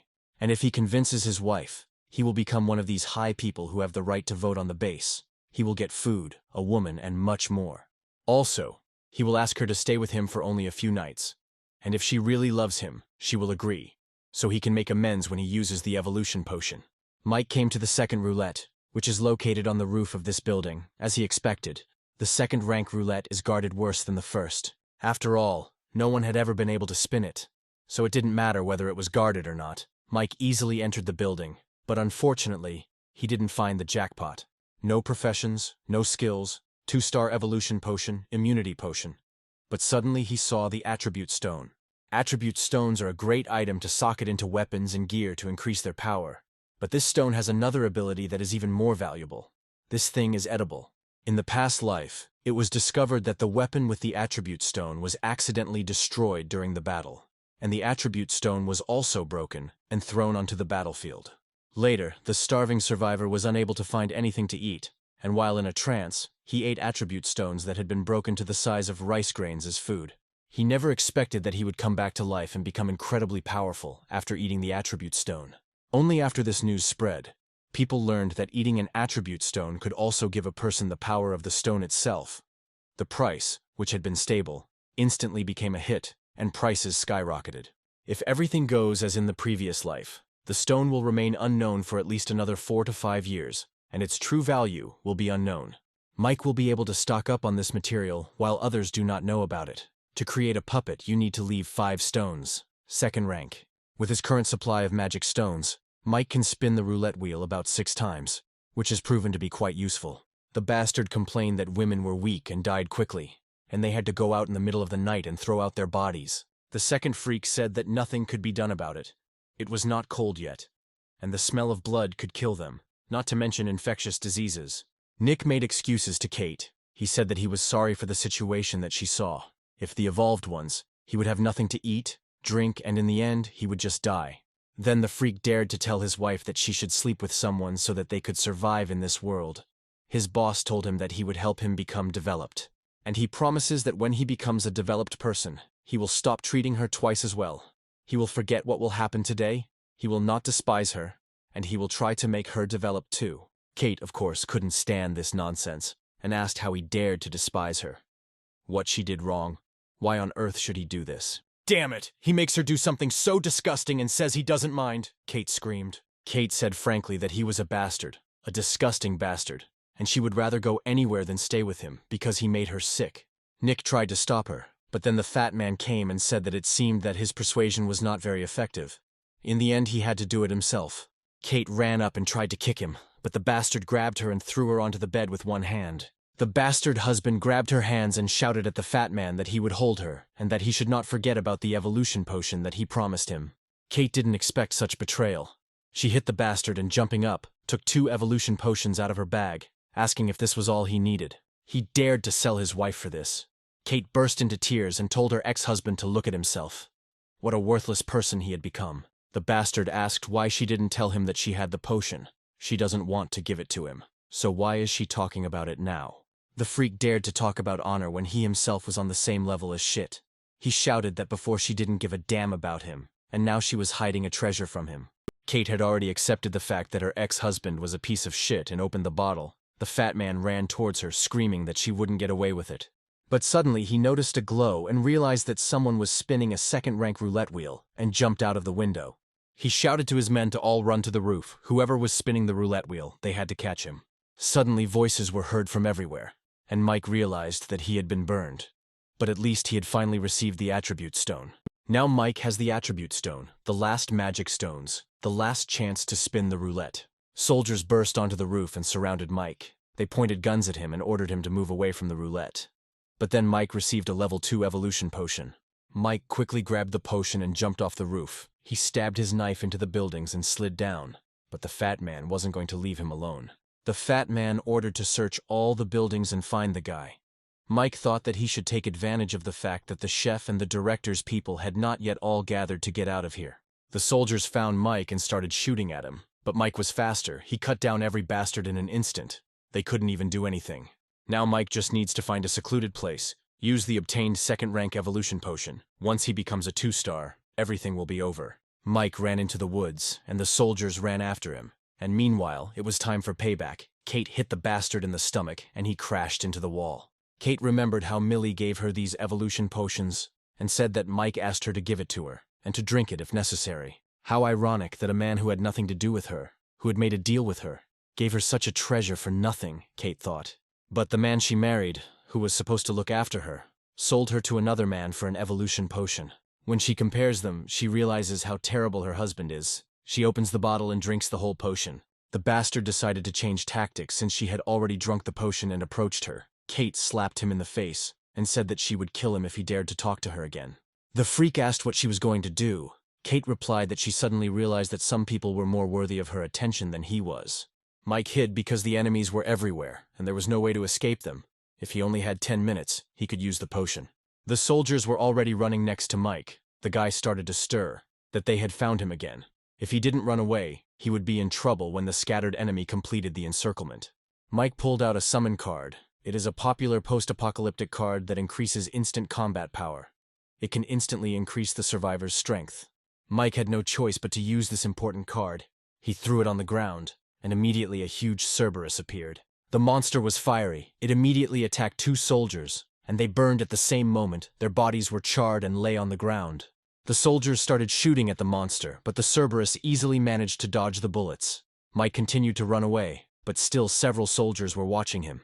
Then he started using the primordial charms. They brought the tree to life, then the car, and it turned into Bumblebee. Mike strictly controls his mental energy expenditure and uses a basic charm technique that doesn't last long, but is enough to distract attention. But he won't be able to stay safe for long. He will soon encounter the chief and the director, the 2 leaders of the base. The soldiers continued searching all around. The director came, and the fat man told him that there were too many people here, and the guy could find a house by chance to blend in with the crowd. Vincent replied that the guy with the 2-star evolution potion, if they didn't find him today, they would never find him again in their lives and would still be in danger. After tonight, the question wasn't whether they could find him, but whether he would look for them. Vincent shouted for them to clear the area and kill everyone but his men. The bastards were happy and proud of their vile actions, but it was not to be. Mike appeared right behind them and took out his flaming blade. So he killed those bastards. Then Mike hid in a secluded place, and with the base leaders killed, there should be no more pursuers. Because of this little bottle, there were so many deaths. Mike drank this potion and immediately felt this pain. He fell to the floor, but the main thing is that his plan worked. Soon before the end of the world, he was able to become a 2-star hunter. Mike returned to the guys who were apparently fighting. Ken was glad to see Mike. He asked if he had caused this mess, right? But Mike didn't answer. He looked at the boys and thought, it seems that in this night of chaos they also encountered trouble. Lily and the boys are covered in blood. It's good that they adapt. Then Mike asked the guys to come back and talk. Millie noticed that he had changed somehow. Mike asked her to call Gene, and then they would discuss everything. Jeannie and his brother came, and Mike surprised everyone with his question. He said that he had something to discuss with him, and asked if Jeannie would like to manage this base. Of course, Gene was shocked. He asked what Mike meant. Was it a joke? Then Mike said that 2 base leaders were going to kill him. Mike approached Gene closely and said that he needed a secure base and needed to find a new owner he could trust. He asked again if Gene would like to be it. Gene replied that he wasn't even an evolved human.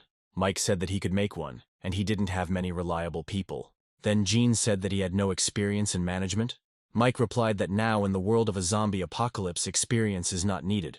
Now only experience in killing is needed. Gene asked why Mike chose him. Mike replied because he wanted to. He liked him, and that's why he chose Gene. And then Gene finally agreed. He asked what he needed him to do for him after he became the owner of this place. Mike replied that there were 3 things he wanted Gene to help him with. But it is worth waiting until the entire base is under his control. Now he will go to one person, and with his support everything will go more than smoothly. Lei and his soldiers were fighting. The man with glasses said that if this continues, the base will collapse. There are so many zombies that they will soon kill each other. But Lei himself knew this very well. He thought about what he could do. He needed to keep the area safe. And then Mike appeared. Lei wondered when the guy had managed to get so close to him, and he realized that today's commotion was because of him. Lei said that their deal was completed, and he didn't understand what he was doing here. Mike suddenly asked if Boss Lei really had unique abilities. Mike said he had a favor to ask of him. Lei got nervous and replied that if he needed anything he could just ask. He said that because he realized that Mike was a 2-star. Suddenly, we are shown an old man and his team. They looked terrible. They looked like zombies. The old man and his subordinates began to run towards the base. People inside the base were running away in panic. Jin came on stage and told everyone to listen to the instructions. No running around and no lights to turn on. The main thing is not to panic. Keep order. The zombies are nearby. But they did not attack the base. Jin promised that everything will be fine soon. Jin called men up to 30. They will have to follow him and help. Ken said that the guy was great. He resolved the situation so quickly. Lily replied that it was not enough, because some animals did not understand words. It was almost dawn. The boss had to get ready too, Ken said. Lei reported that they had captured the food warehouse at the base as they had ordered. But there was not much food there. Jin replied that they needed more people then, with the temperature still high during the day, and the corpses at the base needed to be cleared out as soon as possible. Considering that food can be given as payment, he thinks that many people would be willing to do this work. This method of payment for work can be used in the future, for example, to strengthen bases, collect fruit drinks, or even plow the land. Mike was pleased with his choice. He watched and thought that this young man really knew how to be organized in everything he did.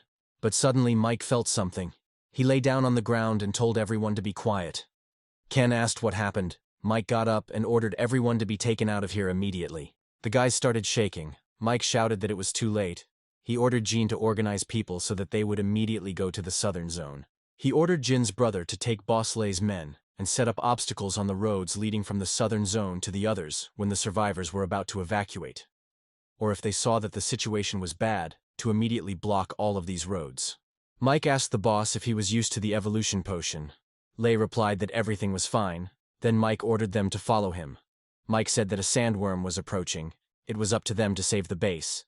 The sandworm is a mutant that has a single ability, which is that they can quickly make holes in the ground, and the tremors are now destroying the foundation of the southern wall. The foundations of the buildings here are not strong enough to withstand the sandworm, and probably won't last long. Ken asked if the walls collapsed and thousands of monsters rushed in, they wouldn't be able to stop them.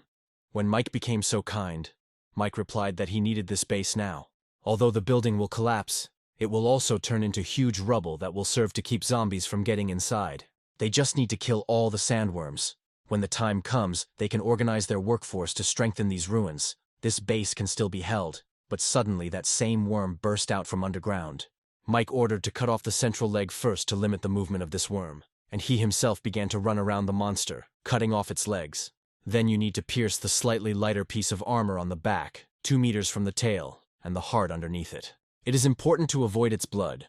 It is a neurotoxin that can cause weakness in the body. It can take up to 2 days to recover. This is how Mike easily killed this monster. But there was no time to rejoice at this small victory, because several worms immediately appeared from under the ground. Mike said that he would deal with 2, and leave the rest to the guys. Lei was very nervous. He thought it was a second-rank sandworm, 5 1-stars, and he had recently evolved against them. But Millie, on the contrary, was confident and ready to fight. Millie asked Penny to cover her. Lei asked what they meant. Ken replied that Millie and Penny would hold off the 2 sandworms so they could focus on one. Then Millie said that she heard that the boss was a good shot, and asked if he had a gun. Lei said that he did. Then Millie ordered everyone to move out. Lei was impressed that she was able to let him know what to do with just a few phrases, and without embarrassing him in front of everyone, he took out his gun and shouted that he would cover them. Lily used her ribbon and jumped on the monster's back. Ken then threw her a knife, but the monster tried to eat her. But Lei was doing his job honestly. He started shooting the monster in the face, covering Lily so the girl could stab the monster in the back. Penny protected the guys with a diamond shield, and the guys managed to deal with this sandworm. Ken told Mike that they were finished and ready to help him. Only Mike was glad that the guys worked better together than he expected, killing one as quickly as he saw this crowd of zombies behind the wall. He knew that even if they immediately destroyed the remaining sandworms, they wouldn't have time to organize the fortification of the ruins. Ken just walked up to Mike to help him kill the 2 monsters, but Mike was already sitting on one of them. He told Ken that he had already killed them. Lily asked why they needed to help. They could have handled it themselves. It seemed Lily was covered in the blood of that monster. Mike replied that there was no more time. The boys climbed the wall and saw the crowd of zombies themselves. Millie asked how they appeared so quickly, as if everything was planned. Ken pointed to the side and said, "There were so many worms attacking the same place. The zombies had been gathering here for a long time. Otherwise, there wouldn't be so many of them." Mike himself began to doubt the idea of holding this base. Then Kate told them that she had an idea on how to hold off the zombies. Millie jumped off the wall towards her friend. Kate pointed at the buildings and said that if they were blown up so that they were thrown in one direction, it would block the entrance. The people at the base will have plenty of time to reorganize their defenses. As it happens, Kate found explosives. and if you give Kate a little time, she will be able to put her plan into action. Ken said that Kate is a good professional. She can compete with the most professional demolition specialists, and such targeted demolition is not a difficult task for her. Then Mike asked how much time she needs. Kate replied that she needed half an hour to set the explosives, but she also needed help. She couldn't do it alone. Mike replied that he would give her half an hour and he hoped that she would not let him down. Mike himself understood that risk was nothing new in these times. The soldiers came to the wall and Mike ordered them to shoot at the zombies, which they did. Lei said that this was not an option. He was running out of ammunition. Then Mike ordered them to stop. He pulled out his knife and told the soldiers if they didn't want to stay and fight the zombies, they could leave. If anyone stays, he guarantees them an evolution potion if they survive. With these words, Mike jumped off the wall and killed zombies in his path. Lily, as always loyal to Mike, jumped off the wall and immediately began to fight. She waved her ribbon, killing each monster. The soldiers were shocked by how strong Lily was. They said that he was incredibly strong, and if this guy's comrades were so strong, then the potion thing might be true. Then they shouted that they had to get the evolution potion and jumped after Lily. Taking out their knives, the soldiers began to chop up the monsters. The soldiers were shouting at them to stay close to their team, and it was important not to rush too much. If they got surrounded alone, they would be in danger. In between attacks, they can use kicks to put distance between themselves and the zombies. But it is important to watch the angle of the strike. You need to try to kill as many zombies as possible with one hit so as not to waste your energy. Penny told Mike that there were 15 minutes left. One soldier started scolding Penny for hiding behind them from the beginning, so he was distracted. But Penny quickly created a diamond shield and protected him. Then he changed his tune and said that he misunderstood her and killed the zombie. Then she said that after the fight he would treat her to dinner, which did not impress Penny. Penny said that she eats mutant animal meat, and he can't afford to buy her a better dinner than that. And at least he can survive this battle. Mike noticed the ghost monster. The soldier ran at him shouting, how dare he kill his friend. Mike told him that he shouldn't be so hot-tempered. But the monster spat out pink liquid, and it enveloped the guy. He began to scream that it hurt so much he was dying. Then he plunged the sword into himself. Then even more terrible mutants appeared, and one by one they began to take down the soldiers. Mike shouted to the others not to panic and to run to him. Penny shouted that there were still 10 minutes left. Then Mike asked Penny to cover him. He would hold off the mutants, and asked the soldiers not to be afraid and to follow him. Lei told Mike that something was wrong. He saw something scary behind that group of zombies. Mike asked if it was far away. Lei replied that it wasn't very far. Then Mike got scared. He thought that if Lei was right, then his guess was correct. The attack here was the work of that terrible creature. And Mike was right. The old man stared at Mike and said that he was so good, tasty, and appetizing. Apparently he had finally turned into a monster. Lily only attacked the zombies with her ribbon twice, but she can't do it anymore. She thought she should get stronger while she was falling, but Mike caught her. But then he just as easily threw Lily to teacher Penny, who was able to catch her. But Lily wasn't very happy. Mike shouted for everyone to retreat to the ruins. Penny asked what about him. Lily disappointedly replied that they were all exhausted, and it was hard for them to fight. They needed to listen to Mike. Penny asked if Mike could survive on his own. Millie replied that in the short term he should be fine. He had been restricting himself a little so as not to hurt others. Now Mike uses high-range attacks and every move he knows, plus the simplest and most understandable lessons he learned while on the brink of death. The soldiers were of course shocked by Mike.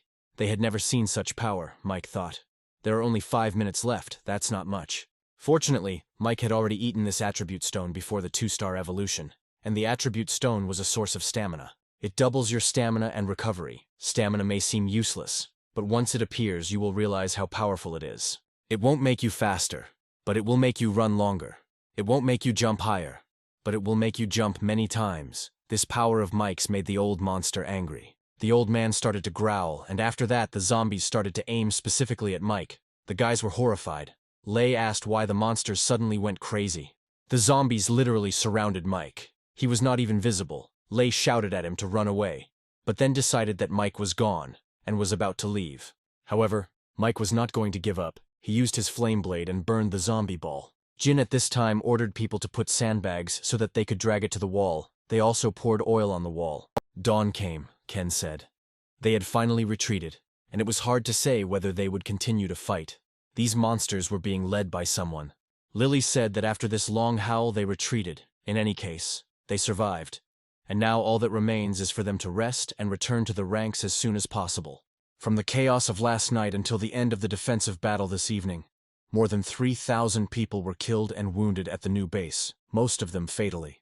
The genie said that someone should guard the side of the ruins. Lei replied that he had already agreed on everything. Then the guy raised his hand. Those who were wounded in today's defensive battle are all tied up in accordance with Boss Mike's orders, the guy said at his own risk.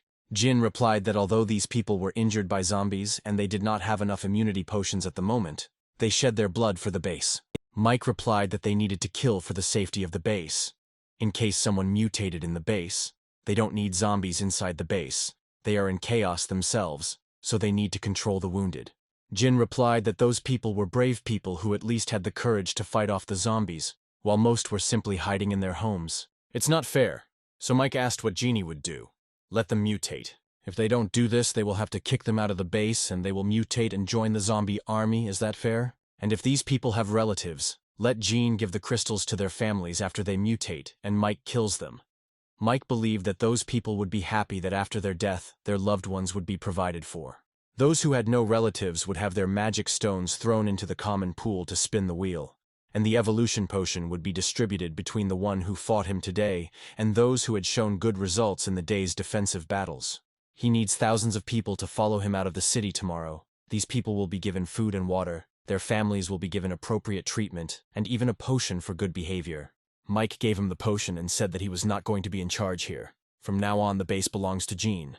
But as long as Mike is here, he is in charge. Ken asked why they should leave. Wasn't it nice here? Mike asked what they thought were the biggest advantages of this base and what were the disadvantages.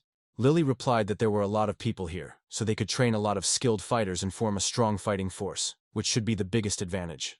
Ken added that there are 3 roulettes here, which is definitely the biggest advantage.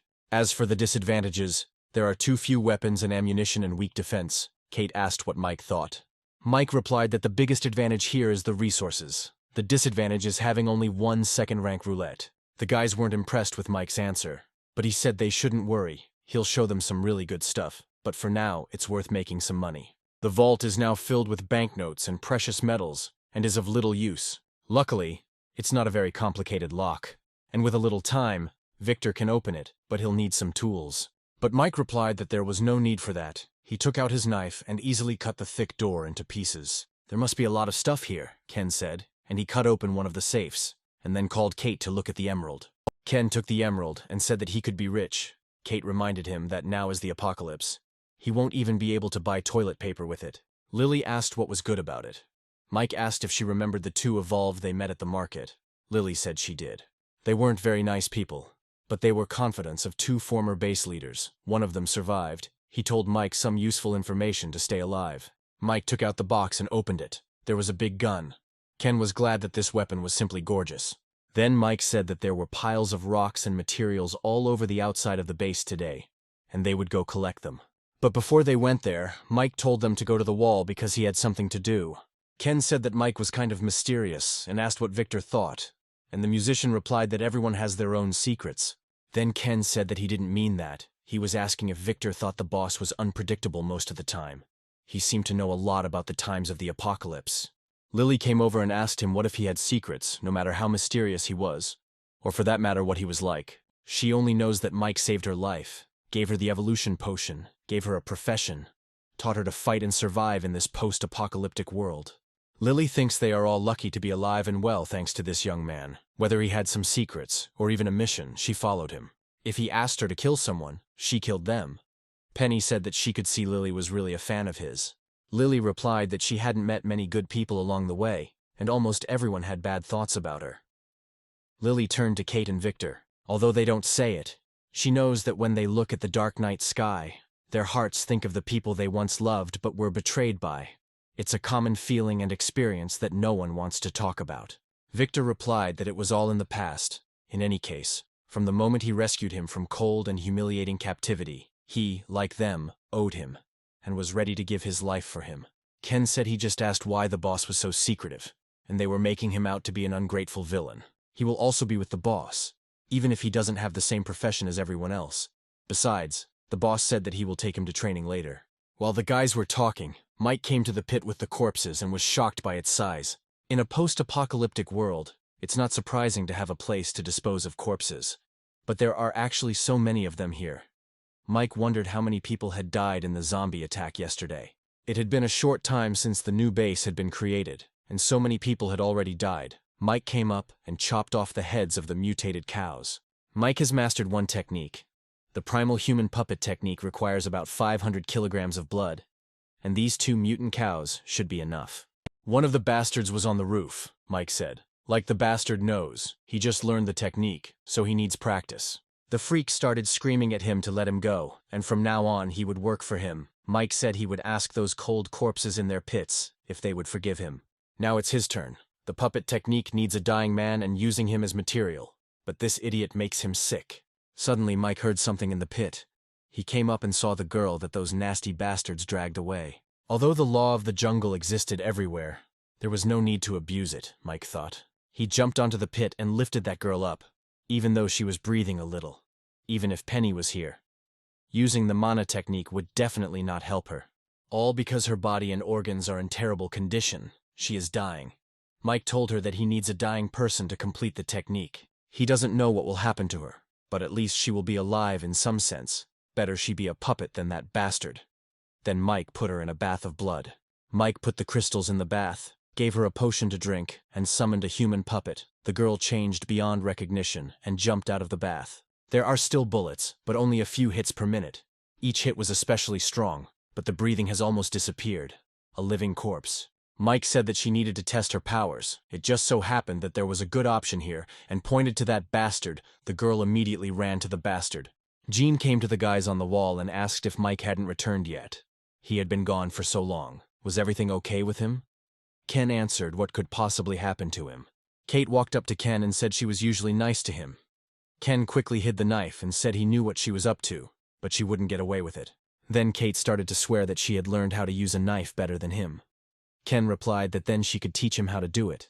Kate only got angrier. Mike replied that it was not a simple knife, and handed Kate one of his swords and said that she could try it. Lily immediately noticed the girl and asked who she was. He replied that they would talk about it later. But first the main thing. In a minute they would come down from here. Jean would take the men and make a noise, then throw down the meat they had found.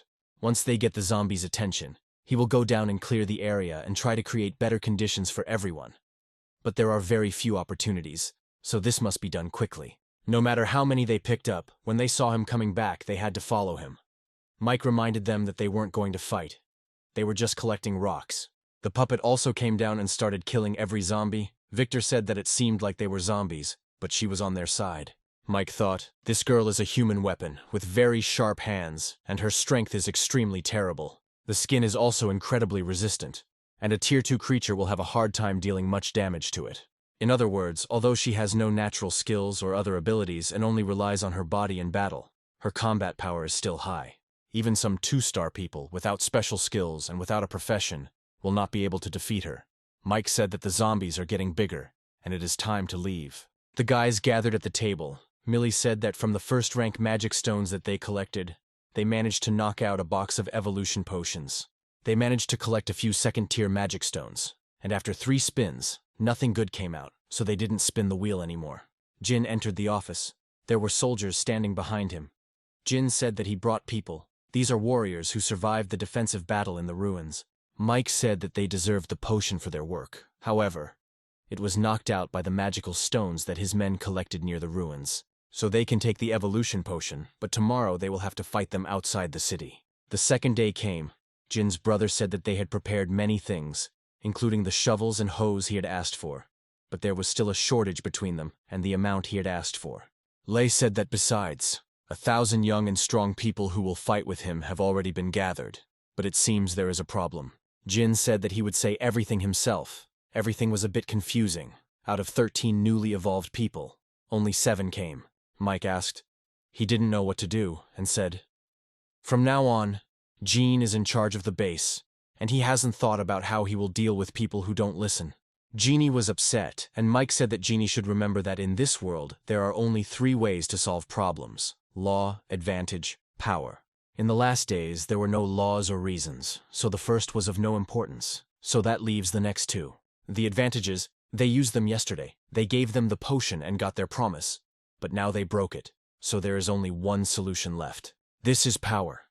Gene is the future master of this place, and he will show all its inhabitants what will happen to those who do not obey him, Mike said. Mike asked Ken and Kate to go with him. Mike told him to take them and go to those who broke their agreement.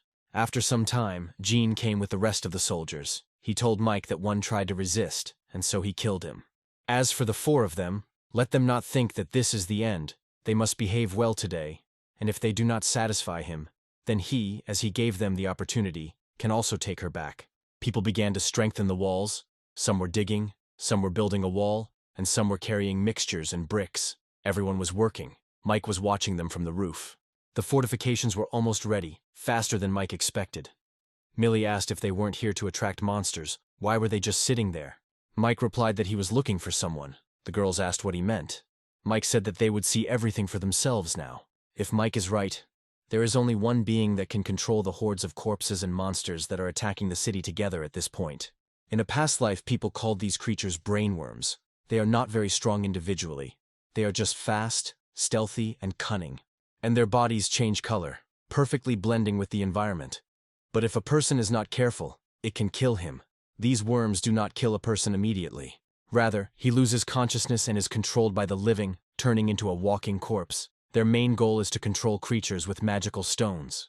Mike cut his in the girl's hands, since Mike has a hard time finding him. Let the old man come to him himself. They don't have much fresh flesh and blood, and even if they make a noise, they won't be able to attract all the zombies in this base. Perhaps it would be possible to take only a part of them. But it would be too ineffective, as once it gets dark, their fighting power will decrease, while the mutants' lives will remain unaffected. It's better to let the brain worm come to him.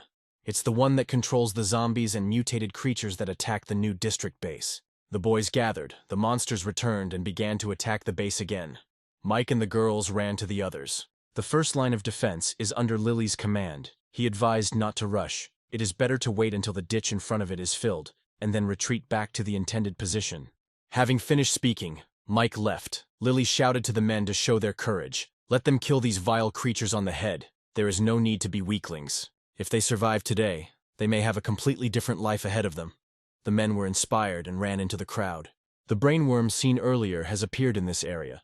It doesn't attack the base without reason. It must have a target. For a worm that does nothing but feed and evolve, it probably targets Mike since he is the most evolved person in the new base. If he wants to develop, he is the most suitable means. Mike asked the dog if he likes worms. The dog began to growl towards the forest, and Mike ran in that direction. Perhaps no one in the world knows about the existence of brainworms yet. No one knows that this is not only a terrible creature, but also very useful. Like attribute stones, brainworms are edible. Mike finally found the worm general. Next to him was a black magic stone, 3rd rank, a mutant with 100 arms. It is not surprising that this brainworm knew about his arrival and did not leave, but waited here. Now he can control a 3-rank mutant. Mike took out his fire sword and attacked the monster, but the monster did not die. This is the first time that the professional skill of the moon cut hit the enemy and did not kill him in a few seconds. It was expected since he was a 3rd-rank monster. But Mike also understood that this would happen. The 3rd-rank 100-armed zombie is really strong. If Mike met him in his normal state, he wouldn't be able to defeat him. But now Mike knows there is one thing he must do. Mike orders the dog to attack the one behind. The monster, of course, tried to stop the dog, because he is essentially the guard of this worm. But the dog shot its spikes at the monster. Mike jumped on the 100-armed monster and tried to cut his eye, but suddenly a stone flew at him. He turned around and saw a zombie sitting on the back of a mutant bear. This is a powerful monster. Many people do not know how it evolved. A humanoid zombie known as the Little Devil, which is extremely strong and good at throwing. The demon's bear form has excellent melee combat qualities, and its claws are capable of tasting steel. The brainworms are actually intelligent creatures that can come up with a plan. There are still a bunch of mutants under his leadership deep in the forest. Mike told the dog to wrap it up, then jumped on the monster and pulled out his crystal. The guy used his primary spells and summoned a strange monster, which immediately attacked the 100-armed monster. The monster couldn't move, Mike asked. He doesn't understand why he can't move. This metal golem is made of osmium. Osmium is the densest of all metals, weighing up to 22 kilograms per cubic decimeter. The piece of metallic osmium he extracted from the plant was over 50 cubic decimeters in volume, meaning it weighed a ton. So Mike managed to kill the 3rd-rank monster. The second monster ran at Mike, but Mike's monster stopped the bear cub, and the girl killed the general. Mike didn't know if brainworms could parasitize on human dolls, but there was no point in arguing. The brain worm came out and immediately started running away. Mike ran after it, but the worm attacked Mike. Then the worm summoned an army of zombies. Mike ordered the girls to get these monsters away from him. The boys were fighting the zombies, but suddenly they all turned around and ran in the other direction. Brother Gina said it must have been Boss Mike. He used some method to make them back off. Lily said that they should follow them and kill them to make it easier for Mike. Whoever misses such an opportunity is a fool. And surprisingly, people ran after her. Mike was followed by zombies and mutants, and the brainworm reached the edge and was afraid to jump from it. Mike took out a fire extinguisher. He used it on the monster and said that his manipulation abilities were indeed very strong, but his body was as weak as it could be. He is also afraid of substances such as sodium ammonium phosphate. After infection, they not only become immobile, but also lose their ability to parasitize. Mike asked out of pure curiosity if he was interested in how he knew this, but the monster suddenly replied that yes, this thing really could communicate with Mike using the voice of reason. The monsters had already caught up with Mike, and he threatened the monster to order them to let go, otherwise he would kill him. The monster quickly obeyed him. All the gathered zombies stopped in front of Mike, listening to the worm's order, and Mike ordered his own to kill all the zombies. Suddenly, Mike saw a mutant girl swallow a crystal. Apparently, this is the path of evolution of an iron corpse. Mike ordered the monster to get into the box, and the dog and the iron lady killed all the zombies. Then Mike said that they could come back. The boys also achieved success. They collected the crystals and put them in a box, and it seems they didn't even count how many of these crystals they had. Kate said the people they brought out today were inexperienced and not brave enough. And then things got messy, and on average they killed a little. But considering the number of kills from traps and such, they should have more than 10,000 magic stones. Penny replied that she was very close, and told everyone that there were over 15,000 stones here. Ken was impressed, and asked how much potion they could get for it. Penny didn't know how many second-rank magic stones there were, because Mike had them. And the happy guy sat opposite, and said that there were also a lot of second-rank stones. Mike ordered to leave 10,000 and take the rest on the roulette wheel. Ken convinced Mike that he had great luck. If he's lucky, Jin will be able to get about 100 evolution potions from these stones. 50 remain with him, and he will decide how to distribute them, Mike said. Even if Jin couldn't control all of the base's evolutionary power, he should control most of it, Mike advised Jin. Tonight he also has to organize a team and be ready to go out and continue killing zombies tomorrow. Jin reported that of the people they sent out today, there were about 300 dead. Most of the evolved ones were dead too. Mike replied that they needed one more day. He would give him part of what they had received and they were leaving. Jin asked if he was leaving already. Mike replied that he should gather his people so that they could rest. Early tomorrow morning the boys climbed the wall and Mike opened the box. He told the worm that he knew perfectly well that he could hear him and ordered him to gather zombies for them. The zombies immediately appeared at the walls and then froze. Mike told the people to go kill them. The zombies won't touch them. The people left, and the worm said that he did everything Mike asked him to do, and asked to let him go. Mike replied that the worm didn't do one more thing. He took out his knife and stabbed the monster, saying that he heard the worm tasted like chicken. After that the guys got ready and left. Jin's brother asked how Boss Lei was doing. Genie replied that he wanted to go with his brother Mike, but it seemed Mike refused, telling Lei to work with them to make this base better. Mike is obviously afraid that they are weak, and Boss Lei has good strength, which will help them a lot. After all, they are solving the food problem. Brother Jin replied that he just does not understand why Mike and the others left. When Mike and the others are here in a little while, they will have thousands of evolved people, and in those days the area around them, even the city, will be theirs. Ken said it was a big truck. It had power, but it guzzled too much fuel.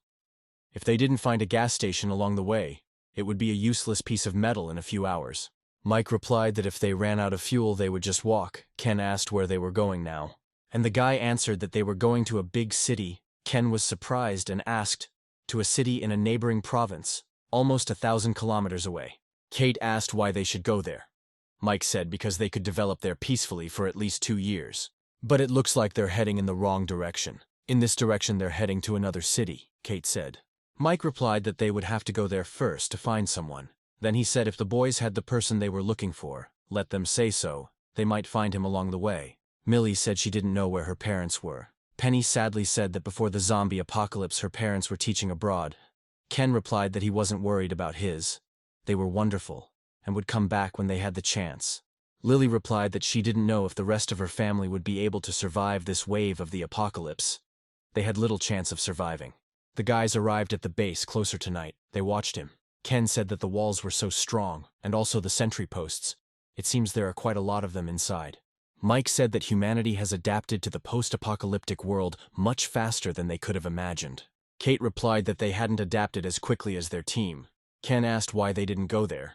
At least they wouldn't have to sleep on the street. Mike replied that he was just looking for someone. They didn't need to make a scene. Ken replied that if Mike said that, then he was planning to do something else. Then Mike said that Ken talks too much, so Kate will go into town with him tomorrow. He needs help in this building. In the morning, Mike and Kate came to the entrance of the base, and Kate looked simply stunning. She let her hair down and put on makeup. She quietly asked Mike what benefit she had from her sacrifice this time. She said it was over. She was in his room. She would fight for him. She would die for him, and she wouldn't blame anyone. But she didn't want to have sex with anyone. Mike replied that he was asking her to be the bait. When it was time to attract, the target would just appear. He wasn't telling her to do anything like that. It was just a way to avoid problems. Kate replied that he didn't call a spade, and if he saw what he dressed her in, she wasn't asking for too much. But if it came to that, she wanted to be the third person to receive the 2-star potion. Mike asked what if he just refused, and Kate replied that she would come back later and tell everyone that he brought her here alone because he wanted to take advantage of her. The guys approached the entrance, and Mike thought that, jokes aside, her request was not excessive. If they were to use only personal strength to decide who was most qualified to obtain the 2-star potion, then the first choice among the guys would definitely be Millie. But Kate was taught by a master in the art of swordsmanship, and with the help of the same border moon, Kate would have become much better. Suddenly someone in the crowd began to shout. 3 huge trucks appeared. Soldiers were inside these trucks. They also had bags, and they were filled with magic stones. People kept talking about the soldiers, and they themselves understood that these people were bad, but they still wanted to go to the city to be safe. Kate and Mike entered the city, and the soldiers immediately took notice of Kate. They admired her beauty and said that they needed to convey a message to the master. The guys split up. Kate said they would go that way and asked Mike to find her later. Mike advised her not to go too far. Kate immediately noticed her pursuers. They ran after her, but Kate told one of them that they were very slow. The man said that she was different from the others. She didn't scream at all. Kate replied that she lured them out, but he still didn't come out. That's when Mike showed up, punched one bastard, then the rest before they could do anything. The bastard immediately wet himself and started crying. All the coolness was gone. He asked Mike if he was a 2-star hunter. He asked Mike not to kill him. Mike asked the bastard where he was keeping Sean. He ordered him to give him an answer immediately. The coward said that he was in the basement of the Southern Grain Storage Facility. "We see 2 soldiers and a woman," the soldier asked. She came again. The woman replied that they can't let him die. The boss hasn't played enough yet. They were discussing the prisoners when suddenly Mike and Kate entered the building. The soldiers immediately shouted at them to get lost. Mike told Kate that they were at her location. The woman screamed who he was and what he was doing here. Mike immediately grabbed her by the throat and broke her neck. Mike walked further and saw a man lying on the hay. He was all beaten up. His whole body was covered in bruises, and it seemed he had lost consciousness. In his past life, Mike's main profession was an archer, and he had to work from afar, and Sean is a big man. He was the bravest of them all. During the 5 years they were together, Sean protected Mike from many deadly attacks, but was killed on a mission 2 months before his rebirth. So after his reincarnation, Mike always thought that if the time of the events that Sean told him about was correct, then he could be sent to prison for hurting someone. Mike picked him up and walked out. Kate of course killed those bastards. She asked if this was the man he was looking for. Mike replied that this guy could protect them. The current leader of this base came and saw the corpses of his soldiers. The girl behind him started laughing and said that it must be Sean's friends coming to help. The old man got angry and hit the girl. He screamed that in just a moment, 6 of his people died, and if she had not killed Sean's woman, this would not have happened. The strange guy said that the nurse's autopsy was closed. Judging by the marks on her neck, she was strangled by a man's hand. Based on body temperature and blood clotting, the time of death of the 2 people killed with a gun on the street should not be far from the time of death of the nurse. They both delivered strong and fast blows at the same time. The girl has the same strength as the evolved warrior of the 2 stars. The coward whispered to his father, "Why shouldn't he dump this guy? If something happens, he will help, as if this wimp can do anything." The old freak ordered his spawn to get lost and declare martial law, and also the character needs to be kept in a state of high combat readiness. Sean finally woke up and Mike was already next to him, smiling so sweetly for the first time. Sean said that he saw him before he lost consciousness. The man then asked Mike why he saved him. Mike replied that he was going to a dangerous place, and he needed someone to take the damage. Although they were brothers in their past life, they are still strangers in this life. If that is the case, then it is best to exchange mutual interests first. Shock asked if he was going to die. Mike replied that with him he would definitely survive and extended his hand to him. Sean shook it and agreed to go with him.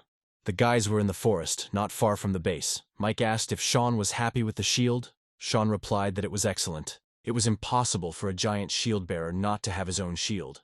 So Mike made him one. Sean easily lifted the shield and showed his power. Lily was surprised that he held the huge shield so easily. Strength key 40, endurance plus 40, self-healing shield, regenerates over time. Although the addition of osmium metal gives this shield a high level of durability, more important is the ability to self-heal, which gives Ghost Gold.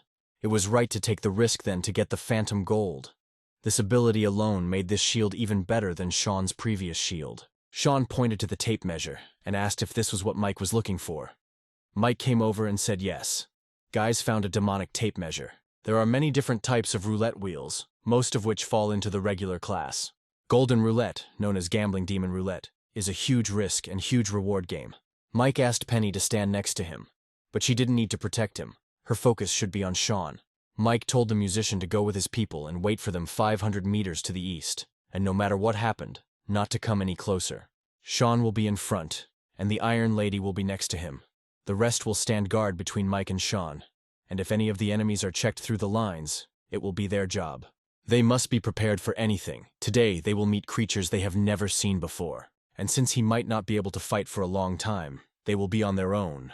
They have a dangerous day today. Mike put the stone in the roulette. The results are received. These are cells. After receiving, the cell will be opened, and Mike will receive a pet with a special skill. The yoke, which had a deep connection with its owner before the end of the world, retained this connection even after the mutation. Battle pets acquired from a cage are subject to the rules for battle pets, and when the owner dies, the pet also dies. This type of battle pet is primarily designed for combat and has its own independent evolution system. They can not only fight on their own, but also play a supporting role, and may even have other abilities unrelated to combat. In his previous life, he met a powerful man whose battle pet was a mermaid who had no combat power but had powerful medical abilities. A huge bolt of lightning flew out from the cage, and then a huge fire lion, 3rd rank, appeared from it. Then Mike put in a few more crystals. The roulette wheel spun and the beetle sign came out, and a terrible-looking spider, also of the 3rd rank, crawled out from under the ground. The flame lion defends itself with its flames, which can be very unpleasant to get caught in. The black spider spews acid, which is very caustic, and it is covered in black bone blades that can fly out at any moment. Mike began to use his primary charms and summoned several protectors. Then he himself ran to attack the monsters. He of course used his fire sword. He attacked the spider. Mike said he did all he could. Then they were on their own. Summoning the creature 3 times in a row using the primordial charms technique required at least 600 mental energy. Next, a 2nd rank magic stone. When the same picture appears in one of the 3 cells on this roulette as in the first cell, the spinner can correct the drawing with the help of a magic crystal 1 level higher than the initial one. When Mike spins the roulette again, nothing should change. He will only get rewards when there are 4 identical drawings. It will lock the drawing of 1 creature until the end of the game until he gets a reward. Demonic roulette that allows creatures from the pictures to appear and attack. The more a person spins the wheel, the more monsters will appear. And mostly they'll be a level or 2 higher. And if you skip every square for a turn, 3 high-level monsters will appear. If the creature can attack the roulette, then everything will reset. Mike looked at the guys who were fighting with all their might with 2 3-rank monsters. Ken asked why they were trapped. If Mike didn't spin the wheel, he would get stuck. Why wouldn't he let them spin it? Because of this, the wheel also requires a level higher than the level of the activated magic crystal for the one spinning it. Not only does he need to spin the roulette wheel no more than twice to get all 4 squares to appear with the same pattern. The first time you set the desired pattern, you need a magic stone 1 rank higher than the starting stone, and the second time you need a stone 2 ranks higher. If Mike hadn't killed the 100-armed zombie and gotten the 3rd-class crystal, he wouldn't even think about spinning this wheel. Another insect, fortunately this mantis is a 2nd-rank one, so it doesn't affect the situation much. Then a 3rd-tier mutant showed up. Things were bad. Mike hit the roulette because he was too upset. He didn't know how much longer he could hold out. The skeleton is heavily armored. The stone is black, and the strength is at the level of a third-rank creature. This third circle is very bad. A real bad luck. Mike ordered Kate to shoot the third-rank bug. The summoned ones will temporarily delay other third-rank monsters for them. The guys tried their best, but the third-rank creatures were incredibly strong. They easily dealt with Mike's monsters. Besides, the guys don't have that many armor-piercing rounds, so Kate ordered Millie and Ken to kill the second-rank praying mantis first. Kate's decision was decisive, as the number of armor-piercing shells was not enough to destroy the third-level monster, so killing the mantis was the right decision. Mike had one last try left, and he hoped that this time he would be lucky. Other monsters began to appear: a misty anemone, a third-tier mutant creature, and a third-tier bloody zombie. Second-rank praying mantis, second-rank black assassin. Lily shouted that they were definitely finished now. Lily asked if he was finished, or if he wanted them to die, Mike thought. He had turned over the last white square 7 times. He was going to take the risk. Mike finally got what he wanted and immediately took it and used it. He got a battle pet mechanic. However, there was a surprise. A tiny baby appeared. Mike thought it would be a giant beast, a fox demon, a young dragon or something like that, and not a toy. The roulette wheel does produce some super technologies, but not much in terms of quantity or variety. The most famous of these is the Golden Battleship on the 9th wheel, a giant golden space battleship that attacked the Earth on the day the end of the world began. So whatever it is, we need to test it. Mike ordered it to attack, but the robot replied that the energy charge was low. This piece of iron, which is his battle pet, when ordering him to attack, he replies that he needs to charge it first. Mike put a crystal in it. Then the robot created a gun. Mike was disappointed with the size of the barrel. He thought that the robot would not be able to kill those monsters with it. The boys asked Mike to help them, and Mike decided to do everything himself. Otherwise they would all die. But the little robot continued to ask Mike to choose the target of the attack. Mike pointed at the snake just to get it to back off.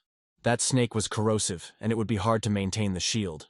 The little robot fired and shot at the snake, and the snake died immediately from the shot. The only thing that can deal such serious damage to multiple rank 3 mutants at once is Mike's slash skill. In other words, this small cannon, powered by a single rank 1 magic stone, could deliver a blow with the same power as a 2-star person. One attack from a first-tier magic stone can seriously injure a third-tier mutated creature.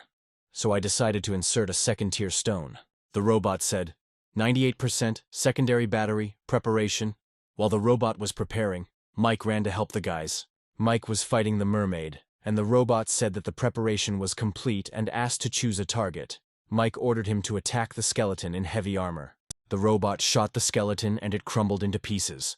Mike told Sean to hold the fire lion. The rest of them should deal with the second-tier monsters. Demon Roulette, as scary as it is, really does produce good things. Mike thought he would have to use his last move to win the close fight, but now he sees hope in the form of this robot. When Mike is holding Naga back, the robot will fire a shot. Even if it won't be accurate enough to kill him, it can still drain most of his energy. But the robot warned that it needed cooling. Mike did not expect that. However, it is not surprising that this robot is unreliable. It even has the word fragile after its name. Penny continued to treat Sean. She did everything Mike said and drank that powder. But at this rate, she would soon run out of energy. Kate was yelling at Mike to do something because this tactic wasn't working. Then Mike tensed up. He thought he was actually going to have to do this. This guy is powerful and economical, but has a time limit. Now Mike doesn't know how long it will take to cool down. In this case, Mike decided to act according to the original plan, but Mike looked uncertain. It seemed he was afraid. The guy continued to kill one monster after another, but still looked very worried. Mike ordered to shorten the formation. Then Mike went to the roulette. Lily asked if he wanted to spin it again. Mike answered if he was going to bet, then only big. The guys were worried and asked Mike if they should do it already, but Mike repeated that they needed to wait a little longer. Lily fought the monsters with her ribbon, but one of them hit Lily's leg with its spike. Kate screamed at Mike to hurry up because they couldn't hold them.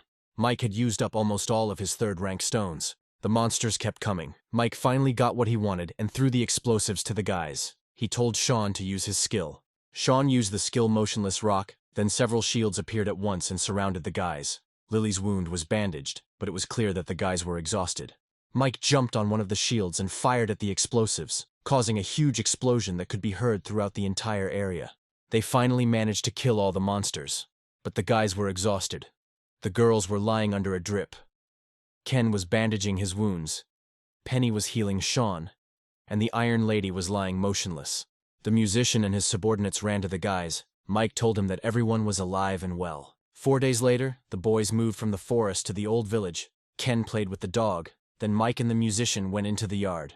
Lily asked if the handsome man had found anything to eat. She was already acidic from eating jerky every day. Kate asked if Lily was sure she was tired of meat. Mike asked how Sean was. Penny replied that he was better than yesterday, but still needed rest. Besides, the Iron Lady's wounds were healing poorly. Then Mike said that he would do this for now and then think about what to do next. And Penny should rest. She had spent too much mana. 4 days ago, Sean went on a difficult adventure with members of his squad. The culprit was explosives left after the targeted demolition of 2 buildings at the base in the new area. It was a very productive experience, but Mike never had time to figure it out. Now that everyone had recovered well from their wounds and food and water were provided, it was time to count and examine the spoils. After the explosion, Mike did his best to destroy all the monsters he could find. To compensate for this, the number of mutated second-tier creatures increased significantly, so the number of stones is quite normal. The real treasure is the third-rank magic stones. There are so few third-rank creatures now, he could do another 15 spins.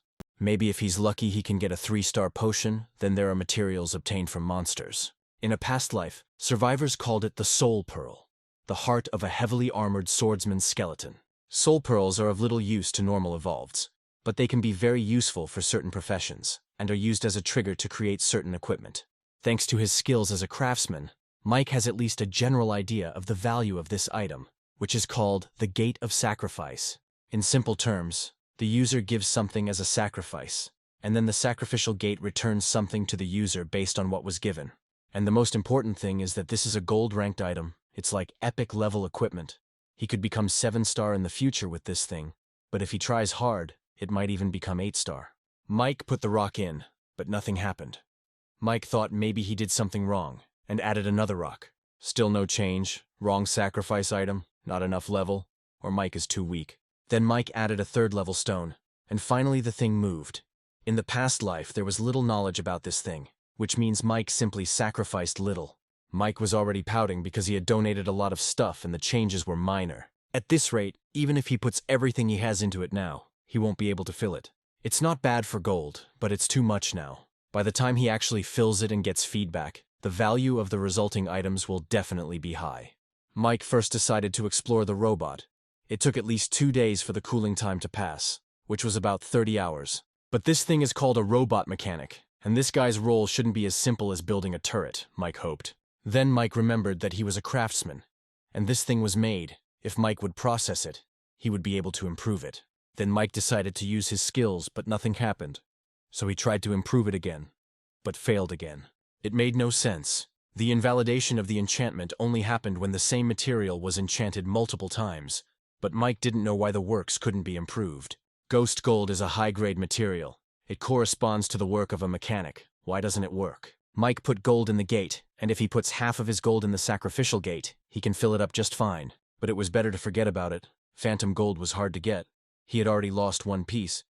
And if this thing ended up giving something less valuable than phantom gold, it would be a big loss.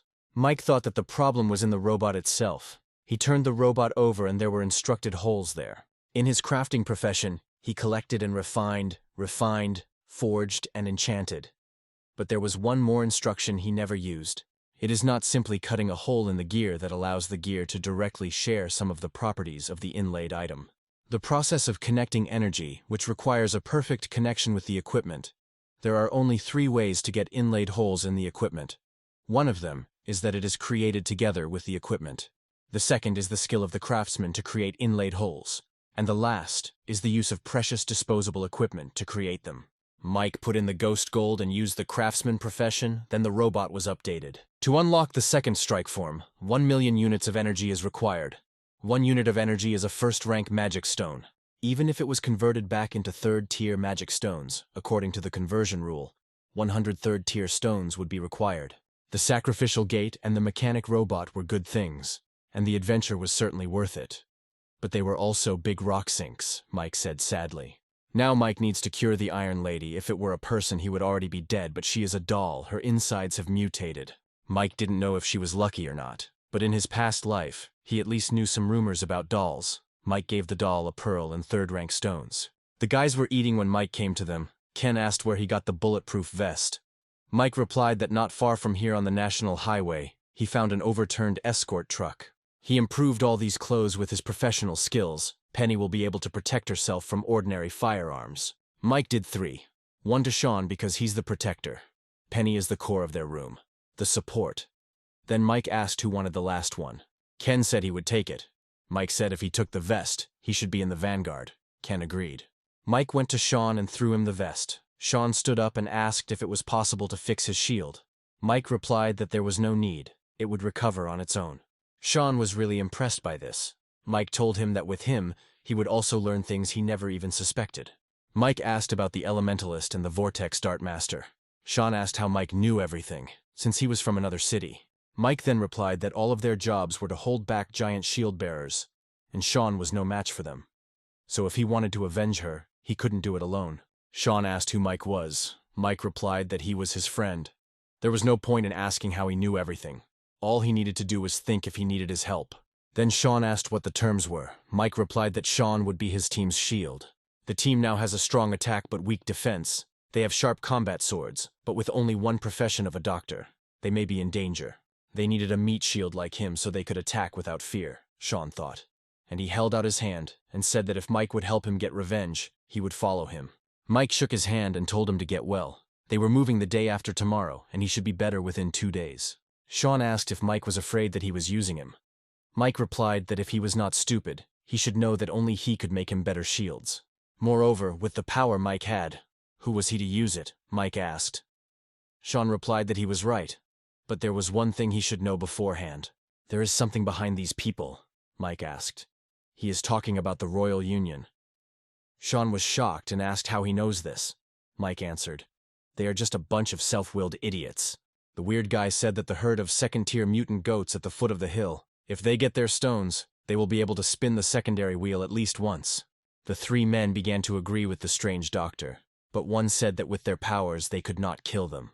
Then the doctor said that they don't have to worry and took out a potion from his suitcase. It looked like a second-rank potion. The old man was drinking. The girl came up and said that she didn't think he would want to take part in this. The old man asked. The guys from the Royal Union left. The girl replied that not yet. There were a few left, then asked if they really needed their help. They were asking for too much. Isn't it too easy for them to give them such a high salary? The old man replied that he had a feeling that Sean and the man who saved him would return soon. The fat man came out of the room and said that the toy they found was much better than the other one. He asked that the old man had made such a big investment. How could they fuss over such a small thing? The strange guy said that he also wanted to see what he had there. But the fat man blocked the door for him and said that he didn't care about the future. But not now, at least not for a few days. Then the tall one left. 2 more people came out from the other room and said that this guy was going too far in relying on his profession as a shadow swordsman and not taking them into account at all. The Union's resources are skewed in his favor. The Union is also unfair. Why did they choose such a person to be the main one? The fat man replied that his family had made a great contribution to the Union in peacetime, and the president maintained friendly relations with his father. The guy said that the 4 of them could carry them out, take that thing and leave. But the man replied that, firstly, he would never tell them where it was, because he understands perfectly well that if he doesn't say anything, he has a chance to survive.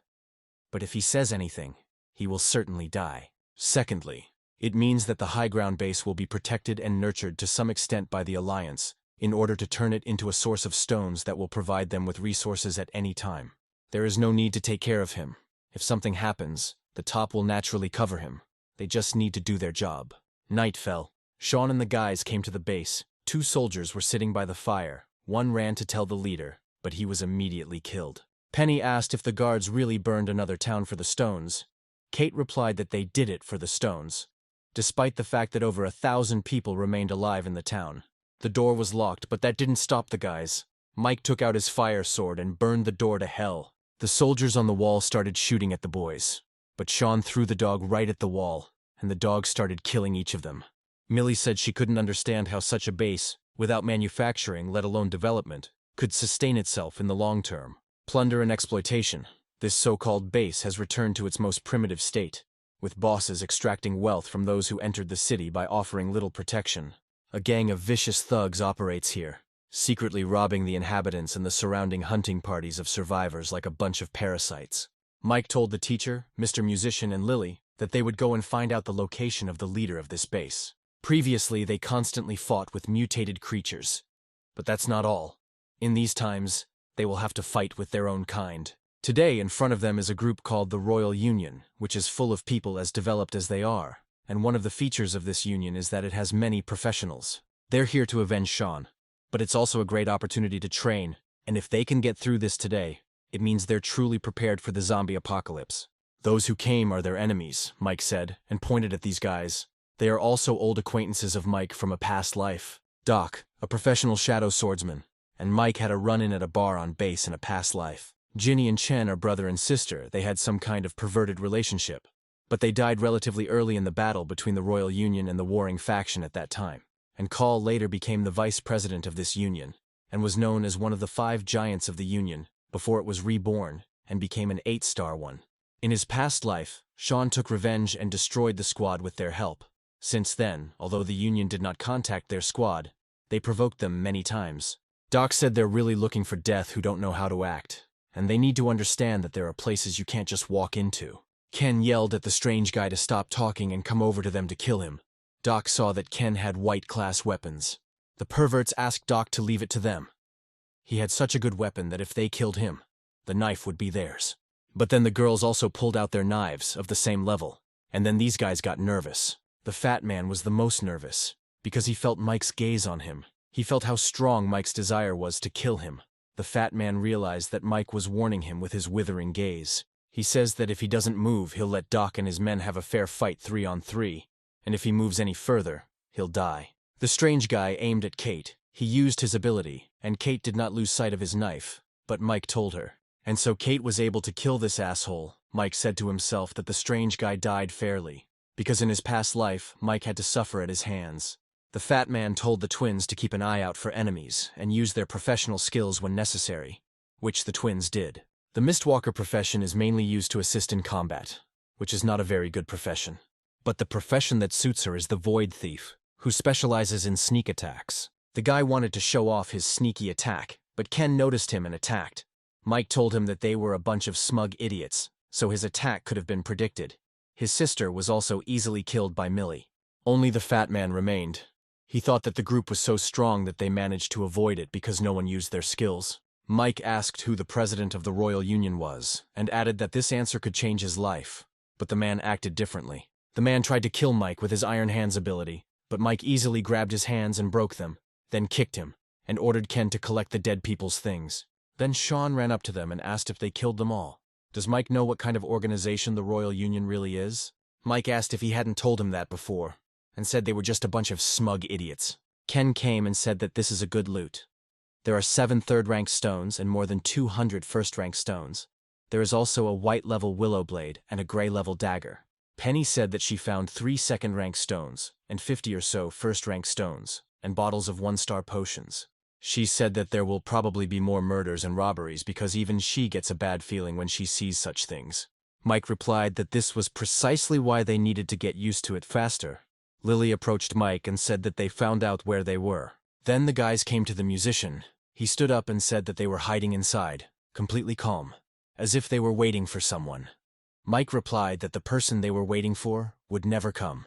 The boss's girl asked if he really wanted to hand it over since it took 4 or 5 people and hundreds of guards to get it from the second-rank wheel. Then she added that she understood that it was her fault. If she had not killed Sean's woman under the influence of anger, none of this would have happened. The man replied that she was responsible, but she was not completely to blame. It's only a matter of time before the people of the Union find out about this, and they need their base to build support for themselves so that they can get help in exchange for it. His son said it would be better if the Union and that bastard Sean's people fought each other to the death. But the old man thought those Union guys were strong and they wouldn't lose. But then Mike broke down the door and entered with the guys to these freaks. Lily immediately began to attack these freaks. The old man ran up to his son and protected him with a shield. Mike said that an elementalist is a very powerful profession, and he should also have a professional skill. Elemental cone. Why doesn't he go out and show it to everyone? The boss's girl threw a couple of darts at the guys, but Penny managed to create several shields and protected the guys. Then it was time for revenge. Sean was beside himself with anger. He ran at that old man in a rage. Ken wanted to help him, but Mike stopped him, saying that it was his business and he would deal with it himself. Sean screamed that he never touched him. In gratitude for his kindness that made him evolve, he gave up his profession as an elementalist to become a giant shield bearer. For the sake of the scroll of the old man's girl's profession, for the sake of returning, he almost lost his life, and he, in gratitude, killed his wife. The old man grabbed Sean and shouted at his son to kill Sean while he was holding him. But before the boy could get to him, the dog ran out and bit him on the neck. Sean said if he felt sorry for his son, he should go to hell with him. And when he got there, he should remember to apologize to his wife. The guys took that precious item and went out. Ken asked what happened to Sean, since he was in such a state. Mike replied that Sean needed to let his anger out. He had been holding it inside for too long. It was better to wait for it to come out. Then Mike took out the Staff of Nature. No wonder the Royal Union would spare no effort to help the old man. Kate said it has a white halo, so she assumes it's some kind of rare gear. But what's with the oval-shaped hole? This is where natural gemstones are to be inserted, and the properties of the wooden staff will change depending on the properties of these stones. Unfortunately, this is a natural staff, and to use its power, you need stones of wind, fire, water, earth, and others, but not stones of light. Mike said that Miss Penny could use it. She could at least double her strength. The boys became inspired and asked if this meant that the healing effect of the technique could be increased, just like the shield's power. The true purpose of the nature staff is not to use it as a staff after setting a gemstone. The staff has its own abilities, one for each elemental type, that the owner can activate. Since elemental stones are consumables, the skills attached to the staff can be used with varying strengths. In Mike's previous life, Murder Rose Margot held a gold-class nature staff in her hand, but she had a hard time obtaining a high-class elemental stone. Sean finally came out. Penny immediately began to heal him. Mike said that when Sean recovers from his wounds, he will take over the management of the county, and they will repair it for 2 days. Lily and the musician will go in search of the old man's habitat to find out if there is anything interesting there. Millie, Kate, Ken will lead people to set up food exchange points, form teams, and try to collect more stones. Sean and Penny organize patrols around the area to make sure there is no more unrest, and to gather any information they can. The second wave of mutations is coming soon, and they need to be ready as soon as possible. After some time, Kate said, they tracked down and cleaned out the mutants and secured the district. In addition, food and water supplies are being exchanged for the victims in the area, and a total of more than 100 first-rank stones and more than 50 second-rank stones have been collected. The guys took inventory of the warehouse. They accumulated more than 4,000 first-rank and 150 second-rank stones. Penny had nearly 20,000 first-tier stones and 500 second-tier stones in her possession, and there were hundreds of potions in the 2 armed trucks. Over the past 2 days, Mike also walked around the area based on the information and collected 2 third-rank stones and some materials. Mike ordered them to pack their things and get ready to leave for their next destination. The guys were surprised that they were leaving, but Mike replied that he had better options. They arrived, and Mike said to take inventory of what they could take away. Since they were leaving here, it was worth checking the doll. However, there were no changes or signs of healing. It seems the doll is truly hopeless. Penny started crying because the doll was protecting her. Mike said that they were half-comrades and offered to dig a hole and bury her. So they did, but when they left, the strange branch pulled out the doll and also pulled out the pearl that Mike had given her. And immediately a zombie appeared. A worm jumped out of it and screamed that it needed a body. The worm jumped on the doll and tried to get inside her head. But the doll didn't care at all. She grabbed the worm and prepared to eat it. Suddenly the lady who had been hunting Mike for a while appeared, and seeing that the doll was about to eat the worm, she and her cat attacked her. The lady hit the doll and the worm fell out of her mouth. Then both girls ran after this brainworm. They fought for this worm. Each grabbed it and they pulled it so hard that they tore it in two, looked at each other, then calmly went their separate ways. Suddenly, far from the doll, Mike felt for just a moment as if he had re-established contact with the iron corpse, then decided that it was nonsense. Mike said that now that they were here it was time to ditch the car. Millie said that the roads should be in good condition, and she asked why they should leave the car. Mike answered, because there is a land of crystals ahead. At the beginning of the apocalypse, precious stones fell from the sky, left behind by the bombardment of thousands of meteorites. But Mike, to dispel suspicion, said that these were just suggestions. Since there are parts of dangerous territories, the only thing that can be confirmed is that the crystal lands are dangerous. Kate asked if they were dangerous and they should go around them. Mike replied that it was a large area and if they went around it would take a long time. Ken immediately supported Mike. Then Mike praised him for the first time and told everyone to go to bed, because tomorrow morning they would go to the lands of crystals. The boys went to bed, and Mike looked at the hill, which on the outside is red. This is the property of the blood crystal, if he remembers correctly. There is a mountain of stones there. In the morning they came to the diamond lands. Ken asked what kind of creature could mutate and become so big, if it was a dinosaur. Mike replied that the monsters on these lands can level up by feeding on the rocks here. Gems are an important resource. They are needed by craftsmen, alchemists, and so on, even some advanced ones who have pets on their hands. This is a precious mountain that contains veins of precious stones, Mike told the boys. Lily asked if the one in the mountain was the stone he was talking about, the one that could be inserted into the staff. Mike pointed out the light stones. These are natural water stones, and these dark ones are icy ones. These two minerals are companions. Mike wondered how much the monster had evolved in this jungle, that it had already declared its territory with its urine, and whether the team would be able to handle it with their powers. The guys saw huge monsters and got worried. Mike told them that they were with him, which meant everything would be fine. He was a smaller target. It was not easy to detect him. Kate suddenly said that she saw a 4th-rank monster. There is also an army of monsters, consisting of more than 200 2nd-rank monsters. Mike replied that he would carry a dog with him, which had a keen sense of smell and hearing, and with it, no one would be able to sneak up on him. He had chosen the villa as his base, and now that it was close to his destination, it was necessary to obtain information about the area before his return. What forces are there, monsters? Are there groups of zombies, and even, if it is possible, then let them look for a roulette. But you can't go inside, Mike said. Sean said he would go with him, but Mike replied that he had to protect Mr. Musician and that he could take care of himself. Mike found the ginseng melon. At any stage after emergence, the young plants or stems on the ground will attack in various ways if approached. If you're not careful, you'll get hurt, and if you run into them, you might lose your life right away and become fertilizer for those sprouts. Because these plants are developed, these peanuts have stones.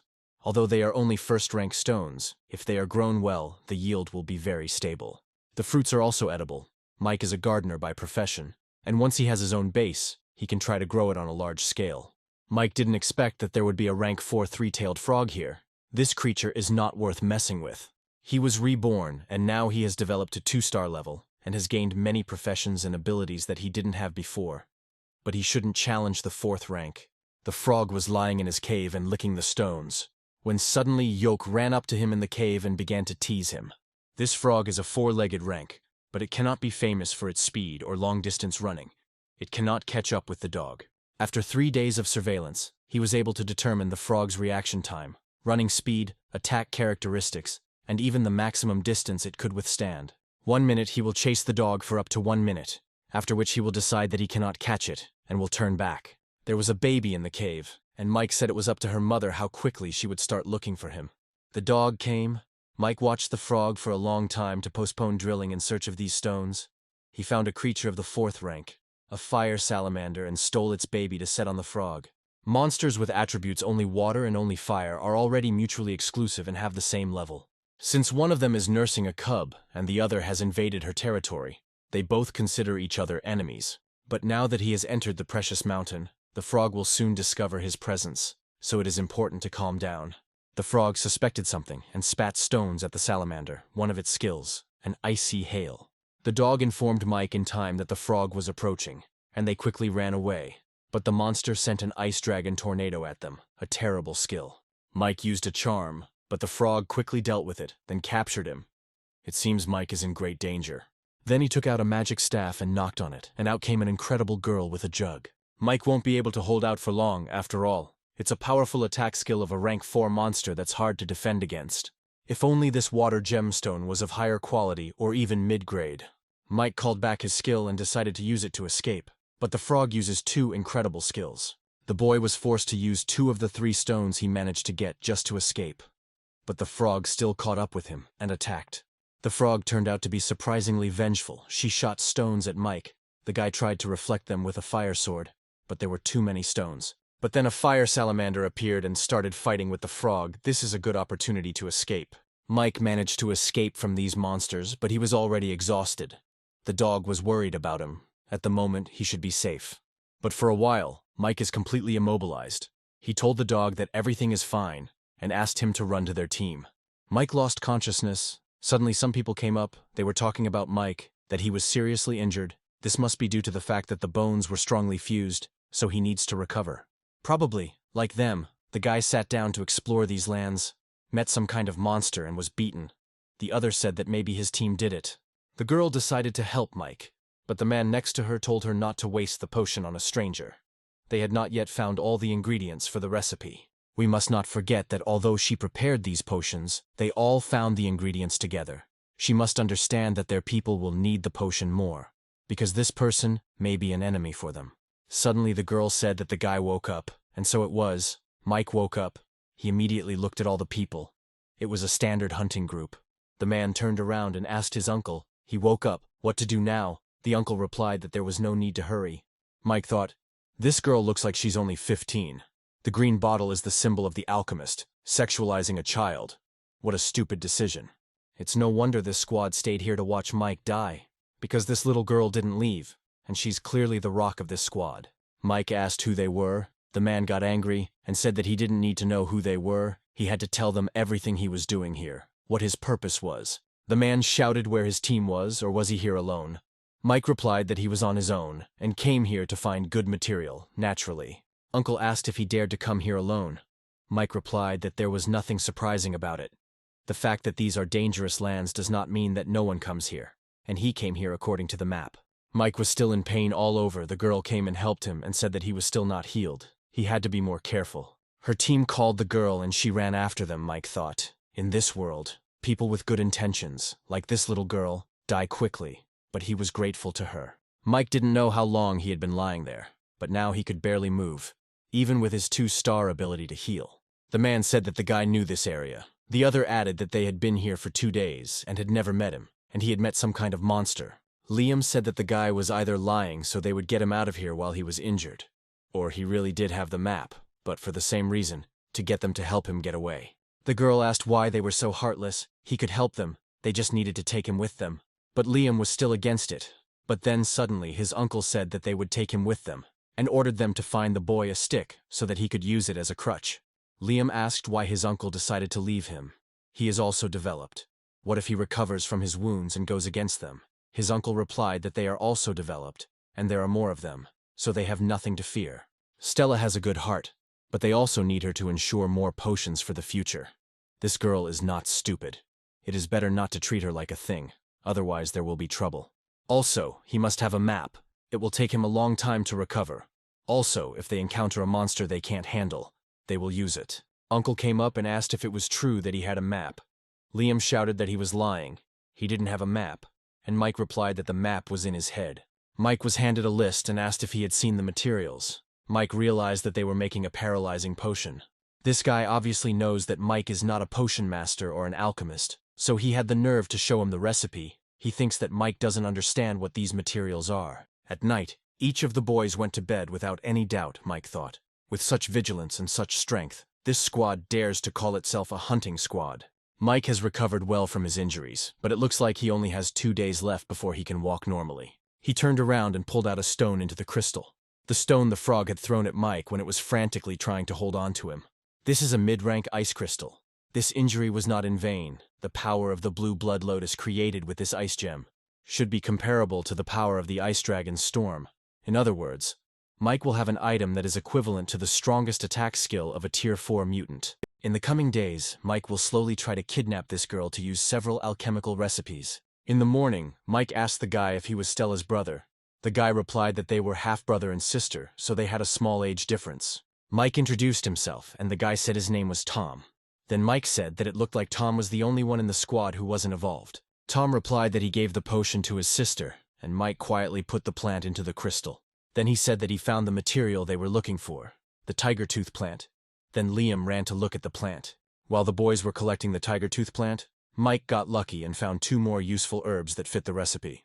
Liam said they found 10 more tiger tooth plants, and just one was enough to make 10 bottles of the potion. Suddenly, one guy started shouting that 2 red-eyed eagle deer of the 2nd rank were running towards them, and everyone started running away. And just as Stella thought about Mike, who couldn't walk yet, her brother pulled her along, saying that these monsters were too strong. They were no match for them. Mike thought that if he were fully healthy, he could deal with those 2 with 1 finger. but now he had to spend the good stuff again. He took out his staff. Mike had already used up the first 2 starting stones, so he was only using a quarter of the energy from this last one. Uncle asked if everything was here. Liam replied that everything was there, including the tiger's tooth, and Stella added that that guy wasn't there. Tom replied that almost half an hour had passed. Those 2 monsters should have left. Why don't they come back to collect the rest of the materials? They returned and found Mike at lunch. Of course they were shocked, because Mike was not only alive, but he single-handedly killed those monsters.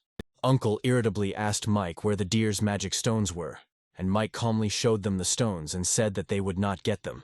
For some reason this surprised them, although, as Mike said, they don't have rights to stones. The guys started shouting that Mike is disabled, who can barely walk. The freaks started to threaten him, but Stella stood between them and asked them to stop. She whispered to Mike that he better give them up, otherwise they might beat him up. As befits a child with a good heart, Mike thought, the best place for her is in the alchemy lab. Liam pushed Stella away and threatened Mike with a sword. Then Mike threw them these 2 pathetic stones. The old man said that he didn't know their rules. What someone found would be common. Suddenly Mike asked the guy behind. He thought so too. Then he asked another about the same thing, then Tom, whether he thought the same thing. Tom mumbled that it didn't matter what he thought. Then Mike took out his stones and said that he had more. The guys started shouting where he got so many stones from and how he hunted it all. He asked if this was not enough for them, and said that he had more. With these words he took out another pile of second-rank stones, then more. Then Mike hit them even harder by taking out a bunch of third-rank stones. The guys were horrified because they couldn't even kill 1 second-rank monster. Then Mike took out his staff, saying that he had a bunch more rocks. But like he said, they had no right to it. Then he shot the old man and Liam. The girl was scared, and Mike asked if she wanted to learn how to make potions. He could teach her, and threw her some plants. The retired men immediately bowed to Mike and asked for mercy. Mike replied that if they wanted to survive, they would have to work for him. The boys carried Mike on a stretcher, and Stella asked what kind of creatures they were. Mike answered, "Cloud bulls. They look like a cow or a horse. Their hooves are white, hence the name." These bulls were part of Mike's plan. They were hard to meet, but here they are, and Mike also met the alchemist. Now the plan is complete. Mike asked how many of the recipes he taught her she had already made. Stella replied, "All of them." Then she asked what this red potion was, also where he got this staff, and what were these 2 shiny stones that he polished along the way. Mike just laughed and told everyone to come down. He ordered Stella to give them the potion. The guys began to evenly distribute it throughout the area. He ordered Tom to go down and lure a herd of bulls here, but Stella shouted that it was too dangerous. Her brother would not go there. Mike replied that everyone should live according to their values, and everyone should be useful if they want to live. He knows that Tom is not a normal person, and he knows that what Tom really wants is for his sister to stay with him. Tom asked. He took the liberty of asking what Mike could give her. Of course, this Tom's only concern was his sister. Mike responded that he did need his sister to do some things. But unlike their former squad, it was safe to work for him. His sister will become a 2-star or even higher. Perhaps she will become a mid-level, advanced, or higher alchemist. Tom asked how he could trust him. Mike replied that Tom didn't have to. He just had to live and watch. Tom asked in surprise. So Mike said that he would live. If we are talking about a deadly dangerous task, then these 3 are better suited than Tom. Of course there are dangers, but such is this world. Then Tom agreed to go there, but if anything happened to him, he would have to take care of his sister. Mike threw him a potion as an advance. Tom drank it immediately, which surprised Tom. He thought that Mike was probably testing him. The 3 came and said they were done. Mike ordered them to protect Stella and let her go back. He told Tom he could start when he was ready. Then it was all about the ripening of these plants, sprayed with a red potion. Mike went inside the plants and used his farmer's skill, growth. After a while, Tom came running, and a crowd of bulls was chasing him. He shouted to Mike that they were already here, and Mike replied that he saw them. Suddenly the monsters all stopped at once and started eating the grass sprayed with that red potion. Stella asked why they loved it so much. The recipe is simple, and not that widely used. It wasn't a secret until Mike's revival. But this recipe is something that only appears in the rank 3 hand. At that time, the evolutionary level of mutants was so high that the effect of this potion was no longer obvious to them. But for Mike now the potion would be just right. This potion turned out to be a regular aphrodisiac. Tom closed his sister's eyes and asked why Mike needed it. Mike replied that it was simply useful. It's not worth going down there yet. They are still in a frenzied state, so attacking them now would be tantamount to suicide. Mike told everyone to eat because they would need a lot of energy. Everyone ate. which meant they had to get to work. They went down. Stella asked if he could walk without crutches anymore. Mike replied that he was not completely cured, but had recovered by about 70%. Tom asked why so many monsters were dead. Mike replied that the potion could make them too excited, which could lead to them killing each other. Mike ordered them to start collecting stones from those who were dead, and not to touch the living. But the guy approached a deer that was barely alive. And of course the deer attacked him and killed him. He should have listened to Mike and not touched the half-dead deer. Mike turned around and told the two of them to go ahead and collect rocks, and again warned them not to touch the bulls that weren't dead yet. Stella said that Mike was so cruel. Tom replied that Mike had already warned him, but that guy didn't listen to the advice. The boys collected the stones and at their own risk, saying that this was their share. Mike told them to choose some recently dead bulls, drag them to the entrance of the valley, then cut their veins and let the blood flow as fast as possible. They did everything and came to Mike, but suddenly Mike killed that guy and took out the stones that he hid. Mike calmly put the crystals down and said that they needed to set up an ambush. The boys hid. Suddenly a huge, beautiful bird appeared in the sky. The tempting smell of blood confuses the fourth-rank bird. We are shown Mike's team. A group of bandits came to them and ordered them to throw stones and get out of there. The bastard recognized Lily. Then the other one shouted for them to leave the stones and the girl, and for the rest to get lost. Ken said, "It turns out Lily is popular." Lily didn't like it. She shouted at him to solve this problem. And he let the enemies get so close. The musician said that Ken wasn't lazy. He drove so many zombies here. The boys continued to joke and laugh, which angered the old man, and he began to shout that he would kill them so that they would not dare laugh at him. But before the old man could finish speaking, Sean came running and hit these guys with his shield. Ken also joined him, so they quickly dealt with them. Lily said that over the past few days she had collected almost 1,500 first-rank stones and several dozen second-rank stones. Millie said that they needed to hurry to the others. Ken said that Miss Penny and the others were already waiting on the side of the Crystal Lands, when suddenly a light appeared in the sky. Mike was fighting dangerous monsters at this time. He ordered the guys to collect all the magic stones as quickly as possible. The snakes Mike killed are ideal for hunting. The glandular sacs in their bodies are soaked and then aerated to evaporate all the water. Taking this together with strong alcohol can increase resistance to various types of poisons. And they aren't known for their speed or defense either. Using bull's blood to surround this valley was the right decision. Mike suddenly felt as if something was approaching, and told the boys to go back up the hill and take cover. 3 days. More than 500 second-rank and 7 third-rank stones and some materials. The harvest is not bad. Unfortunately, Mike missed the 4th-rank mystical bird. These 3 are nothing compared to those he trained, but the guys are far away now. Here comes a pack of fanged beasts. They are the most organized and disciplined monsters that Mike has seen in this place. It's a pity that their group isn't big enough to handle 3rd-tier monsters. He'll have to use mid-tier stones, but that's not cost-effective. Mike decided to end the hunt there, but suddenly a rumble was heard. It was Yoke. Apparently he had returned for Mike. He thought it was a dead end to ask him to call for reinforcements, since it would be a difficult task for a 2nd-rank mutant to cross these lands and find the guys. But not only that, but also the time it would take for the squad members to enter these lands and find him, for salvation. However, the guys are here, and they decided to fight these monsters, which surprised Mike, because there are no such impulsive people on his team. Under normal circumstances, they would never have made such a decision. But now, they were in a hurry. Why on earth, thought Mike, and ran to the team. They went down and Mike yelled at Sean to open one door for them to come in. He told the guys they looked like they had a good day.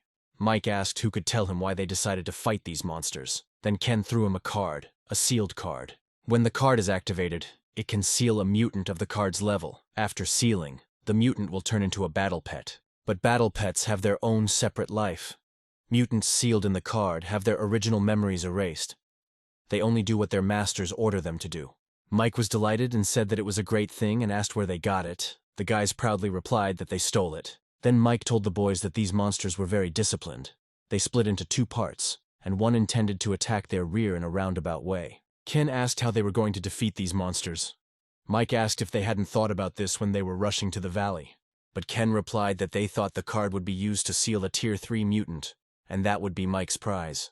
Mike was surprised that they thought of him first, but since they were all here, the chances of winning were actually better. Then Mike jumped on the shield and called the original spell. His monster grabbed the mutant by the legs. Then Mike jumped on him and sealed him in the card. The monsters lost their leader and were confused. Mike took advantage of this. Jumping, He used his fire sword and burned all the remaining monsters. But then another group of monsters came running. Mike ordered the newbies to stay in formation. He told Lily and Sean to take care of them. And the rest joined him to meet the enemy. Mike took out the baby, and after the crystals, he took out his huge gun. The guys started fighting. Mike took his monster out of the map, and it started fighting with his own, which surprised the monsters. Ken thought that the boss was getting better and better.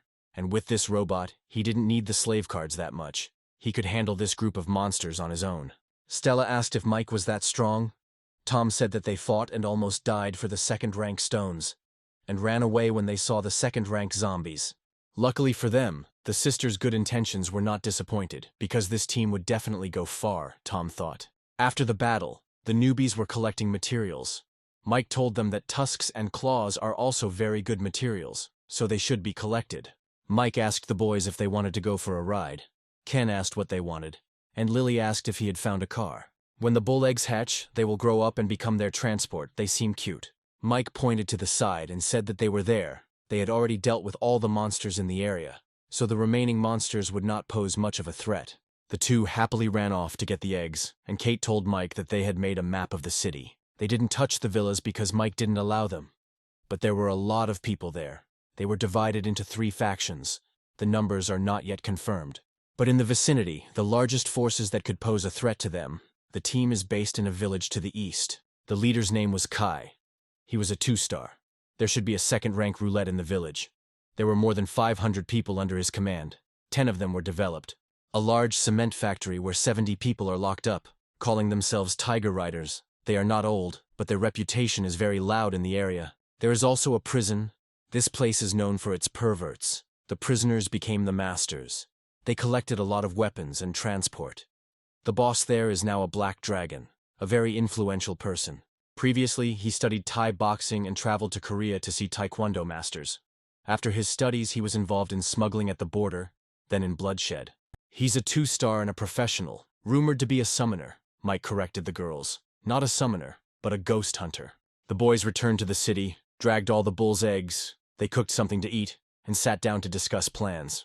The most important thing they should pay attention to is that at the moment he led his people in the direction of the villas, wanting to take up more space. So much time has passed since the beginning of the apocalypse that any person with a brain knows that roulette is a resource, and the main thing is to occupy the roulette. Lily said his family is here too. The family is a minority power with a high degree of cohesion. After the apocalypse began, they occupied an island in the very center of the lake, where the reservoir and the lake provided them with the best protection. Kate said the last faction was the village. It was a force organized based on the villagers. The number of people is the largest of the 5 surrounding. There are already 5,000 people, and at the entrance to the village there is a first-rank roulette. The village chief, known as Uncle Mitch 2-star, is said to have traded the potion for a profession scroll with the hungry tiger boss. When Millie went to investigate, she discovered something very strange. They had a lot of weapons, although they seemed homemade. The weapons in the village were not made in some armory, but thanks to the presence of a master craftsman. Mike still remembers that when he came to town, it seemed like the village had been wiped off the face of the earth by a wave of monsters. As for the technical city and the hungry tiger riders, he had never heard of them, but Mike had chosen another villa anyway. Besides these 5 forces, there are many other disparate groups. Little to note, there is only one team, the Black Caravan, and then there is the Zero Chamber of Commerce. The last one made Mike noticeably nervous. Then the girls asked what happened because he didn't react to the others. But Mike didn't answer. He told the guys to rest here, let Ken be on guard, and he needed to go somewhere. At night, at some meeting, the old man was cursing and throwing dishes. He was shouting that he had given him so much time, and this is what he was telling him. The man replied that he knew the old man was upset about the death of a family member, but it had happened recently. While his enemy's people were still alive, they would find them. It was the end of the world. They would not go far. The old man stood up and shouted that his relatives were not dead, so he did not understand and was in no hurry. Their argument was stopped by a guy with a ridiculous hairstyle and a strange mask. He ordered to look for people and find out where the staff is. There are people from the Chamber of Commerce, and in the list of transactions, there is a 2-star potion. The man asked what they needed to give for it, if not the staff. The strange guy answered, people, many people. If it is an ordinary person, then they need 20,000. If it is a developed person, then one equivalent of 1,000 people. To turn the roulette, a second-rank stone is needed, and they can only turn it 2 or 3 times a week, and they won't get a single 2-star potion in half a month. What they need now is to increase their power, and not to understand why the Chamber of Commerce that will allow them to increase their power needs people. They don't have much manpower. They have to catch 20,000 people in a week. It's difficult. There are several collection sites that they would like to turn into a source of stones, materials, so they were very polite. But now that someone else has taken the staff, and it is no longer under their control, they are no longer obligated to be polite. Mike sat alone. He didn't expect to hear the words Chamber of Commerce so early. The Board of Commerce, the largest and most inhuman organization. There is no need to contact the Chamber of Commerce at this stage unless necessary, but Mike should be prepared if a conflict arises. Fortunately, there was plenty of material in the Crystal Lands, and they would be able to feed the sacrificial gate. Mike put all the stones into the gate. The materials that can't be used at the moment will all be given here. The gate can absorb tens of thousands. It would be more important to have a large amount of magic stones than ghost gold, which would not be of much use at this stage. Only the stone on the gate caught fire, and Mike hoped for real treasure. But for some reason the stone went out again, and nothing happened, which angered Mike. The line came back up, but Mike didn't know what it meant, even if he put everything he had into it.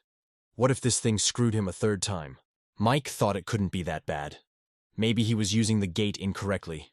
Then he pressed the stone, and suddenly everything caught fire. Everything is bad. The light flew up, and on such a dark night, such a bright light can definitely be seen everywhere. So Mike ordered everyone to pack up and leave. The gates continued to burn. Then he finally gave Mike some kind of C-class box, a small one. Lily lifted them onto the truck and said that there was a small town ahead of them, and if they crossed it, they would get to the mountain villas. Mike suggested taking a break and getting something to eat. There was definitely a high chance of encountering zombies in the city. The boys each went about their business, and Mike began to examine his prize. The box was marked small, which indicates that the gem at the sacrificial gate can be filled several times. The more times it is filled, the better the item will be. Mike dreamed that it was a 3-star evolution potion or a skill scroll. But after receiving the bloody boots, Mike decided to identify the boots using the craftsman skill. Mike has to put his own stuff in them and activate it before it's ready. The thing still needs to be fed his stuff. It's very wasteful. Then Mike reluctantly put the bull's hooves into the boots, and the boots lit up. The boots have changed. Mike even received a speed skill. For 3 seconds it increases movement speed by 100%. The recharge time is 10 hours. Then Mike decided to increase it again. The boots changed again, and Mike got a new skill. A punch. There's another chance to invest the material, and only the hooves of a bull and the tail of a lake raise these boots to this level. Mike added some phantom gold to see what would happen, but the boots reported that the gold didn't match the device's specifications. This surprised Mike, because this was the ghost gold that was tied to the body of the ironclad monster. This monster would reach the 9th rank. Then Mike decided to change the material. He put some gold fabric that the little monster had into the boots, and the boots caught fire again. Kate said that Mike was in no hurry for dinner and was doing something. Millie told everyone to eat faster, they should be ready to leave. Mike was glad that he had another gold epic piece of gear. And unlike the Gate of Sacrifice, it was available right away. Then the guy put on his boots and came to the guys happy. Ken asked if Mike was so happy only because he got a new pair of shoes. Mike didn't answer. He sat down at the table and said that as soon as they finished their meal, they would continue their journey to reach the vicinity of the mountain villas. The guys were driving through the city, but suddenly their road was blocked. Mike and Millie got out. Millie told him that judging by the clothes, it was a black caravan. Then Millie told them that if they didn't want anything bad to happen, they should put down their weapons. It was causing anxiety. And it was unknown what this anxiety would lead to. And the man actually ordered his men to lower their weapons and suggested that they meet. His name is Carl. He has a small fleet of cars and his own business, since they were all dressed in black. They were called the Black Caravan, but in fact, they were traders. He just saw some brothers and sisters, so he came over to see if there was any business, and hoped that he would be understood correctly. Kate said that misunderstandings are normal, sometimes even healthy, but she likes the way they are doing, so they will see what they have. Carl replied that he was impressed by the way she spoke. There was little good, only food, water, basic necessities, and so on. Then Mike decided to use his boots. He ran past all the people at lightning speed, grabbed the explosives from Carl's truck and returned.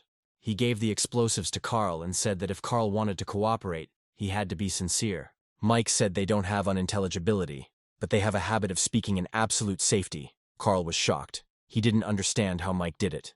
Carl replied that it was his mistake. Not everyone has it easy in this world. then ordered his to put the explosives back in place. Mike said he needed 3 things. If he had them, then we could negotiate. First, bullets. Second, food. Third, information. Carl replied, "Bullets are hard to come by. He has a few. Food is their main product. But as for information, he doesn't know what Mike wants to know." Mike said that whatever he found useful, he could use it in exchange, and Mike would pay according to the value of the information. And there are also significant differences between grain and food. Carl was surprised that Mike wanted food, in a world where you can kill for a loaf of bread. They brought Carl a bag of cartridges, 90 cartridges, for 50 stones, Carl said, and Mike calmly agreed. Mike didn't bargain. Then Carl asked if he wanted another batch of guns. Mike asked how many there were. Carl replied that there were not many of them, about 10. But the quality of the cartridges was guaranteed. There were more than 300 of them. Mike said they were good quality and asked for a price. Carl hesitantly asked for 200 stones, and Mike agreed. Everyone was amazed that Mike so easily agreed to such a large sum. Carl asked if he wanted flour, rice, salt, but Mike naturally refused and threw him a bag of stones. Carl said that it seemed he gave him more. Mike said that there were 500 stones. For this, let him tell Mike the location of the arsenal. Then the two said that they were their enemies and took out the guns. But Carl told his men not to be nervous and asked Mike how he knew about it. Mike didn't answer him. He said that with these 500 stones, if he was lucky, he would have another developed person on his team, which is worth more than the arsenal. Carl thought how he could have guessed that he had found an arsenal. He bought 10 pistols, 300 rounds of ammunition, without bargaining. Then he said, 1,000 stones, and he will tell not only about the arsenal but also one message about the location of the grain warehouse. Mike agreed, but he also needed specific information about the surrounding forces. The deal was done, and before Mike left, he said that if Carl still wanted to do business, he should bring food to the mountain villas. His men asked why he didn't capture these people. Carl replied that they all knew that he used to work as a bounty hunter and he had no dignity, only accuracy in assessing people, and now he wants to say a few words to them. When in the future they encounter this team, let them not do anything bad. Millie said it was a good location strategically, perched on top of a hill with a cliff behind, and only one road to cross. This place could also be inhabited by zombies and monsters. If the villas weren't fortified to prevent guests from entering the dense forest on either side, it could have been breached already. The musician said that along the way he made a model and calculated that there were thousands of zombies and mutants here. According to the information provided by the black-clothed caravan, there are actually 4 forces operating in the mountain villas, which is different from their investigation. People from these forces came and went from the villas, making noise and knocking to distract the zombies, and then quickly drove past. Almost every time people died. Of course, there are reasons, but in the end, this is information from a past life. And this time it is difficult to say for sure that everything will be the same. The woman screamed that this was not enough. The bald man replied that this was very good, who does not know what is happening outside now. This is what he and his brothers paid for with their lives. So why do they think it's not enough?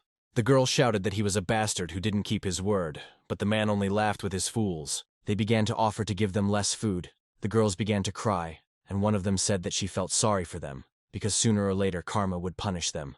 The man got angry and shouted, he asks to exchange the only thing they have for food and drink, and they want karma to punish him. He called them blockheads, dreaming of stardom before the end of the world. And there was no need to talk nonsense about them being in the same company. They better watch how others treat women. If he hadn't stopped her, she would still be here to bargain with him. Then she would have been killed. The apocalypse has come. If they don't want this, then they can leave. Let him do what he's told. Otherwise, next time there will be even less food. The woman was angry, but unfortunately she couldn't do anything. They took the bags and left.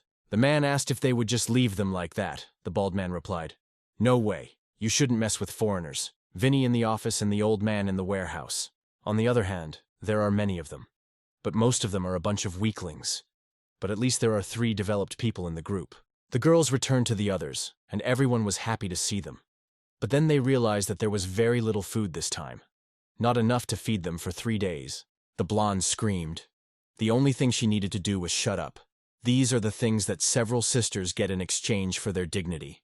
This time there was not much, only 12 bottles of water and very little food, so we had to cut down on the portions. The woman looked at the view from the window and thought, such a beautiful place, but so dirty. What will happen to this place? Then she went downstairs and went into the basement. She asked how things were, if there were any ideas. The girl replied that while she was within a radius of almost 1 meter, she was attacked. The force of the attack was much stronger than it was a couple of days ago. Then the girl with the ash-colored hair said that if this didn't work, they would do it the old way. She would be the bait, and she would find a way to break the vine. The woman shouted that she would not let her do this because it was very risky. But the girl replied that she was a bad person. But the other girl objected. She considered her a good person. But she insisted, said that she had lived long enough, and if this continued, then one day she might commit suicide. She had to cover her mouth every time, just so she wouldn't throw up. She's had enough. If she can exchange her life for an evolutionary fruit and give her sisters another evolved one, her death will be worthy. The woman shouted that if they received the fruit of evolution, she would become developed. They had to hold out until the end together. They opened the basement and the woman said that the three of them would do it today, and then she would watch how that bald bastard confronted them. They went to the old man and said that someone had arrived from outside and wanted to exchange food with them. The old man asked what the price was. They want to exchange a bottle of potion for 20 bags of rice, 50 boxes of canned goods, and so on. The old man replied that although they control the storage of this mountain, the resources are not unlimited. This exchange ratio is getting worse and worse. Now they have 10 developed, 13 on Vinny's side and 14 on John's side. Half a month ago they had as many developed as they had, and now they have increased the gap. The man suggested that there might be another way to reduce the number of developed people. They will have to go hunting too.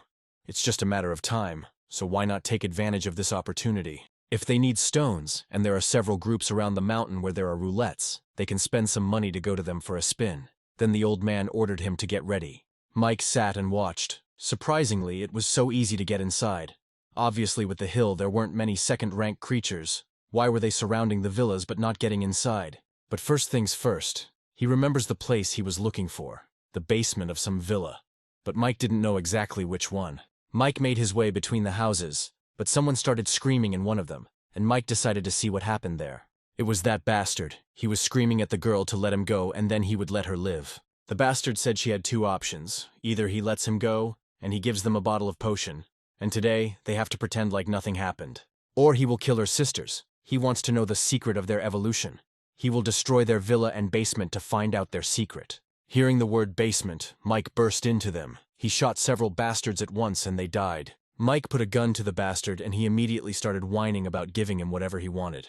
Then Mike ordered the freak to tell where the basement was.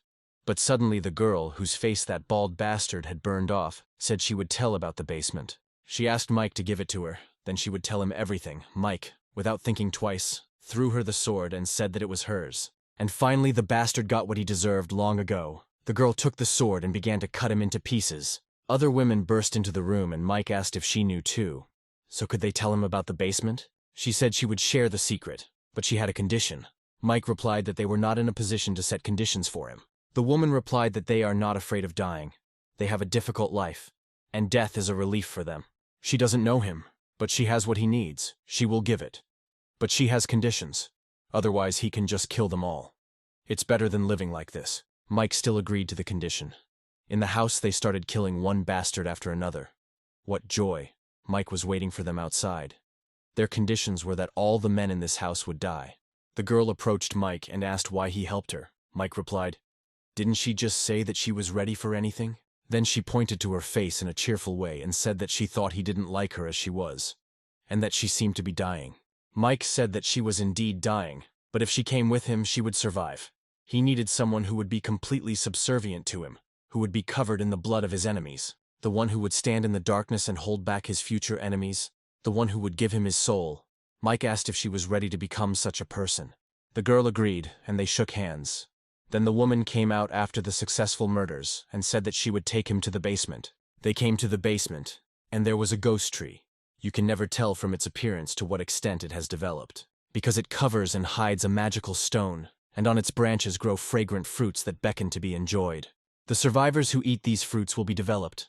At first, people were almost delighted because of this tree. However, the so-called evolution lasts only a month, after which the body becomes a carrier of seeds. They germinate and take root in the human body. The user becomes its fertilizer, gradually turning into a human tree. A completely new tree is watered from the human body. Mike asked if they were the only three who had eaten the fruit. How long had it been? The woman replied that it had been more than half a month. She was the first one to take it. Luckily, if it had taken longer, it would have been impossible to save her, thought Mike. And suddenly the dog appeared. Together with Mike, the dog entered the basement to this monstrous tree, which immediately decided to attack Mike. Mike used his boots and instantly found himself in front of the tree. With his sword, he cut a couple of its branches, and the dog grabbed these branches. "This tree will still have a use," Mike shouted and ran further into the depths of the basement. Mike remembered that those who occupied this basement became 9-star hunters, and that's why there were 4 different roulettes in the basement at once. There is a 2nd rank, 3rd rank, 4th and 5th rank roulette, a real jackpot. Together with the 3 first-rank roulettes scattered all over the outside, there are a total of 7 roulettes in the mountain villas. That is why, in his previous life, the enemy took this place as the base for his training, and became a 9-star in the future. The girls said that the guy had been there for so long. Maybe something bad had happened. But suddenly one girl ran up and said that Vinny's people were coming here with a large number of people. The girls went out and met these identical soldiers. The guy asked where the bald guy was. Rhonda replied that it was none of his business where he was, but he should just get out of there. The guy said that today they came here to seize their villas, and ordered his men to get ready. But suddenly that girl killed one of Vinny's subordinates. She crept up unnoticed and made a hole in his body. She literally ripped out that man's heart, and said that the master said if they didn't resist, they wouldn't have to die. The men ran towards her, but she also fought with such a large crowd of people with ease, with her bare hands. One of them used his iron hand skill, but the girl easily broke the stones, and then that man. Then the men fell on their knees and bowed, saying that they surrendered, as she had just said, they would not resist. Mike watched the girl from the hill and said that this woman was right for him. Carl walked up to Grandpa Mitch and said he had just found a new customer and offered to smoke. Mitch said there were only a few people here who could afford his stuff. And here was a new buyer. Carl replied that they had met a group of people who were going to mountain villas. Then Mitch asked, what about what he said last time? Carl looked at the tube and thought, the last time he saw it, it was at a gray level, but now it had been upgraded to white. Carl replied that he had only a few men and few weapons. They would be of little use, so he would not interfere. The old man said that if he didn't go this time and buy from him, the price would never be cheaper. Carl stood up and said that he would think about it. In the car, Carl's subordinates asked if they would go there. He had heard a lot of good things there. Carl asked, they can't just go to John's base. They shouldn't think that this old man has good intentions. It's not that easy to get in there. Mike and the guys got together. Ken said they agreed to study the situation in the mountain, but he just captured the mountain. Rhonda said there are about 300 people on John's side now, and less than 200 on Lou's side. She doesn't know exactly how many there are now, but there are 57 of them. The girl came to Mike and said that John's people were getting ready to march. Kate thought that the woman had received the 3rd 2-star potion, although she remembered Mike had promised Kate this potion. Lily asked what Mike was thinking when he gave the 3rd 2-star potion to her, one for Pena. Is that still okay? Millie asked. Is she jealous? She replied that he must have had a reason for doing it that way. She was just curious. Mike asked how many people were coming here. Agnes answered 200. Then Mike said that he had taken too many people. Agnes immediately left, answering that she understood him. He told Rhonda that she should write to him about all her people who are here. He wants to know detailed information, work experience, strengths, and so on. The man shouted at the old man. Why don't they leave while they can? Vinny was killed. They might not be able to resist these people. But the old man replied that they would wait, and asked if the man knew what truth he had learned after living so many years and doing business. When you are sure of something, either give up or wait patiently instead of relying on your luck, the old man said. Suddenly there were shouts. Then the old man said that it was time to meet the new king of the mountain villas. They all gathered at Mike's. Agnes entered the room. Her footprints were bloody. She was disappointed that she couldn't kill the old man. Penny said she had 2 serious gunshot wounds and 5 broken bones. The bullets were still there and needed to be taken out so she could resuscitate Agnes. Mike left Rhonda in charge and went to pull the bullets out of Agnes. But Mike added that he was also going to cut out all that burnt flesh from her face. Agnes calmly agreed. Penny was of course shocked. It is not surprising that in a very short time she won Mike's trust. She does what the other members of their squad can't do. Mike is finished and Penny begins to heal Agnes. The light apostle profession is very strong, and after it developed to 2 stars, it used up the profession enhancement scrolls. Although she did not advance to the next level of Apostle of Light, she gained a new skill, the Goal of Softness, heals locally, not as a whole. Penny finished and said that tomorrow she would do another procedure, and then Agnes would be as good as new. Mike returned to the meeting room and the old man said that he wanted to stay. His family was gone anyway. Although this place was not very good before, it could become so in the future. He brought a drawing from one of his men, a topographic map of the area around the villas, with the villas in the center, and it covering the entire mountain. If they want to control this place, this map will allow them to make a clearer and more precise plan. Mike replied, "Not bad, and there was a big fight coming up soon. His men needed to be ready." He went out to the crowd and said, in fact, he didn't need to say anything, just like how others had treated them before. But he doesn't think that this is enough to survive in such a world. They need to realize their potential and do what they are afraid to do. He needs exactly such comrades, and not the living dead who sit and wait for a little dirty food to be thrown to them every day. They will need to go outside, fight zombies, mutants, clean up the villas. This is the beginning of a new life for them, and those who do well will be rewarded. The pathetic freaks started screaming that they didn't want to fight, and didn't want to fight monsters, and in general, before they could fight, they had to become developed. They kept shouting that they needed weapons, potions, meat, good sleep, and so on, although they themselves had not yet earned anything. Mike said if they were engineers, doctors, technicians, they could skip the fight and report to him. And the rest who do not have these skills, but do not want to fight, let them go and sign up with him. However, I would like to remind you that effort and gain complement each other, so be careful when choosing, as there will be no chance for a new one. Those who fought went with Kate. Mike led them to the zombies and they started killing them. Penny wanted to create a shield, but Mike stopped her so that they could watch them first. The rest, who decided not to fight, watched the others from above. They discussed the battles, were surprised how the former models killed zombies, saw how a friend was bitten by a zombie, and so on. They were glad that they did not go to fight with them. The man told them to speak more quietly so that the two would not hear them. Stella said that Sister Lily was right. These people who can't do anything themselves, desperately looking for reasons to be cowardly, and also not seeing that other people are good, no wonder Mike dumped them. Kate said that was enough for today. Now we need to collect the magic stones and get ready for dinner. In just a few hours, this group of people had experienced blood and death, battles and struggles, and in a little while, these people would be able to become warriors. In the evening, the guys prepared dinner. Ken said that these were eggs and meat of a second-rank mutant. Eating them for the first time could increase strength. The old man complained that they had a 2-star, but they still had to fight. The world had changed, and people like the old man weren't going to change. Mike said that everyone had worked hard, and now they could eat. This was their reward. If you work hard, you can get a reward. This is the essence of his team. Suddenly a bunch of freaks burst into the hall and started shouting why they were eating stale buns. And they were eating so well. They could fight if they knew this was going to happen. They need to eat these dishes too. They kept screaming and screaming. Kate said there was nothing wrong with the new base now. At least it wouldn't breed such idiots. Mike made one strong argument. He shot that guy and ordered them to collect the bodies and burn them, if they run away and die. Agnes came and said that there was a caravan near the villa. The leader said that his name was Carl, and he had important news for Mike.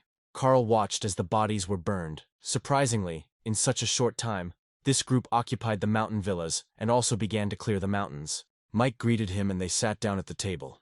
Carl said that the boss and other groups of people were gathering in one place. In fact, this is the place Mike already guessed about, the armory. Currently, there is a group of green-skinned monsters in the armory, very ferocious and individually strong, almost like a 1-star man.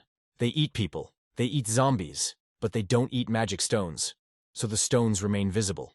Mike asked if he was sure the armory had been taken over by a horde of monsters with no eyes, sharp teeth, and claws, and no stones on their foreheads. Yes, each of these monsters can pose a great danger to 1-stars, so despite the fact that there are many weapons there, few dare to go there. This time, the other groups were also determined. The more people, the more strength to defeat the group of monsters. The boys got nervous because for the first time they saw Mike's serious expression. Then they realized that the situation was really serious.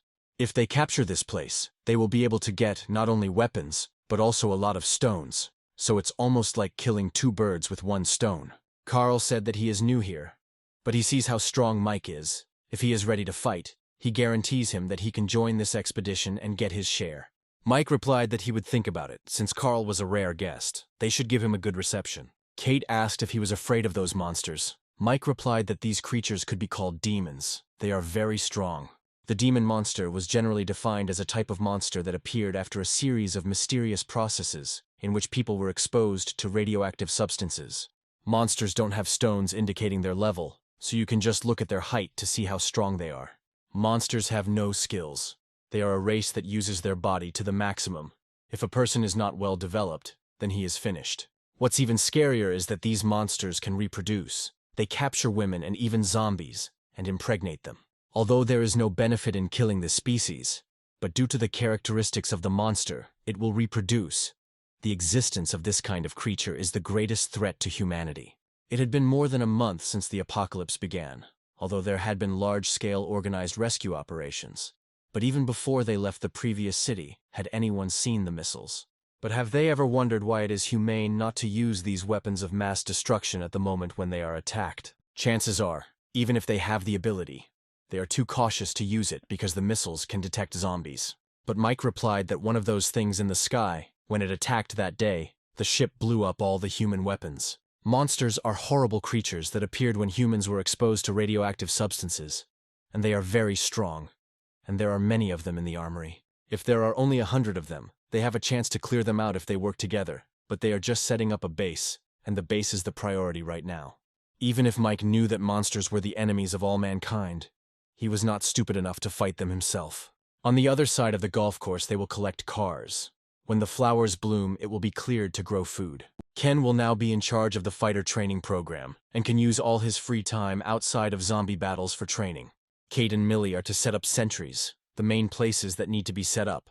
The rest they can do at their own discretion. Lily and Sean, their mission is to attract people to mountain villas, get a map of the surrounding area, and protect the one who made it. The man asked if there were fools who were collecting metal, and they answered that it was the Black Caravan, because they were the ones who brought the news that many of the people living here now know. It seemed like there was a new group of people from the mountain villa area who specialized in collecting abandoned cars, and he heard that someone had traded a car for a bun the size of a fist. Anyway, junk is everywhere now. You just need to find a car you can drive and sell it. Carl was asked if the information was reliable. Carl replied that when the apocalypse began, he exchanged things with him for food. He would not lie to him.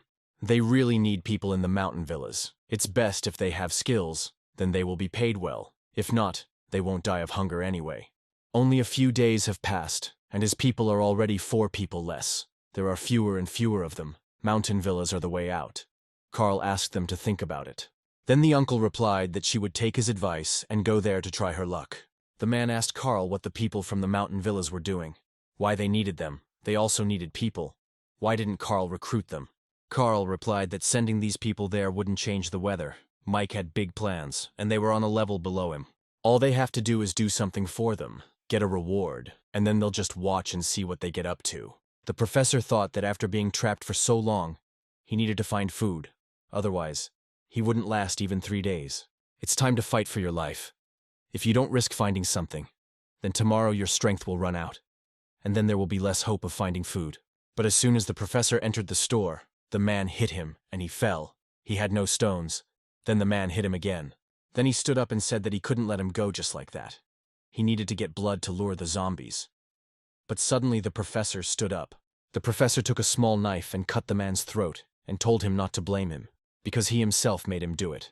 Mike suddenly appeared from behind and clapped for him, saying that it looked like he wasn't needed here anymore. Then Mike said he knew the man was a surgeon and asked me to follow him. There was work for him. The girls asked how Sister Rhonda was feeling. Penny replied that the operation was a success. The false seedling in her body was successfully removed. Mike told the doctor to rest. He had to undergo 2 similar operations in the coming days. He asked Penny to stay here in case something happened, and he would go to the villas and check the situation. Suddenly Kate screamed. The tyrant who acted alone. His retribution had come. She would punish him. Mike told her to think about her age before talking like that. Kate got angry. Then Mike said he would help her and asked what happened. Kate replied that the advertising for the Black Caravan was very good. Over 300 people had come here in the last 3 days. In fact, the base can be built slowly.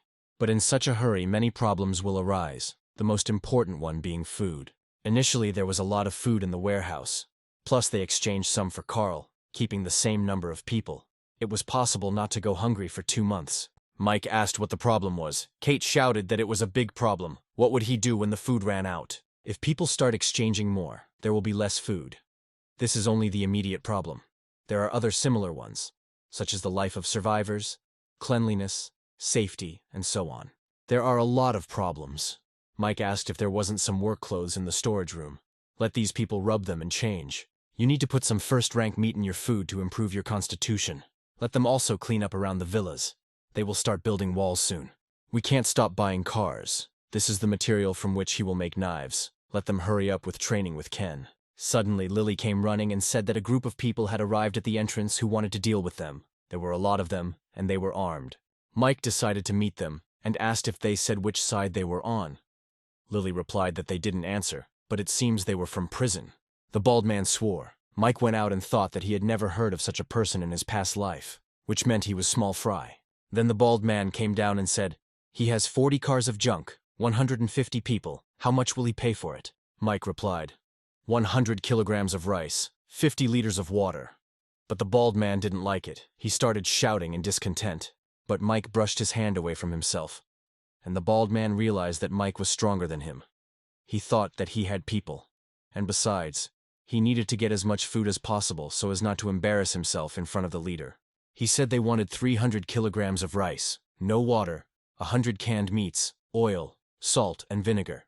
The man wanted to object, but Mike stopped him and said that since they asked for it, he would do it. Mike told the girls to bring food. The bandits took everything and left. The guys approached Mike and asked why he didn't just kill them. Mike asked them to calm down and reminded them that the most important thing now was to build a base, instead of entering the war. Then he asked everyone to start working. The musicians said that they were still too young to understand what he was trying to do.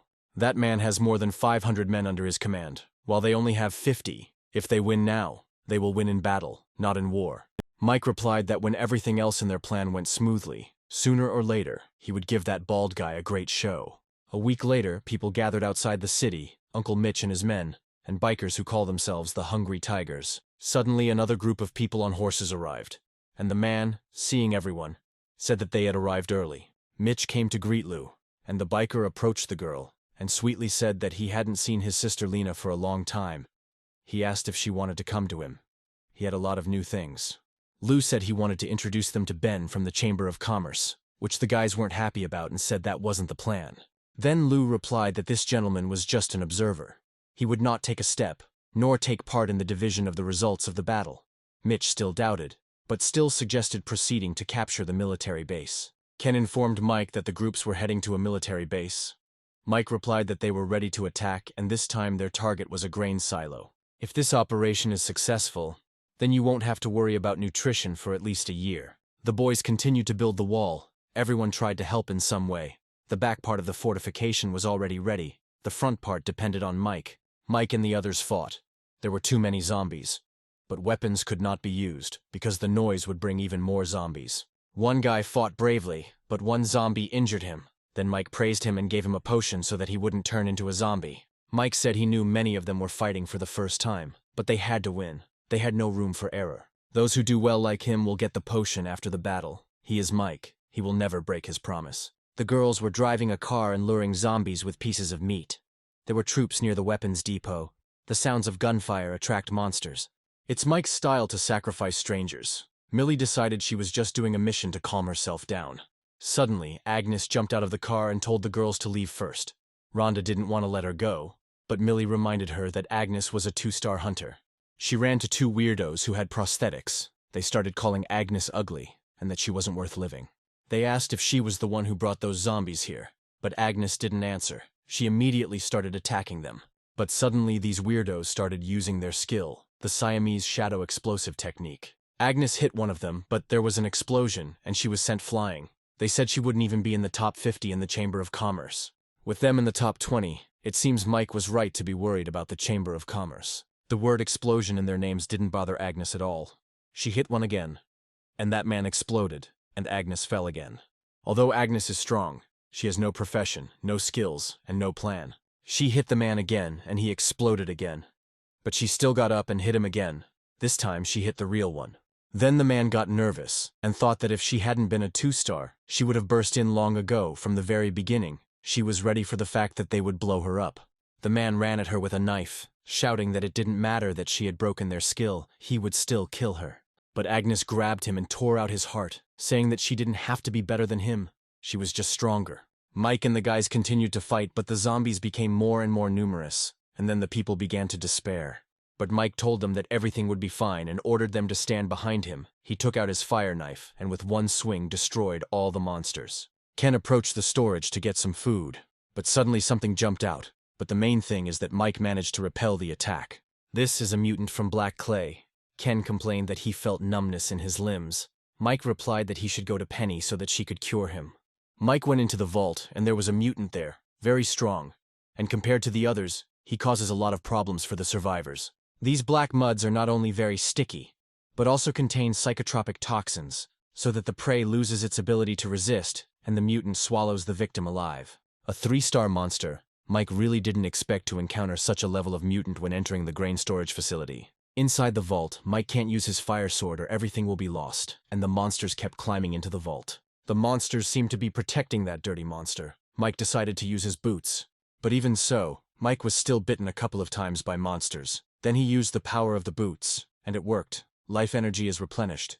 Mike finally finished. The storage was loaded with monsters. The guys came and Mike ordered to gather people so that they would quickly collect the grain. Millie said that they carried out his orders, then returned. Mike asked where Agnes was. Millie replied that Agnes saw something suspicious and told them to leave. Agnes was running away from some strange guy who guessed that her comrades were now in the grain storage facility. The strange man said that he was the 5th of the 9 sacred thrones of the Chamber of Commerce, and he would give her a chance to become one of his warriors. Then he would spare her companions. The boys continued to carry grain into the trucks, and the zombies continued to advance. Ken was informed that 2 3-star monsters were approaching. Mike asked, "Is everyone here already?" Lily and her team with more than a dozen people? Cover their backs? Ken answered. Mike then called the baby's robot and told Ken to tell the others to prepare to retreat. They cut the wooden bridge that they crossed to the other side. Then the robot destroyed all the monsters with his cannon. Everyone got into the car, but those monsters continued to attack the guys.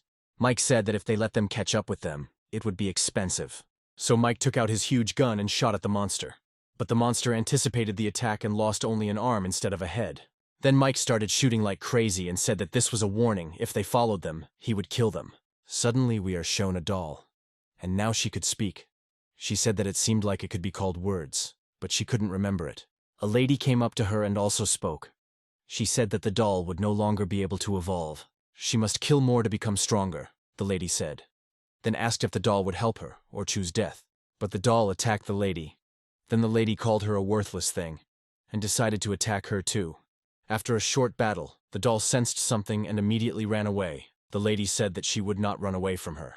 Agnes continued to run away from this guy. She was already exhausted, and the man repeated his offer again, but Agnes refused again.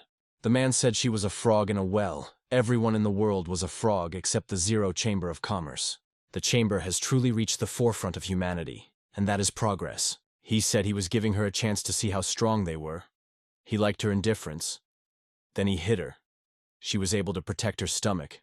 The man said that he didn't even use his skills. He didn't even hit her with full force, and she can't get up anymore. There are at least 10 people in the Chamber of Commerce who have the same power as him, and the chairman is the strongest of all. He began to continue manipulating the girl, but she grabbed his hand and told him to take it away, or he would rip it out and feed it to the zombies.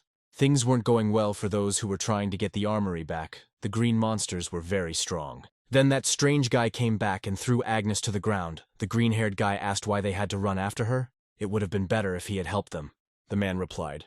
When they were fighting, a group of people used the sound of gunshots to attract zombies. They weren't just luring zombies. This woman is an important figure in this group. He leaves it to them to find out who she belongs to, but then they must tell him everything they find out. Then he knocked down the wall and told them to be nicer to the Zero Chamber of Commerce, because not everyone in the Chamber of Commerce was as nice as he was. The guys had a meeting. This time their losses were serious. 13 developed ones died. 45 regular fighters died. Mike said that the seriously injured would be given simple tasks that they could perform once their condition improved. As for replenishing the number of developed ones, they must carefully select those who are suitable to become developed. Rhonda said that a lot of time had passed, and there was still no news from Agnes. He then told the hunting party that when they went hunting, they should add a quest to find Agnes, and let them offer a reward. 5 bottles of potion and 5 bottles of immunity potion for information about Agnes. According to this list, he will prepare 40 bottles of 1-star evolution potion. 35 people from this list will receive them. The old man came with information from Carl, this time Mitch's men. The hungry tigers suffered heavy losses, so it seems these demons are strong. Mike was pleased. He told the old man to do something. He was to go to the village and contact them, find out if it was possible to exchange food for weapons. If they can offer modified weapons, then they can also provide stones in exchange. He will give them the final amount after thinking about the exact exchange ratio. Kate brought up the Chamber of Commerce and asked if maybe they should check it out. Mike replied that they were doing their best to evolve, and many of them were inhumane, so it was best to avoid them for now. 2 days later, yesterday, they received information that an armed detachment was heading towards the mountain forts. The hunters also discovered a horde of zombies. They will soon reach the mountain of villas in 7 days. Today at noon, Uncle Lou conveyed that she did not intend to agree to the offer of food in exchange for weapons. They detained their boys and offered an exchange, their lives in exchange for grain. In addition, the leader of the city's techno team wrote a letter threatening them. Also, Agnes's location has been revealed. She has fallen into the hands of the Lou family, on an island lake, seriously injured and could die at any second. Tom said they could prioritize these issues and then tackle them one at a time. The first problem that will be coming soon is the gang from the prison. They better get rid of them. Then you need to save the hostages. As for the threat from the techno city, you can just ignore them. The most dangerous thing is the problem with zombies. We need to divert their course. Otherwise they will have problems. Also, their guys are still weak to fight. Mike praised Tom and asked if there was any information about the prison group. There are 51 star hunters in their group. There is also a 2-star. There are also dozens of weapons and an unknown amount of ammunition. Carla recently earned 10 evolution potions from them for information. Almost everyone in his group is developed. Then Mike pulled out the potions and said to select those who were ready to go into battle with him, then give them the potion. The musician and his assistants will stay here. Tom and his sister will also stay. While they are gone, the base is in their hands. If someone attacks, let them defend themselves. If not, then it's better to let them run away. It's not worth the risk. The rest will go with him. Their battle has begun. Carl said that Mike had a lot of problems. Mike replied that they would just take his ammunition and explosives and not touch anything else. Now that he and his people are 1 star, he can take care of himself. And when this is over, Mike will repay him with a 2-star potion. Mike came to a strange man and immediately tried to kill him, but that man surrounded himself with a shield. But Mike wasn't going to give up so quickly. He used his fire skill and tore the shield apart, but the man managed to dodge the attack. The man got angry and shouted that he would kill him. Suddenly he hit himself several times, and in an instant, he grew up. Apparently he drank the blood of a low-grade giant. The advantage of giant blood is strength. But Mike had a plan. The man was too careless. He had little experience. Mike wounded the man, but his men came running out at the screams. So Mike grabbed the bandit and ran away with him. The people couldn't shoot Mike because he had their boss in his hands. So they decided to go after him and found their boss sitting by a rock. As soon as they approached him, he told them to run away. But they didn't have time. The explosives exploded earlier, and Mike rode away on a motorcycle. One problem solved. Now, Ken needs to deal with the village, and Mike's next target is the Lou family from the island where Agnes is located. The boys had already arrived at Old Man Mitch's, who realized he had screwed up when he saw that they had 3 more 2-star pets of the same level. Besides that, they have about 50 developed fighters, not counting those he detained and those who remained in the villa. Also, each of them has a white rank weapon. Their group is very strong. Mitch said he was unhappy with their behavior, and if they didn't leave, they would take it as a provocation. Kate said their boss had ordered their men to be released and given 20 upgraded pistols as compensation. The old man replied that he would give 10 pistols and let their people go. Kate was unhappy. He then added that for the next 6 months they would not interfere with each other. Kate said that this was not bad, but the conditions needed to be changed. The boss said that if they agreed to let the people go, not only would they not oppress each other in the future, but they would also become better trading partners.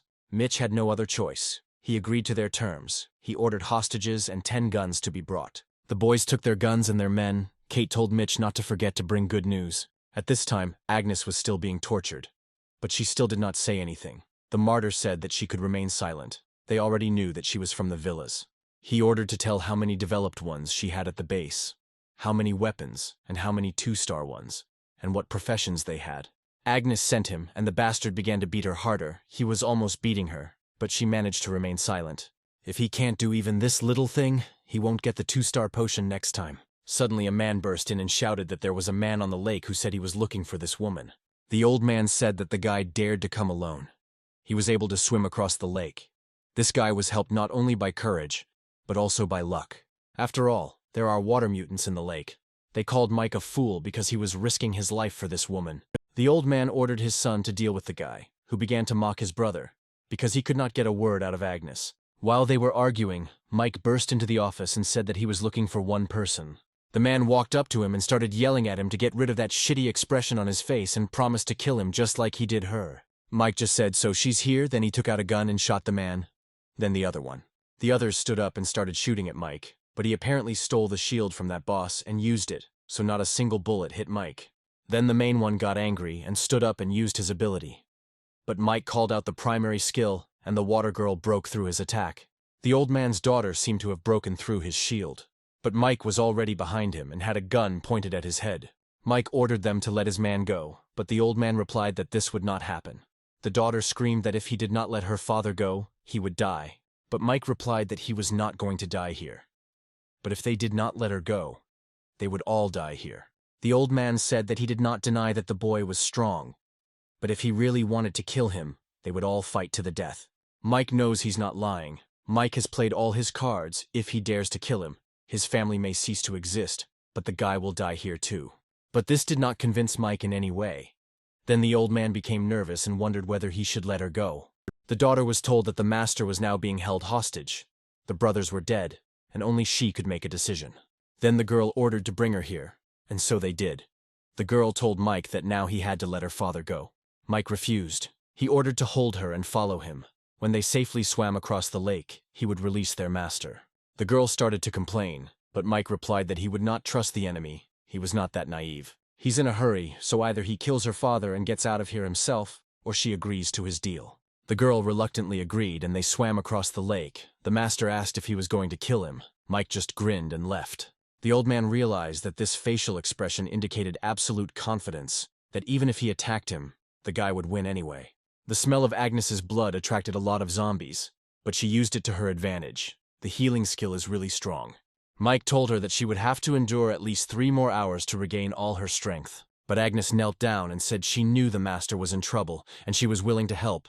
Then Mike said that she was returning to the base on a motorcycle and asked to organize a convoy to this warehouse to transport things. And those shoes, when she is completely healed, she will give them to Mike. Agnes got on the motorcycle. She promised to cut off the guy's hand and feed it to the dogs. Mike replied that soon they would feed the Chamber of Commerce people to the dogs. By killing those bandits in the forest, you can temporarily get rid of the British prison's thirst for an attack on his villa.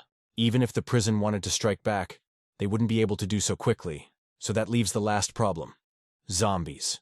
Mike came to the armory, even if the information is wrong and there are not many of them. With the current strength of the mountain villa, it is impossible to resist. When zombies and mutants come in waves, no matter what level they are, in that situation, even if Mike was a 4-star, he would run away. But Mike won't turn down a villa that could give him 7 stars, so it's time to get down to business. The little baby was sleeping. Mike came up and stuck his sword into him. Even his blade had a hard time piercing their skin. Then the same monsters came running, only of medium height. Mike used his fire sword to defend himself. Suddenly a door was thrown at him. The very same monsters that Mike was so afraid of, and there were quite a few of them. Mike lured them into the forest, then took out his staff and used blue ice lotus. Then he entered this hole. Mike spent the only natural stone, and he didn't even get a single stone. Killing these monsters is really a loss-making business. Although the arsenal is small, the quantity is large and the ammunition will last for a long time. Mike went deep into the basement and discovered a terrible picture. Several pregnant girls, a breeding ground for monsters. If nothing is done about them, there will be problems in the future. Mike took out a knife and stabbed it into the girl. Suddenly, a strange girl came out and told Mike to let go of the gun. She was uncomfortable. Mike replied that at least he felt comfortable. He immediately realized that this girl had evolved. The girl came up and said, "The corneas are starting to cloud over, and in principle it corresponds to the phenomenon of death. It seems that nothing can be seen from this zombie." Mike felt nervous. This woman's strength clearly didn't pose a threat to him, but looking at her, he felt goosebumps on his skin. He asked what she was doing here and how she knew so much. The girl replied that he had a very keen sense of smell. She only looked at him, but he noticed her. Besides, he's not some trained killer if he's so skilled at killing people that it's become instinctive. The girl said that she had a heavenly gaze profession, and she had some special abilities. So she saw his fights just now. She said that she knew he had a lot of questions in his head, so she would explain everything, and then he would answer her question. She was previously a forensic pathologist and honorary doctoral supervisor at two of the world's top 10 universities. And of course, she was called a cold-blooded animal, a woman who smelled of corpses, and a person who would go to hell. Since her research involves dead people or mutations, she will inevitably do something unethical, even bloody and evil in the eyes of others. The discovery of these monsters was successful, as there were clear traces of radiation on their bodies. In addition, these monsters use human and zombie females for reproduction, which cannot but be frightening. Mike asked her name. The girl reluctantly gave her name, Lucy, which surprised Mike because she is a famous scientist. She could be called a villain. Lucy said that from his expression she can see that he has already heard about her. She is the creator and the embodiment of absolute evil, even in the eyes of many of the murderers who survived the apocalypse. Lucy not only forcibly combined humans and mutants into horrible monsters, but she was also extremely cruel to humans, causing a lot of bad news. She approached the girl, but Mike said that even newborn monsters could not be defeated by a one-star person. Lucy replied that he would kill her anyway, so she wanted to see the offspring before she died. Mike pushed her away and killed the girl. Lucy said that he was wasting a good sample and research subject. Then he said that in the future she would understand that in some exceptional cases, all survivors come to an agreement. This girl is just crazy about science. So Mike said that he would provide her with the appropriate conditions so that she could go with him. She asked if he wanted to make her his subordinate, but she didn't think he had what it took to make her follow him. Then Mike threw her a potion, and the girl immediately agreed to go with him. The guys came to Mike, and Ken admired the fact that Mike dealt with these monsters on his own. While the guys admired Mike as Mike and that crazy woman came out, Mike was glad that everyone returned safely. The old man came up and shook Mike's hand and said that he didn't need to say anything more. From now on, his life belonged to Mike. Mike replied that they would never sacrifice any of their comrades, and hesitantly introduced the doctor. She is also a renowned biomedical specialist, well known in the field, and she will be working with them. Lucy haughtily said that the guys should collect some samples for research. Of course, no one listened to her. Then Mike said that they needed to distribute the tasks. Kate and Ken would take the rest to load the trucks, pack everything in the arsenal, and take it away. The rest go to help Lucy. Her research is very important for their future. Only then did the guys agree. 3 days later, the boys had another meeting, and during these 3 days they managed to create 4 lines of defense from the foot of the mountain to the top. The 5th and final line of defense was the main gate of the base. In addition, they built 4 concrete pillboxes in front of the base gate. Ideally, this is where the zombie wave will be eliminated. The musician ordered them to set traps everywhere. Apart from the main entrance, they certainly won't play a decisive role, but the total damage should be significant. On Ken's part, he tried to force the evolved to hunt and the normal people to attack the zombies, but the flow of zombies is too great. At least they managed to train the privates they brought out into the field so that they could confidently hold a gun. They also learned to shoot and follow orders. Lily and Sean have taken in some of the survivors from that wave, and are now integrating them into the combat unit. Mike praised everyone for their work. Carl asked loudly if the 2-star potion would be given out after the battle with the zombie wave was over. He hadn't said that before. Mike replied, when it's over, so it's over. It will be after the zombie wave is over. Then Carl asked for some bullets. He has no supplies now. There are no bullets in the pistols, so going outside is always uneasy. Mike, of course, asked what Carl would give him in return. Carl asked him not to behave like that. He is an old friend who supports him. But he still handed him the piece of paper, saying that he could pay with this. Mike asked what it was. An invitation. There are a few other groups on the mountain that come and go, and they don't do much good. If Mike can pet them or destroy them, it would be better. Sid's battle team is a large group. Each one is developed. There are more than 100 of them, this time among the invited powerful teams. And it took Carl a lot of effort to get such a ticket. At the very least, it suggests that the team that made the invitations could generate their own power and operate a large printing press. The event is taking place in the city center, which means the battle group intends to inspect the forces participating in it. Mike replied that he would take the ticket as payment and let Kate tell him the details later, but for now he could rest. Those who can take part in this event will get their hands on some good things, so they will grow up quickly. It is worth watching. Mike wanted to talk to Kate, but Ken started shouting from afar. As the boss predicted, there were several groups of people following the wave of zombies. They were trying to take advantage of the situation. This is a normal occurrence in times like these, as many factions prefer to keep an eye on the zombies and sometimes destroy them. They will watch and play praying mantis, profiting from the war while zombies attack someone. But there are very few smart people. It is worth getting rid of these flies so that they do not bother them. Several people were watching the zombies, and the man asked if they had received any warnings from any group. Received from the mountain villas, the man asked Kai what kind of mountain villas these were, because this was his territory. Kai replied that this was not his territory. The jailers were in charge here. He asked the girl what she thought. She replied that she was bored. They have been following this wave for some time. And now someone asks them to give up. And they give up. Why pretend like there's a meeting or something going on here? Isn't it boring? He thinks the mountain villas are just making noise. He can wait until they come back tomorrow and get together to scare them. Kai replied that it was a good idea, and asked what the second man thought. He was unsure. Alex replied that she was not interested either. She got up and left. Mike was very surprised when he saw this girl. He didn't expect to see her here. At the time, they were both 4 stars. They met at a bar and got acquainted. He maintained a relationship with her for a long time. Later, he was on a building that took more than a month. And when he returned, he found out that she had been in a shootout. Her people had died and fled, and she had to turn to a powerful force to save her life. Years later, Alex killed her enemy. Then when she was discovered, she fled to a dangerous area, and Mike never saw her again. No one ever came out of this place alive. This woman had too many principles and habits of the peaceful era, which killed her. Now they are strangers to each other. Ken asked if they would fight him. Kate objected, because they had a small group. They didn't have the full force of their base with them. But suddenly, Mike replied that they would fight.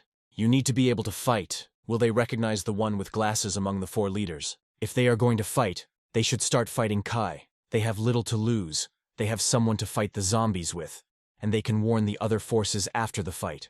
Mike said there was a job for her to do, and if he did it right, he would be rewarded. Kai was in his tent, counting his stones. He collected about 200 stones, and was convinced that following the wave of zombies was profitable.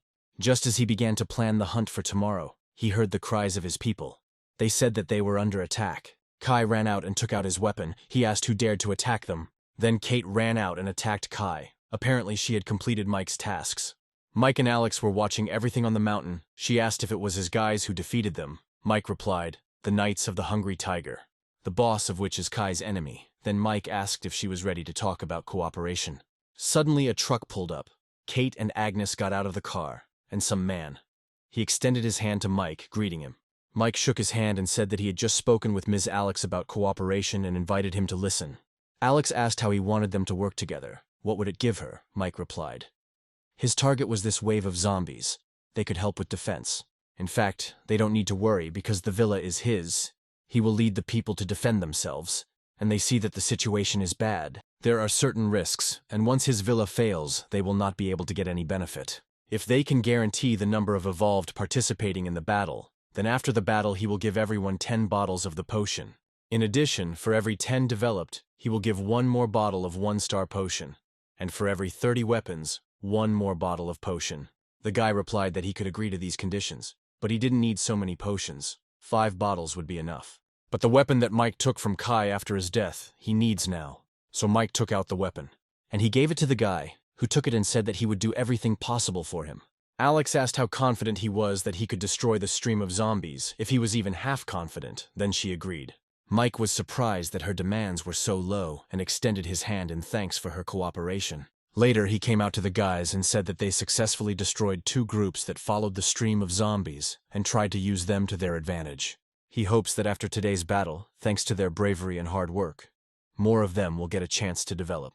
Everyone drank the potion, and Mike said that today they needed a group of people who could fight and asked if they were ready to fight. People started shouting that they were ready. Millie and her men were shooting at the zombies with their huge guns. Millie telling them to shoot the zombies in the neck. There were too many of them to increase the accuracy of the hit. Millie started shooting at them when they were 100 meters away. Ken shouted that second-tier mutants, black phantoms, had appeared, with zombies with shields at their forefront. And immediately, terrible mutants appeared, throwing huge stones at the boys. Black phantoms that are fast enough to disrupt their formation. Then mutants with shields that can cover their own. And then giants that can strike from a long distance. All kinds of mutants working so well with each other. It's weird. The giants started throwing stones covered with thorns. Mike got scared. These were explosion demons. People came up and offered to run away. That guy started shouting that he would fulfill his promise even if his life was at stake. In fact, he was afraid too. But none of them had left the mountain. And if he ran away, he would be disgraced. Millie screamed for everyone to remain calm. Normal people retreat to the second line of defense. The advanced ones remain. Ken reported that the zombie wave was 10 meters away. Mike replied that when the wave entered the perimeter, they would retreat to the second line, and he would break their rear. And so it happened. Everyone ran to the second line, and Mike blew up the road along with the monsters. On the second line, Mike asked what the results were so far. Millie replied that the losses were small. The wave size is too big, and they only killed 3,000, even if you add in the ones Mike burned. On the one hand, their fighters are still undertrained. Their shooting skills are unsatisfactory, and they lack weapons. After firing weapons, there is close combat. If they deal a powerful blow to the wave and then retreat, the effect will be completely different. The guy and his mate were eating. He was thinking how rich Mike was. So many cartridges, 2 boxes, and a bunch of potions. Moreover, if they win the battle, they will receive no less than 20,000 first-rank stones, hundreds of second-rank stones, and even third-rank stones. Mike gave Millie orders on how they would conduct the rest of the fight. The girls watched the zombies from the sidelines. Alex's people talked about stones and bottles of potion, and began to suggest other plans. Alex turned around and said that in the future they should remember to keep their promises, and not think like that. She pointed to the dog and said that it was that guy's pet, and of course it had great strength. And this woman had a hand in the destruction of Kai's camp. None of them will be able to repeat this. Even though it is an apocalypse, they must be respected. It will bring unexpected results, and ask them to believe her. Ken said that 20,000 zombies was more than the stadium could hold, but Lucy corrected him, saying that the stadium could hold 19,000. Lucy said that there were about 10,000 zombies now. Suddenly Kate shouted that Mike was calling her. Millie told Mike how things were on each line of defense. There were more than 300 second-rank zombies.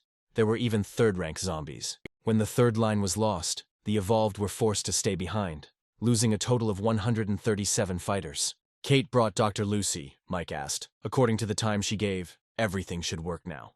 Lucy answered just in time so she could begin. Closing her eyes, she called upon her abilities. She is a celestial seer, one of her skills that allows her to see over long distances. Unfortunately, the duration is somewhat delayed. She was already observing the armory, and the skill's cooldown has only just ended. White, 367. White is the second rank. Black, 42 is the third rank. Green, 1. There is already a fourth-rank zombie there. If it weren't for supervision, they wouldn't have known about it until the most critical moment of the battle. Lucy said that she saw his zombie diary. According to his diary, this zombie is a fourth-rank flexible jaw. The monster's 2 tentacles are very flexible and strong, and during combat they will continue to fly in circles above their head to wrap around the opponent's neck. He also has a skill, Golden Body, which will make his entire body turn into gold, and his defense will instantly increase to an extreme level. The musician said that now it was clear how they had made it all this way. The wave of zombies had set off all the traps, and apparently they would be here soon. Mike offered to fight. He would take care of the fourth-rank zombies and let them do what he said. Millie said they were managing to suppress them with fire so far, but if this continued, they would soon run out of ammo. Alex reported that her men were flanking the zombie wave, and Mike thanked her for keeping her word. Suddenly, Agnes brought the dog in her arms. Mike became nervous and asked what happened to him, but Millie turned it around and pointed to the creepy monster, the exorcist and his dogs. Mad Dog Power is one of the natural abilities of an exorcist that can increase the speed and strength of his comrades. He had no idea that there was such a rare monster in the zombie wave that when it evolved, it would become incredibly strong. Mike ordered to shoot at them, then handed over control to Kate. It turned out the dog began to evolve. He carried him to the shelter and handed him to Stella, saying that he was fine and needed to get some sleep. Lucy said that she is much stronger than many people, so she doesn't need to deal with logistics. The guys continued to fight the zombies with all their might. Everyone did everything they could. They shot at them, threw grenades, but there were still a lot of them.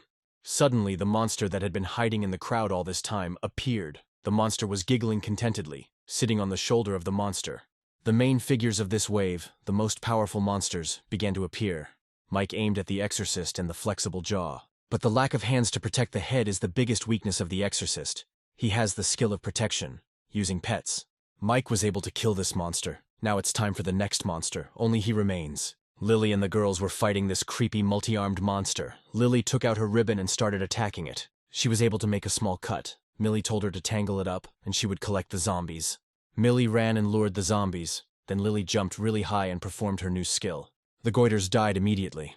But the third-rank mutant was still standing on his feet.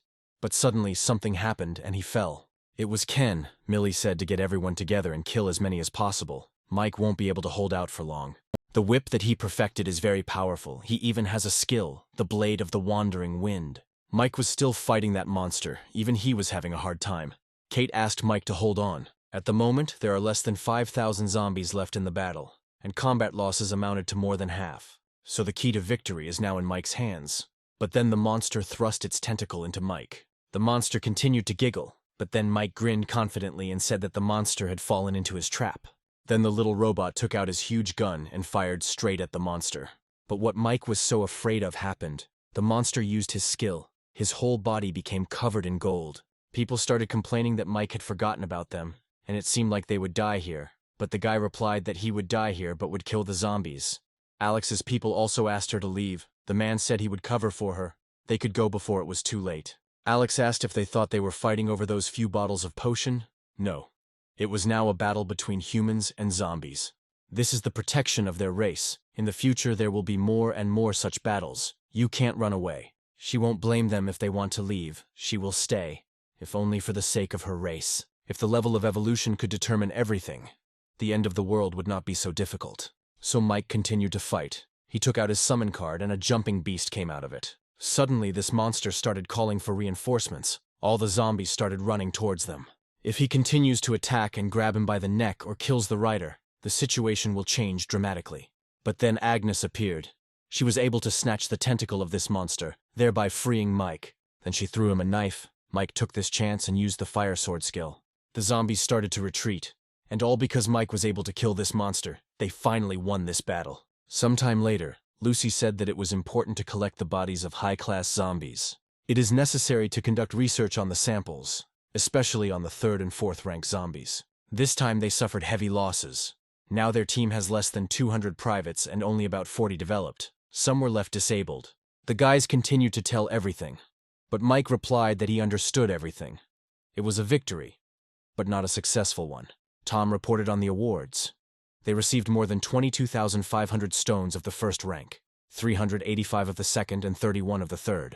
After Mike killed that mutant, the zombies started to run away. The 3rd rank zombies were too strong. Unfortunately, the dozen or so 3rd-tier zombies that managed to escape took away the spinnable rocks. There are 2 more squads that are still in the villa and have not left. Their losses are more than half. Mike came to the leader of one group and asked if the guy wanted to see him. He was worried that he wouldn't pay back the debt. Sam replied, not at all. Besides, if he really didn't want to pay the debt, he wouldn't have come.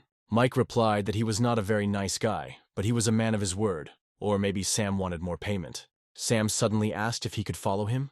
Mike thought that Sam was a spoiled person since childhood. But now he's ready to follow someone. Sam said he knows Mike doesn't believe him, and he didn't believe in Mike until that day. He would not listen to anyone or work for anyone. But today he saw a scene he had never seen in his life. For the first time, he sacrificed his life to kill. For the first time, he covered for his brothers. And for the first time, he saw someone die for him. He has done many stupid things in the past because of his family's power and influence. Even after the apocalypse, he still believes that he is doing the right thing. But today, when he was chopping down zombies, he suddenly remembered those things that had happened before, and he hated himself. Today, he suddenly had a strong desire to fight side by side with him, and even if he died later, he would feel proud. He wants to be on his own. Instead of being a parasite, he wants to work for him. Then Mike put his hand on his shoulder and said that he would have to get a haircut. He didn't like this mess on his head.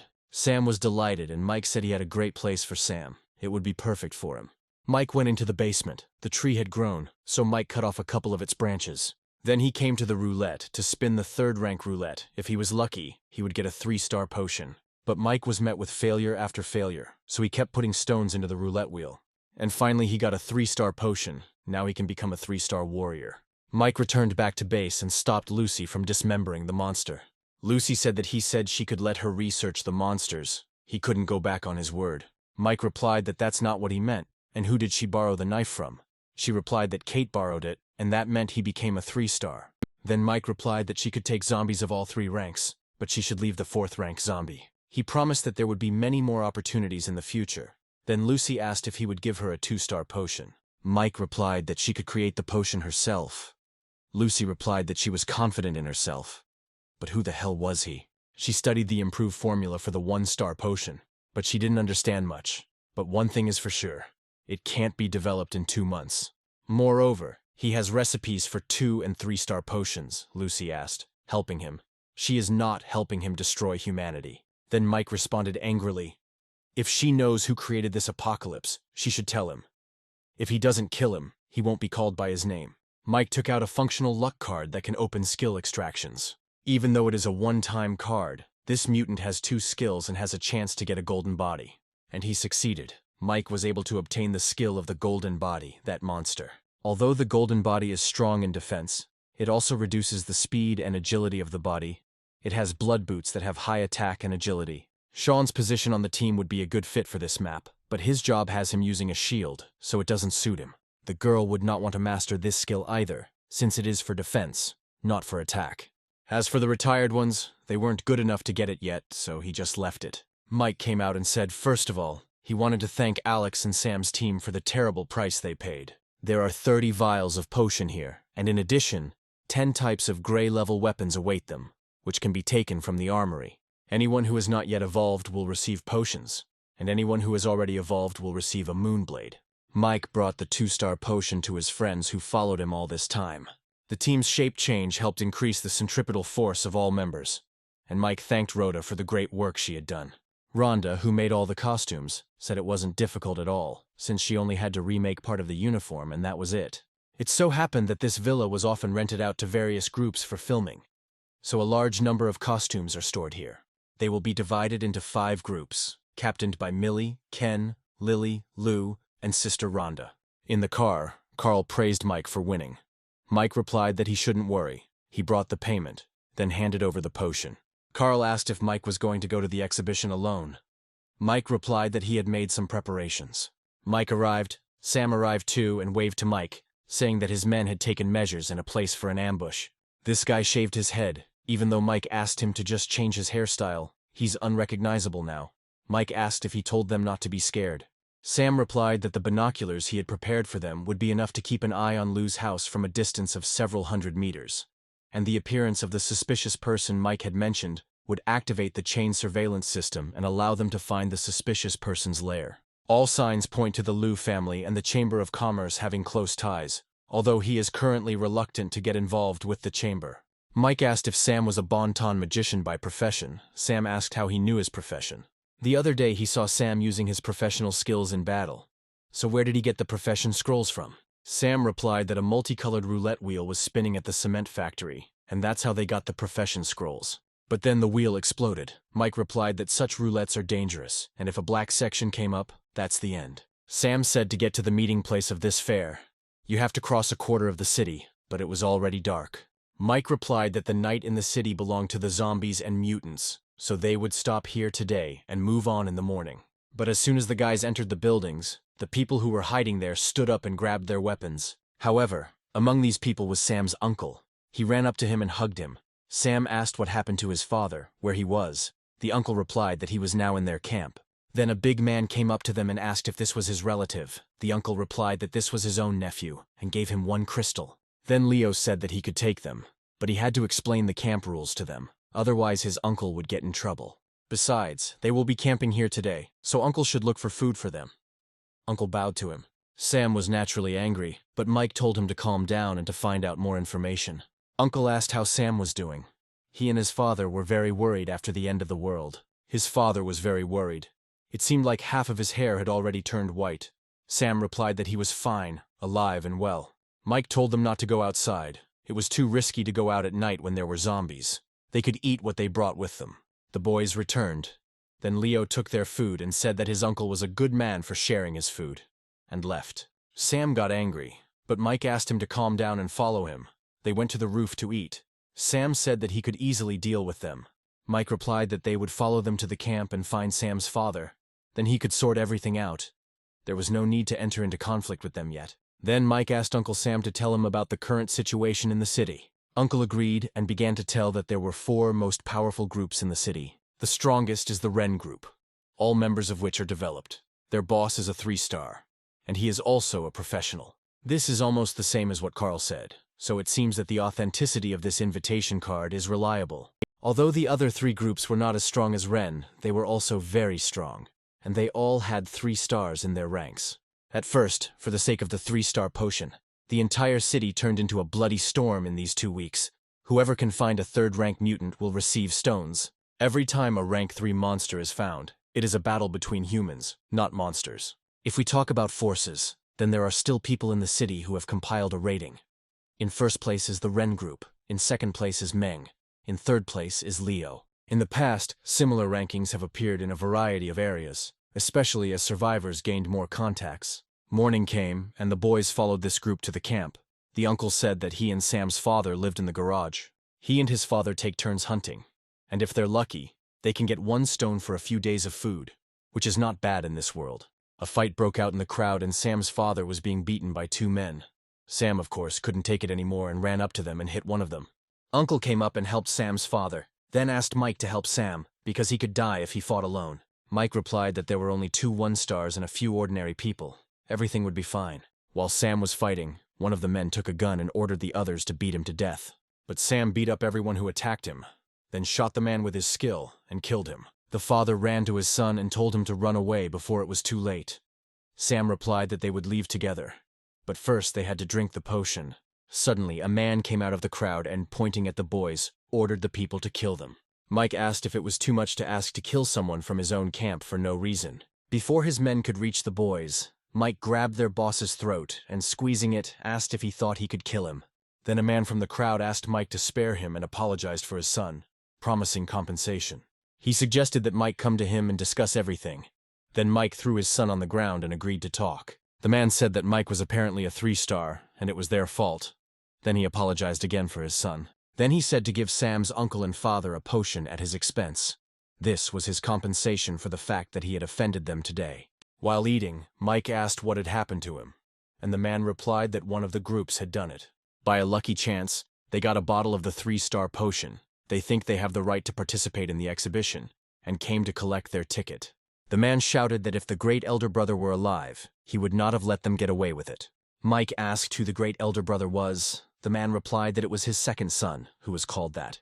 The other day, his people discovered a building over which flying monsters constantly fly, and in the corridors there are many strange plants, each of which, in addition to the trunk, has a crown that is a gray capsule. It turned out that those flying monsters were born from these trees. There are mutants from the 1st to the 3rd rank. They went there to try their luck, but their elder brother died there. Then Mike said that Bill could apologize without giving him the potion. He could just lend him his team. The guys came to the building. Bill did not expect that this guy would be able to lead them here in the dark. Sam said to wait for the boss's signal, and when a bright green light appeared in the sky, he shouted that they were starting. Everyone lit their torches. A monster flew out of the building. Bill ordered to go across the road to that bank. The monsters that eat Bill's eldest son are called ghost swallows, a very peculiar kind of monster. They were even called a living plague. Where there is a nest of these monsters, there is usually a mother plant that produces a hallucinogenic gas. When life appears within the gas's radius, it uses the gas to summon swallows. Then the mother plant gives birth to these monsters. The swallow is small in size but fast, and has a suburban skill called sonic attack, which slows and stuns a person. However, their defense is very low. After the nest produces enough individuals to defend itself, it produces its own kind. There were more than 20 nests in this office building, and as the days passed, their number increased even more. As a 3-star, Mike can hold his breath for at least 5 minutes. And within that time, Mike must win.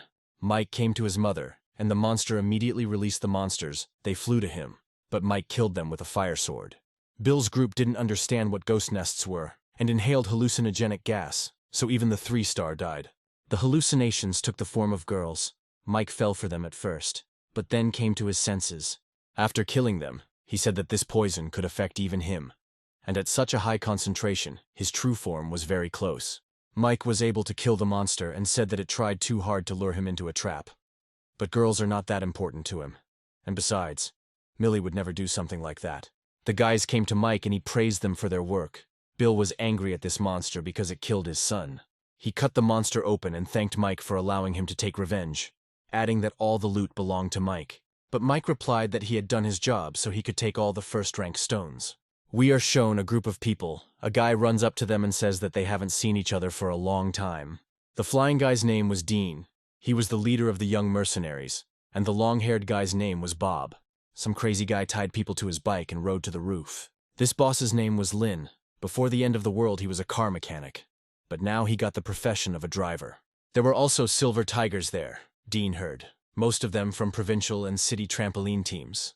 The meeting place was a department store in the center, surrounded by zombies and mutants, for the teams to demonstrate their capabilities. Alex was also here with her team, which surprised the guys, because there are top 20 groups here. Bob said that after today's ranking update, her team is in 20th place. Then Bill came in with his team and people started talking about how they were doing and their gear. Mike entered their group. Alex wondered why Mike and Sam were here.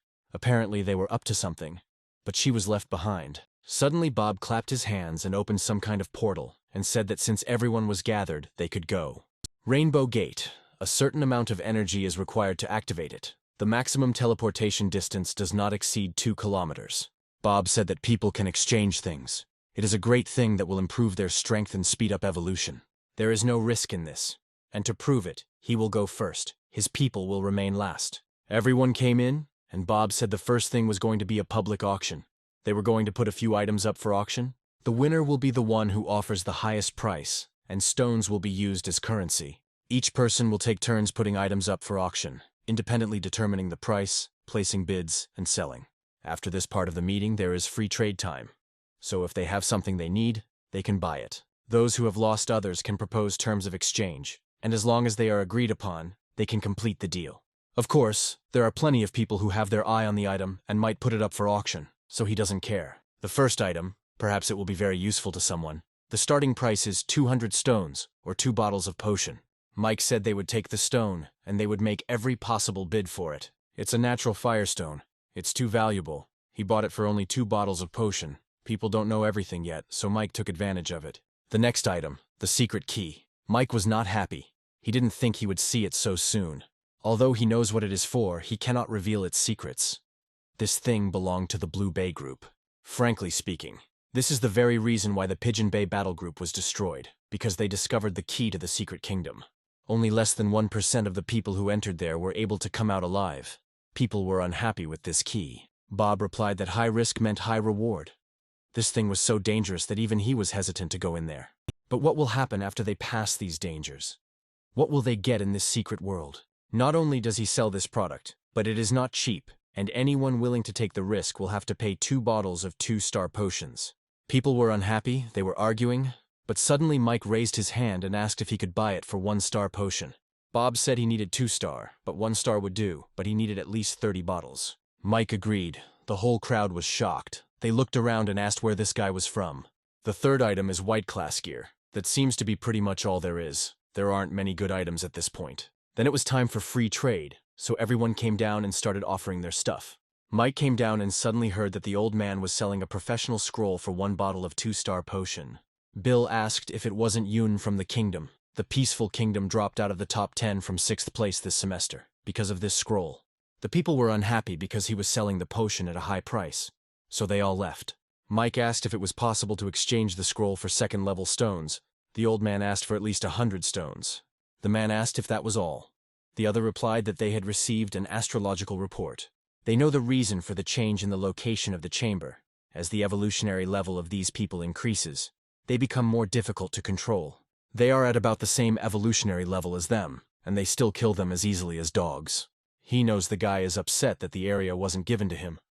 But while there isn't a huge metropolis in this part of town, there are several interconnected urban gangs, and he can continue to play with them. The guy left and told him not to die. Mike found another good find, but he didn't know who to give the golden body skill card to, so he'll exchange it here. He announced the card, started telling about its advantages. Alex did not understand why he was giving away such an important thing, and people became interested in the card. Bob came over and asked what the price was. Mike said he would see what they could offer. If he was satisfied, he would tell him. The guy offered 1 bottle of 2-star potion, but Mike replied that he didn't need the potion unless it was 3-star.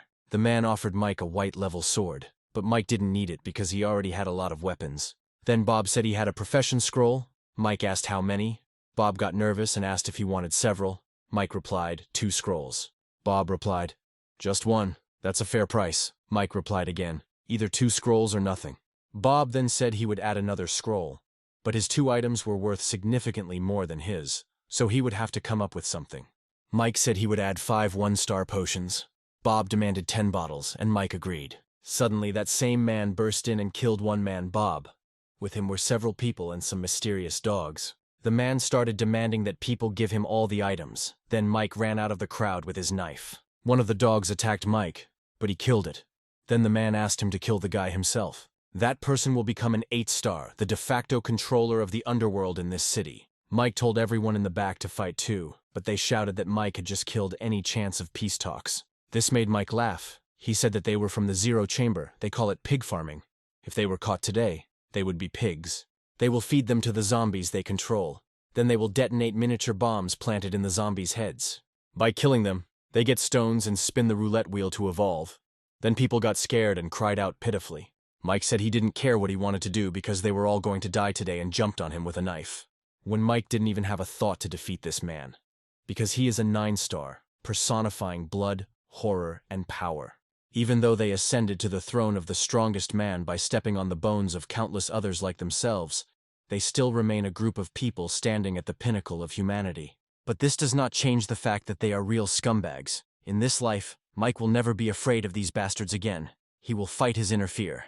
Mike cut the man's staff, then the bald man took out his daggers, and they began to fight.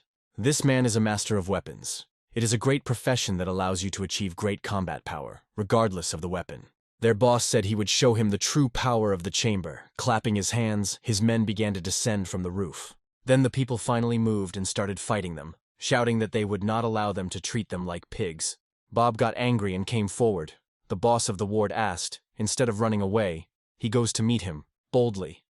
But he is not his enemy, and they can do without a fight. The boss offered Bob to lead the strongest group in the city if they were going to cooperate. They needed some kind of cooperative organization. Bob immediately refused. Then the boss of the ward called his pets, and they began to attack Bob. And he managed to kill one wolf spirit, which surprised the boss of the chamber. And he added that now he would be a little more serious. Then Bob used the golden body, which fortunately he exchanged with Mike. Even the boss couldn't break through his body. The boss said that he really underestimated him. The guy has such a level of defensive skills. But in front of him, everything will be useless. So he decided he could put in more effort. It turned out he had 2 professions, and suddenly his hands turned into electric drills. Mike continued to fight the Dagger Master, and now he decided to use the scroll he received to improve his seal skill. After using the skill, Mike literally flew up and immediately swung his knife. A huge force flew towards the man. He was able to kill the Dagger Master. Then Mike turned around and told the boss that he would be next. The man literally pounced on Mike, but our hero managed to block his blow. This angered the boss of the chamber, and he summoned 2 wolf spirits at once. But Mike had his own tricks. He summoned the primary spell, and while the wolf spirits and Mike's monster were fighting, he used his boots and ran up to the boss and attacked him. The boss said that although the guy was strong, he was no match for him, and then transformed into a huge monster. Suddenly the earth shook, but it was not caused by enemies. A huge roulette emerged from under the ground. The earthquake was caused by this roulette. Even the fight was postponed. At this critical moment, a roulette exchange appeared in the city. In the previous life, there was nothing like this. Then Mike put the fight aside and jumped out of the building, and the rest of the people ran after him. The boss shouted that he would kill Mike when he found him. Mike thought that the boss should be grateful that this tape measure saved his life. After a random spin of the roulette, not fixed items are selected, but a wide category such as weapons, potions, etc. Once a certain category is defined, the wheel above the items in that category can be freely exchanged. The price you want to choose will be displayed. But every time the roulette wheel turns, a dark red liquid pours out of it. This liquid is deadly attractive, and those who eat it will receive enormous energy. In addition, this disc is huge and cannot be deployed secretly. One can say that every time it appears, it turns the surrounding space into a meat grinder. Therefore, the best chance is to use the roulette immediately after its appearance, when monsters have not yet appeared in the area.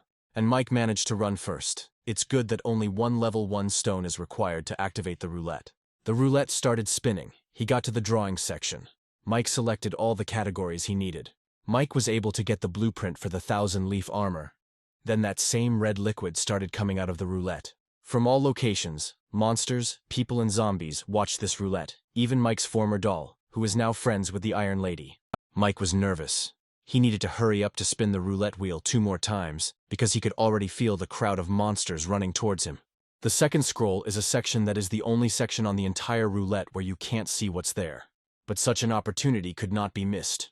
So Mike took the risk and the people were already very close to the roulette. So Mike called the primal charm to stop people from getting away from Mike with the roulette. The third spin gave him a bottle of bloodline blood. With his speed, he managed to slip through the gap in the circle before the powerful mutants appeared, so this time he probably had enough. Fashionable creatures. A large number of groups and organizations quickly fall into this funnel. The meat grinder has begun. Bill thought that most of the survivors and mutants would flock to the roulette. He wondered how his team would survive this storm. Suddenly, Alex and her team came to him, apologizing. She said that she wanted to come here to wait for someone. Bill asked how long she had known Mike. Alex replied that it had not been long since they met. Then Bill asked why she was here. Alex replied that following boss Mike could bring many rewards. Sam added that this was true. Finally, Mike returned to the guys. Sam asked if they were going to do something big. Mike replied that they needed a break first. He apologized to Bill for having to borrow his apartment for a while, but Bill didn't mind. Of course, Mike has something important to do. But unfortunately, none of the squad members are around. Bill and Alex have not yet won his trust. So Mike told Sam that what he would do could lead to his death. Was he willing to go with him? Despite this, Sam of course agreed. Of course, Sam's father and uncle were very much against this idea, and his father began to shout at him not to dare do anything like that. To appease his father, Mike gave Sam items, a 2-star potion and a profession scroll. Sam was touched that Mike did not treat him like cannon fodder, and that Mike really wants to train him. Mike put his hand on Sam's shoulder and said that Sam needs to get stronger. Mike approached Alex and asked what happened. She replied that she knew he would come to her, and if he wanted her help, let her give him a 3-star potion. And of course Mike refused. Even if he got this potion, it would take priority over his people. Then Alex asked if she would get priority if she became a member of his team. Mike asked if she was alone. The girl replied, "Of course not. We need to look at the situation with the loss of her team." Then Mike agreed. Alex suddenly said that she is an ugly girl. She does not attract people, so she only contacts people based on their interests. Mike was surprised that she considers herself ugly. Then she pointed to her scar and said it was ugly. This one would look great if it was on Mike. Suddenly Mike let it slip that she had another scar above her belly button. It was beautiful. Alex became embarrassed and shouted how he knew that. Later, Mike gave each of the teams a weapon, and they began to praise him and say that they wouldn't mind following Mike. Bill and Alex placed the bags on the table and said that these were the first rank stones collected today. Alex said they had a good couple of days of practicing together, and they had accomplished more today than yesterday, Bill adding that it was thanks to Mike's guns. Mike asked what the situation was around the huge roulette. Bill replied that there were mountains of animals and a sea of corpses around it, closer to the center of the roulette. God knows what was happening. It looks like Mike needs to scout out the situation downtown himself. Relying solely on Bill's group is useless. The biker's men asked how things were outside. He replied that they knew perfectly well what was happening near the roulette. "There are zombies everywhere. Monsters. They won't be able to spin this thing. No way," people asked. "These monsters don't kill each other." The man replied that they were fighting, and then stopped. The reason they stopped was because there were bosses among the monsters. In the east, an unprecedented flying monster appeared, with wings approximately 50 meters long and 20 meters tall. The dragon has a blue stone on its forehead. Before, the strongest monster had a green stone on its forehead. Besides this black dragon, the southern side is occupied by a pack of mutant rats. People asked how strong they could be. These are 4th-rank rats, almost as big as 7-year-old children. And they are intelligent, they walk upright, sit on their bottoms, and are very agile. And there are at least a couple of hundred of the 3rd rank, more than 1,000 of the 2nd, and the 1st can't even be combined. The dragon, even being a 5th-level creature and having gathered many monsters under his command, did not dare to go against these rats. All the monsters were under their control. But there is an even stranger thing. The west is full of zombies, and it seems someone is leading a group of these zombies. There are 4 4th-rank zombies in the group, and apparently the 2 women who were there are their leaders. These women were zombies. The man continued to describe to his people about the Iron Lady and Mike's doll, and the woman listened to him. He mistook the doll for a person, and suddenly one bald man got angry and started shouting that he just wanted to spin the roulette wheel. Then the bald man turned around and started yelling at the woman to come down and say something or get lost. She jumped down and said that the creatures were competing for something. Then asked the bald one's name. He answered, "Doc." Then the woman said that she would kill him later. Mike continued to hunt. In his past life, this dragon became famous for killing the famous 9-star. After this, he went alone to a dangerous place and killed so many people that even the lords of those places bowed before him. Mike never thought that he would see him here in this life, and now he is already the 5th rank. Mike considered the dragon the main danger. In the face of absolute power, all plans go down the drain. Fortunately, the roulette is indestructible and can only be used by a person. But if Mike can kill him, then in addition to the stones, his entire body will also become a treasure. Suddenly, people below started fighting monsters. Mike watched them and wondered what they were planning to do. Apparently the forces in the city have temporarily united, but if there is chaos, they will be able to get to the roulette. But there is a dragon there now. The dragon was distracted and flew away. The rest of the people got to the roulette through the sewers. They have a good plan, but there are too few of them. But they were attacked by those same huge rats. In fact, they even managed to get a 3-star potion. Suddenly Mike saw the doll. He was shocked because he could not cure her. But now she is alive and he has no spiritual connection with her. They exchanged glances and somehow shared memories with each other that gave both of them a headache. This was contrary to Mike's idea of such creatures as the Iron Corpse. Mike turned around and walked on. He decided to make another doll to understand what happened to that doll. Only after creating this doll, Mike immediately felt a connection with him. Suddenly the doll appeared screaming that she hated him. Mike clearly did not expect this, and even prepared his sword. But the doll was not talking about Mike, but about the new doll. Apparently she was jealous. She grabbed him and bit him on the neck. She said she didn't like him, but he could give her power. Then she told Mike he saved her, and in gratitude she handed him the potion. The guy was shocked. The doll said that her name was Cindy, and if he didn't like it, she could throw it away. Then Mike took the bottle and thanked her for the gift. Then he asked her if she remembered what happened before. What state is she in now, Mike thought. Cindy answered that she wants a red liquid. Tasty. Apparently that evolutionary blood dripping with every spin is taking its toll on her. Mike said he saw her with a dark-haired zombie. Cindy replied that she also wants the red thing and likes it. It seems that the doll and that lady felt the effects of the evolved blood on them, and therefore are eager to cooperate. The mutants allow people to spin the roulette, but when they do, they kill them. They are not afraid that people will find out about their schemes because the roulette is so attractive. Not only do they get the highest quality human evolutions, but they also get blood. Mike asked if they could control the zombies. Cindy replied that they couldn't. They just follow them. It seems that even they, who have extremely strong psychic abilities, cannot force zombies to do their bidding. He then asked if she could exert some influence on the hordes, and if necessary, throw them into a state of short-term confusion. Cindy replied that maybe she could. Then Mike said that if that was the case, then she could help him. It was the 5th day of the exchange roulette's appearance, and people were still talking about the roulette and the teams that wanted to get to it. Alex, Mike, and the others stood on the stage. People, of course, did not know Mike's true strength, but they understood that he was stronger than them. Bill started by saying that it was clear why they were all gathered here. If they were here, it meant they had agreed to take part in this operation, but they know just as well how difficult it is to act. Those 50 teams haven't done anything yet. They're weaker than them, so they have to figure out a way. And at the same time, everyone has to obey. People started shouting that they would follow him, but Bill replied that they should follow Mike, not him. The name may not be familiar to them, but they must know the man who spun the roulette wheel 3 times in a row on the very first day that roulette was introduced. Mike said that he didn't need to say much. First, he would announce one thing. Everyone who participates in the operation can buy potions and equipment from him at a favorable price. People were surprised and started saying that Mike turned out to be a good person.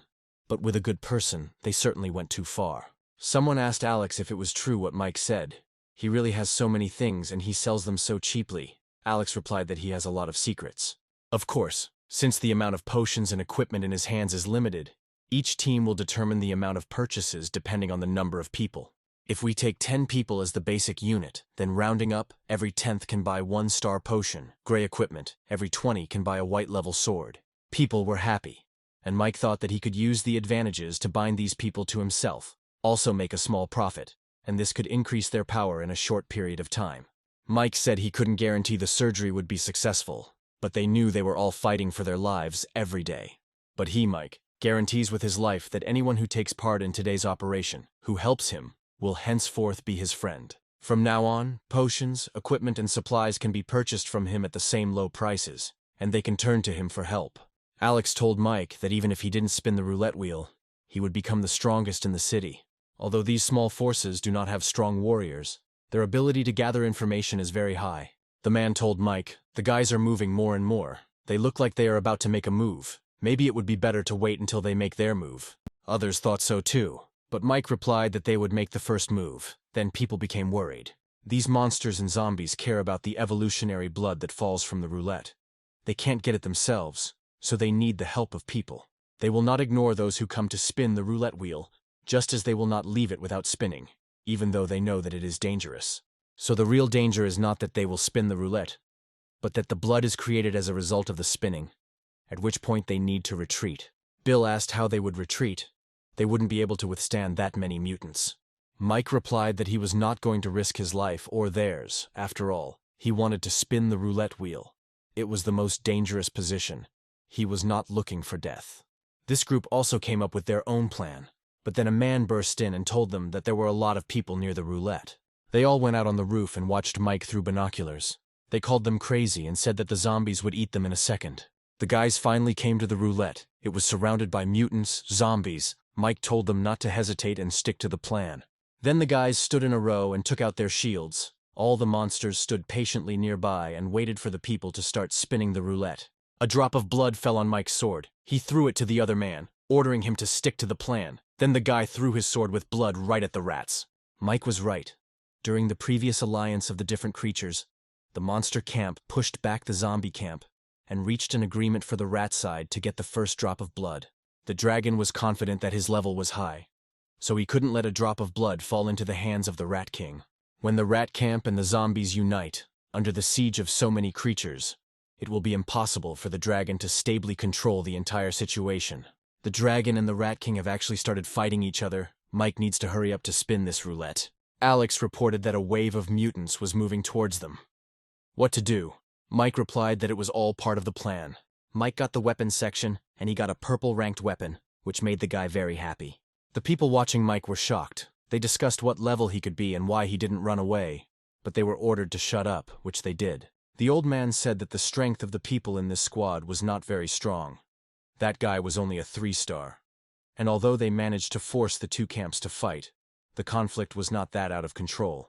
As for the zombie camp, several kings have already rushed towards this team, and they will not be able to stop them. Therefore, the best choice at this point is to allow the three camps to return to the previous confrontation situation to escape.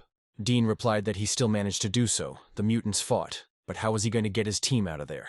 Mike was thrown a rat. He told the creatures not to be impulsive, otherwise his hand would shake and the rat would eat it. The monsters really froze. Mike said he needed a little more time. He would spin the roulette again. The people on the roof were shocked. They started asking why the monsters were frozen, and one of them said that he could read lips, and that guy would spin the roulette again. At this time, Mike received a profession scroll and he gained another drop of blood.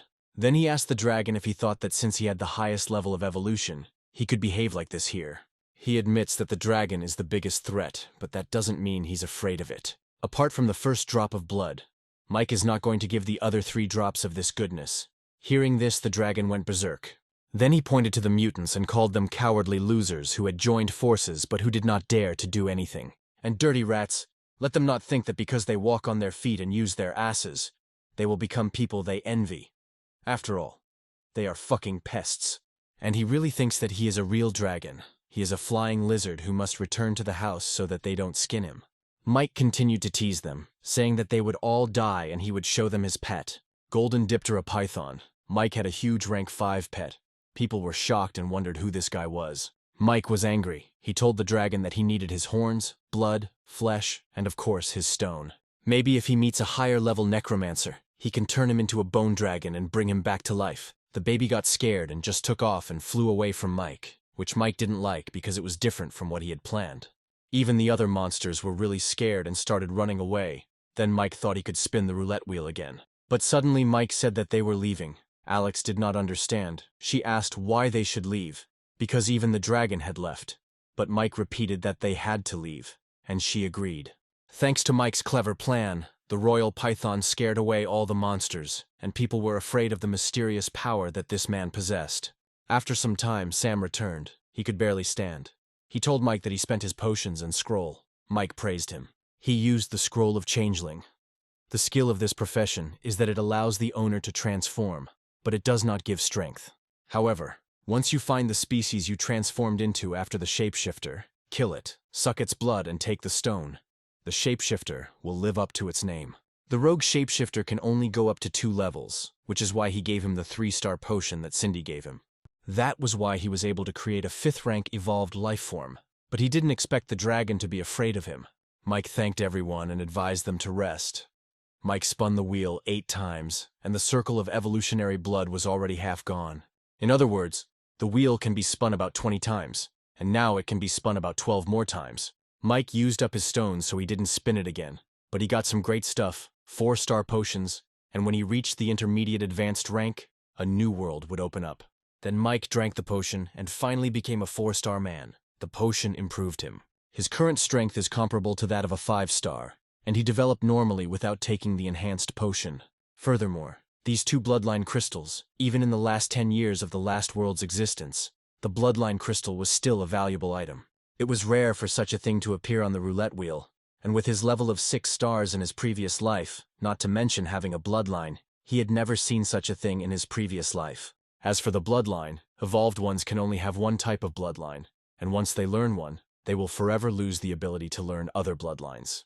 Then all that remains is the genealogy of this hellspawn, and he will have to find out what it is. Mike broke one of the stones. Suddenly he appeared in some strange change and a crowd of monsters attacked him. He understood how this thing works. It is a bloodline mark, and when he activates the bloodline ability, he gets the skill Hell Link. Not only can he attach dark energy to his attacks, but he can also communicate with Hell and summon hellish creatures that can exist for a certain amount of time to aid him in battle. Moreover, once this bloodline rises to the intermediate level, it will gain the ability to transform, which will greatly increase its individual strength. But the main prize is the purple pistol.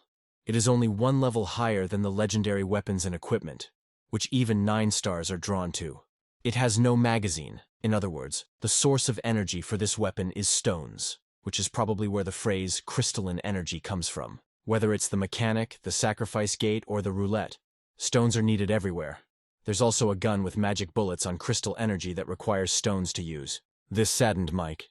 He wondered where he would get so many magic stones for these weapons. The crystal energy in the gun refers to the stones, and the bullet refers to the bullets made with energy. When the trigger is pulled, this crystal energy pistol absorbs the user's energy and fires bullets with the same properties.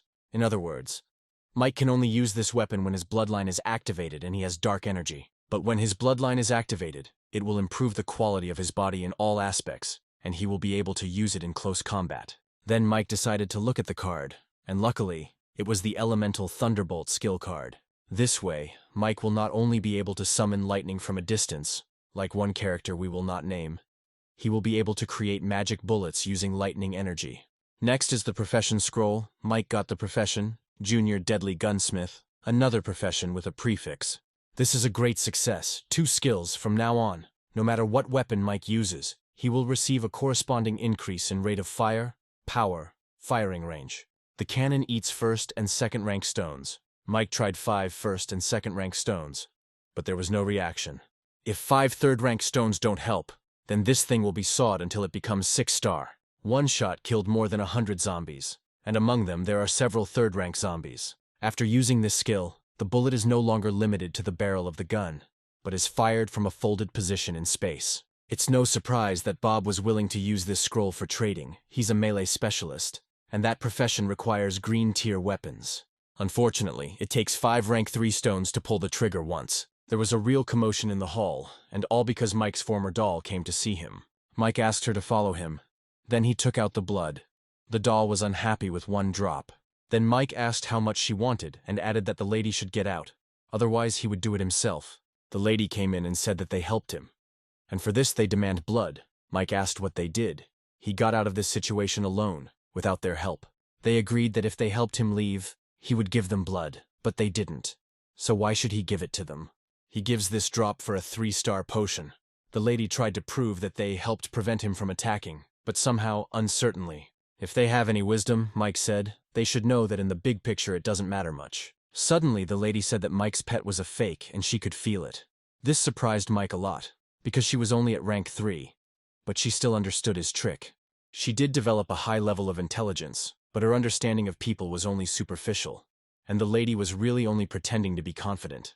Then Mike said that actually, it wasn't that they couldn't work together, and there were still a lot of spins on the central wheel, but coincidentally, He just doesn't have that many stones to scroll through, Mike quietly hinted to the girls. The guys were sitting in ambush. They complained that they had been sitting there for half an hour and had not seen a single zombie. But the man ordered them to shut their mouths, and not to say anything that should not be said, and not even to think anything that should not be thought. They must simply wait. And at that moment the lady appeared. She was leading a crowd of zombies. Then people jumped out of the ambush and started killing them. The others watched this on the roof. Alex said that this was the 5th time this morning. Almost 1,000 zombies at once. Sam started praising Mike because he managed to cooperate with the zombies and get that lady to lure the zombies here. Alex said that unfortunately most of them were first rank and only a small number were second rank. Mike just said that they needed to speed up. Since the lady was able to figure out that the battle pet was a fake, it meant that the dragon would soon come to its senses, so they should hurry to spin the roulette. Dean was angry at this time. He hit the table and shouted that they were all dead. What kind of plan was this? The old man replied that he wanted to follow that guy's example and use a drop of blood to create chaos. But in the end, the Rat King got it first. They were broken into, and the man said that the woman was taking her people away. This made Dean angry, and the bald man said that he could handle it himself. In front of the roulette stood 3 strangers. In a cloak said that having heard the news, he began to return, and in a hurry got there. The man with glasses said that the grandfather went to dangerous places when there was something good there, and now he has returned. Grandfather replied that the fighting on the side of the dangerous territories was brutal. It was hard to imagine that those of them who were informed in advance had such a hard time. The guy said, "Grandpa wants to find out the secrets of the end of the world. This is not a 2-day thing. Naturally, you need to learn little by little from all these things. It's better to forget and not think about it." Then the guy asked why they were joining forces this time. Mike taught his people to leave a message for the next person behind them. "You shouldn't get into a fight and you shouldn't give up if someone gets bitten," Mike added, then told them to follow him. The men ran and killed every zombie in their path. One of them stopped to get some stones, but was shouted at that it was not his job and he had to run on. He replied that he was used to collecting stones after a wave of zombies. The man asked when their group had been so good at killing monsters. The man gestured to the left front, and they all ran, following the directions. Mike was already at the roulette wheel. No matter how well and bravely the groups of survivors fought, and no matter how well they showed themselves in battle, there were still too few of them. He needs to do everything he can to hold off the Rat King and his main mutant army so that the stone-hunting frontline alliance can benefit.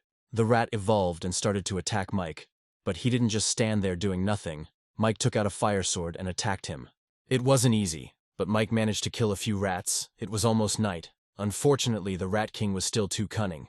No matter how much Mike provokes him and shows him weakness, the king will not retreat far from his army. Given a chance, he was 70% sure he could kill him. But at least they had achieved their strategic goal. Mike came back and Bill said the results of today's battle were very good. They collected more than 6,000 first-rank stones, 500 second-rank stones. In fact, they killed many more. But in order to avoid being surrounded by monsters, they did not collect all the stones. And they lost only 60 men. Before in a similar battle they lost half. Mike praised them and asked them to prepare for tomorrow's battle. "We need to take about 20% of today's stone harvest, distribute it among everyone, and another 10% to compensate for the loss of labor. And the third-rank stones should be given to Mike," the guys agreed. Mike thanked them for the work they had done and left to prepare for battle. The girls finally got their bottles of evolutionary blood and drank it. Mike wondered what would happen to them next. Cindy has evolved. Mike can already feel her power. He feels the spiritual connection he lost with her has been restored. Mike clearly feels the joy in her heart. It's just that this spiritual connection is much more even. There is no sense of master and servant in it. Lady also evolved, just like her pet. The cat saw Cindy and immediately ran towards her. But the lady managed to drag the kitten to her in time. Mike ordered her to make sure that his animal was under control and did not cause trouble. Mike doesn't want it to happen a second time. He reminded her that she is irreplaceable. The next day came. The girls came out to the mutants. They noticed that the girls had developed. Suddenly an explosion occurred in the crowd of zombies. It was Mike. The mutants ran at him, but a surprise awaited them. The girls attacked them as soon as they ran. Mike decided to test his bloodline. He used the flame seal, and his entire aura changed in an instant. He ran at the mutant and attacked him. The monster growled, and Mike asked what he was proud of. Now he couldn't escape. The mutant opened his shield, and Mike pulled out a purple rank pistol and fired. A purple rank weapon, a pistol with crystal bullets. Mike can shoot wherever he wants. The monster decided to run away from him, but the girls blocked his way. Then Mike caught up with him and cut off his head. Then Mike said that she was now the zombie queen. the one and only queen. Mike's boys cut apart every monster in their path, shouting that with the boss's golden python protecting them, there was no risk. After the death of the 4 zombie kings, chaos reigned in the camp. Although the mutant rat had almost reached the 5th rank, it was very timid. Noticing that the zombie kings were dead, she forced her camp of mutant animals to retreat almost 1,000 meters. Bill reported that many people outside their team had come to take advantage of the situation, and he asked if it was worth sending someone to them. Mike replied that there was no need for that. They couldn't kill them all. There were only 1,000 of them. Unfortunately, Cindy was not a zombie, and although she could mentally influence zombies, she did not have the stone, and the zombies would not recognize her. When Mike activates his bloodline, he can almost reach the 5th rank. But the hellish life caused by this connection can only be lower than his actual level. In other words, he can only reach rank 4. Mike told the guys to retreat. It's a pity, but the guy's spiritual strength is almost at the bottom. If you don't use the power of Sam's pretend beast and the change intervention in working with zombies, you can lose the stones. Suddenly, a fairly strong group of people began to approach the roulette wheel. They had gray-level equipment. The number of developed 1 stars has reached 100, and the remaining 200 are 2 stars, and there are also 7 3 stars. The end of the world has been going on for over 3 months now. And to obtain that amount of evolution potion, at least 15,000 second-tier stones are needed. Besides the Zero Chamber of Commerce feeding people to zombies, there are other forces that can do this. The zombies ran towards them. The man killed these monsters with just one look. Even Mike was scared. This person is a 4-star. Besides the mysterious chairman of the trading board, him and the red-haired one, there is still someone who can achieve 4-star evolution. Sam, who was barely standing after playing the 5-star monster, shouted that those people were taking advantage of the chaos they created.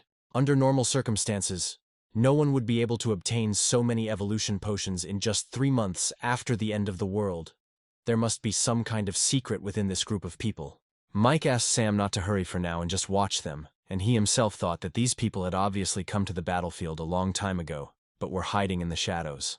They watched as Mike's powerful battle pet disappeared, and he used his bloodline to kill the zombie king. Watch as Mike creates chaos among the zombies to push back the rat king, as his team becomes exhausted and forced to disengage from the fight. The man said to Bart, "The faces of these people must be full of surprise and anger right now."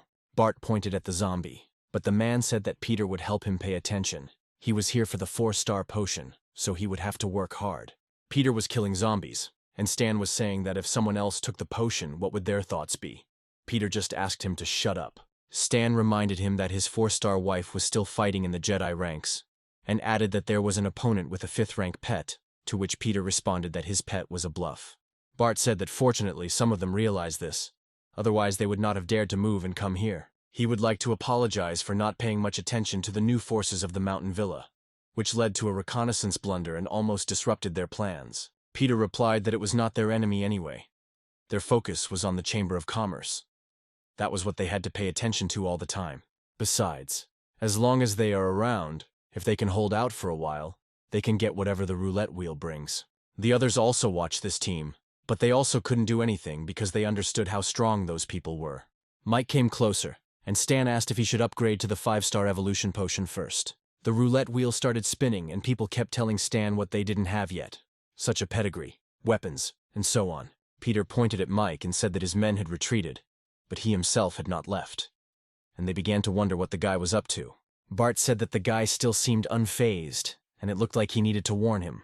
Having said this, the man took out a cannon of incredible size. It was Pandora's destructive crossbow. Tower builder is a profession that can choose the appropriate type of tower construction according to different situations. A powerful profession with almost perverted attack and defense power. He is now a mid-level tower craftsman, and this siege crossbow can fire white-class arrows, enough to pose a threat to 5th-rank mutants. Mike was aware of all the risks, and of course he did not risk his life. He managed to quickly disappear from Bart's sight. The boys continued to spin the roulette, but until they got what they wanted, Stan suddenly told Peter not to hurry. Something was wrong. He jumped on the roulette and saw a crowd of zombies running towards them. Stan shouted, "Isn't the zombie king dead and they are alone?" And all thanks to Cindy, who lured all the zombies. She had a vial of evolutionary blood in her hand. Bart noticed Cindy and realized that she had lured these zombies with blood, so he ordered his men to retreat. But Peter replied that they couldn't retreat. There were too many zombies. Stan said that Bart should use his Pandora's crossbow. Bart said that he knew it himself, He thought that once he killed her, she would stop suppressing the surrounding zombies, and the blood would be eaten instantly. Without evolutionary blood, the zombies will again lose their purpose and retreat, the man fired. But Cindy also managed to prepare her forces. He was able to hit Cindy with an arrow, but she didn't die.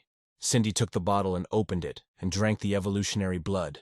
Mike at this time found his target. He went down to the Rat King and told him to listen to him and get out of here, otherwise he would kill him. The boy advised the rat to be obedient, otherwise the same miserable fate would await him. Mike incinerated all the rats that stood behind the king, and this scared him. This Rat King is really not brave, but he is also too smart, so he thinks too much. And this can make him paranoid. In fact, Mike has already used his bloodline, and the stones in his hand are only enough for 1 or 2 shots. And if he can dodge his attack, it will be almost impossible to kill him. Besides, even if he could kill him, what could he do if his mutants lost their king and went crazy? Suddenly, the lady came up and said indistinctly that she needed to grab the tape measure, and she could grab these people for 1 drop of blood. Talking to such intelligent creatures was a real salvation, Mike thought. He was glad that she offered a deal. He himself wanted to talk to her. The lady said 1 drop was too little, 5 were needed. Mike replied 2 drops maximum. Otherwise, he would let Cindy escape, and he had a way to make her a 5th rank. Then she said discontentedly, 3 drops of blood, and from that moment they are friends, and extended her hand. Mike agreed, and shook her hand. Cindy was able to pull out the arrow. She was unhappy and suddenly began to growl, after which all the zombies went crazy and began to attack even more strongly. But suddenly they parted because Mike appeared. He calmly walked between the crowd of zombies, which amazed all the people. Mike said something that seemed impossible to them, still exists in this world. It turns out Mike knew this group, which also surprised them. Bart figured that they were focusing on the Jedi now. There shouldn't be any big leaks in the cities. Mike said how he knows about them doesn't matter. What matters now is that what surrounds them can become their grave. If they want to get out of here alive, what they got from the roulette, they must leave to him. Stan got angry and wanted to attack Mike, but Bart calmed him down. If Mike hadn't seen this Bart, he wouldn't have been able to understand for a long time who they were. The Yang army had never occupied a city in its previous life, but it had a terrifying number of troops that could bring order to any place. At that time, Bart was only an 8-star. He was strong enough to withstand individual, relatively weak 9-star powers. If he and his 7th division were together, the 9 stars would have to retreat. These people in front of them are probably the future prototype of the 7th division. In any case, they have already contacted the Chamber of Commerce, so it won't be that bad to make another enemy. However, the Yang army's reputation in their previous life was not bad, and as long as they knew what was good for them as people, there was no need to make things worse. Bart said he didn't want to ask how Mike knew about his army. He would only admit that they underestimated his mountain villa. But he does ensure that from now on Mike and his team will be the focus of the Yang army's attention. And since the guy knows about the Yang army, he must know how powerful it is. A friend is better than an enemy. If they become their friends, they will know how good it is to have a friend like them. And if they become their enemies, they will know how terrible it is to have such an enemy. Mike asked if he was finished. Bart added that there was no point in saying too much. The choice was his. Then Mike declared that now not only the things obtained from the roulette, but all their things must remain here. Mike's impudence greatly surprised the boys, because not only did he not back down, but he even went further than he should have, although Bart made it clear to him that making them enemies was a bad idea. Mike added, 1 more piece of crap and they'll leave their weapons. If they keep talking nonsense, all their stuff will stay here. Bart got angry and asked if Mike thought he could beat them.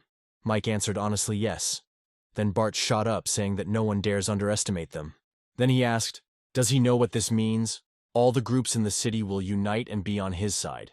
Does Mike see that he will have to deal not only with the overwhelmingly powerful Yang army, but also with 1/3 of the city's surviving troops? If they don't get out of here, Mike's people, his friends, and everyone who lives in the mountain villa will die. But Mike amazed them again. He said he knew it was just an excuse, and he knew the trick. Suddenly, Stan informed Bart that Star America, Battle Group Ren, and other forces in the city had gathered to surround their army. Mike asked if Bart could see that he wasn't the only one who was constantly on the defensive, and asked if he thought his plan would work if his army was fighting both zombies and humans. Bart replied that he didn't think they could trap them completely and threw a magical steel glider, white level. For the survivors of the past life, it was nothing. Just a piece of flying equipment, depending on the level and size of the function.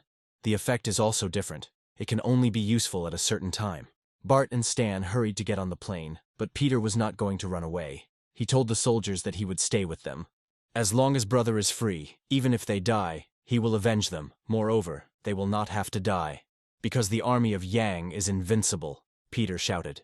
Mike just said that the guys were very good at making things difficult for him. Bart wondered if Mike had something up his sleeve. Mike then admitted that he didn't know they had this flying thing.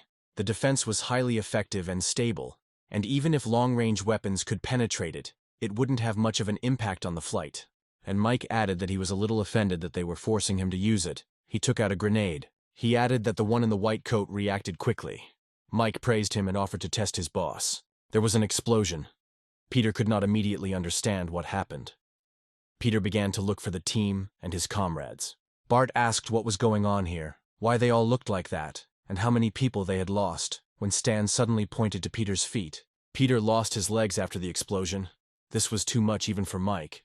Peter started to panic, and Bart was angry. Mike asked if he wanted to fight him now. Bart wasn't in the best shape. He ordered to pack his things, take Peter, and run away. People started shouting that they could fight him. Bart yelled at them and ordered them to listen to him. Stan ordered them to take off all their things. Mike disgraced the team. They left their treasure and took Peter and left. Mike thought that this Bart can make effective decisions. He is a real hero. The weapon made of magic stones is truly an invention of the new era. Such a crude crystal grenade has incredible power. This guy really deserves to be called the father of magic weapons in the future. And he was able to personally make 2 prototypes based on simple information from his head.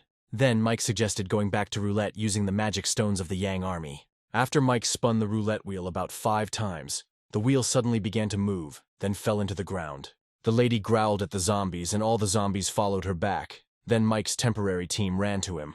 Alex asked if he really got everything on that wheel. Bill added that the wheel that started the carnage was finally gone.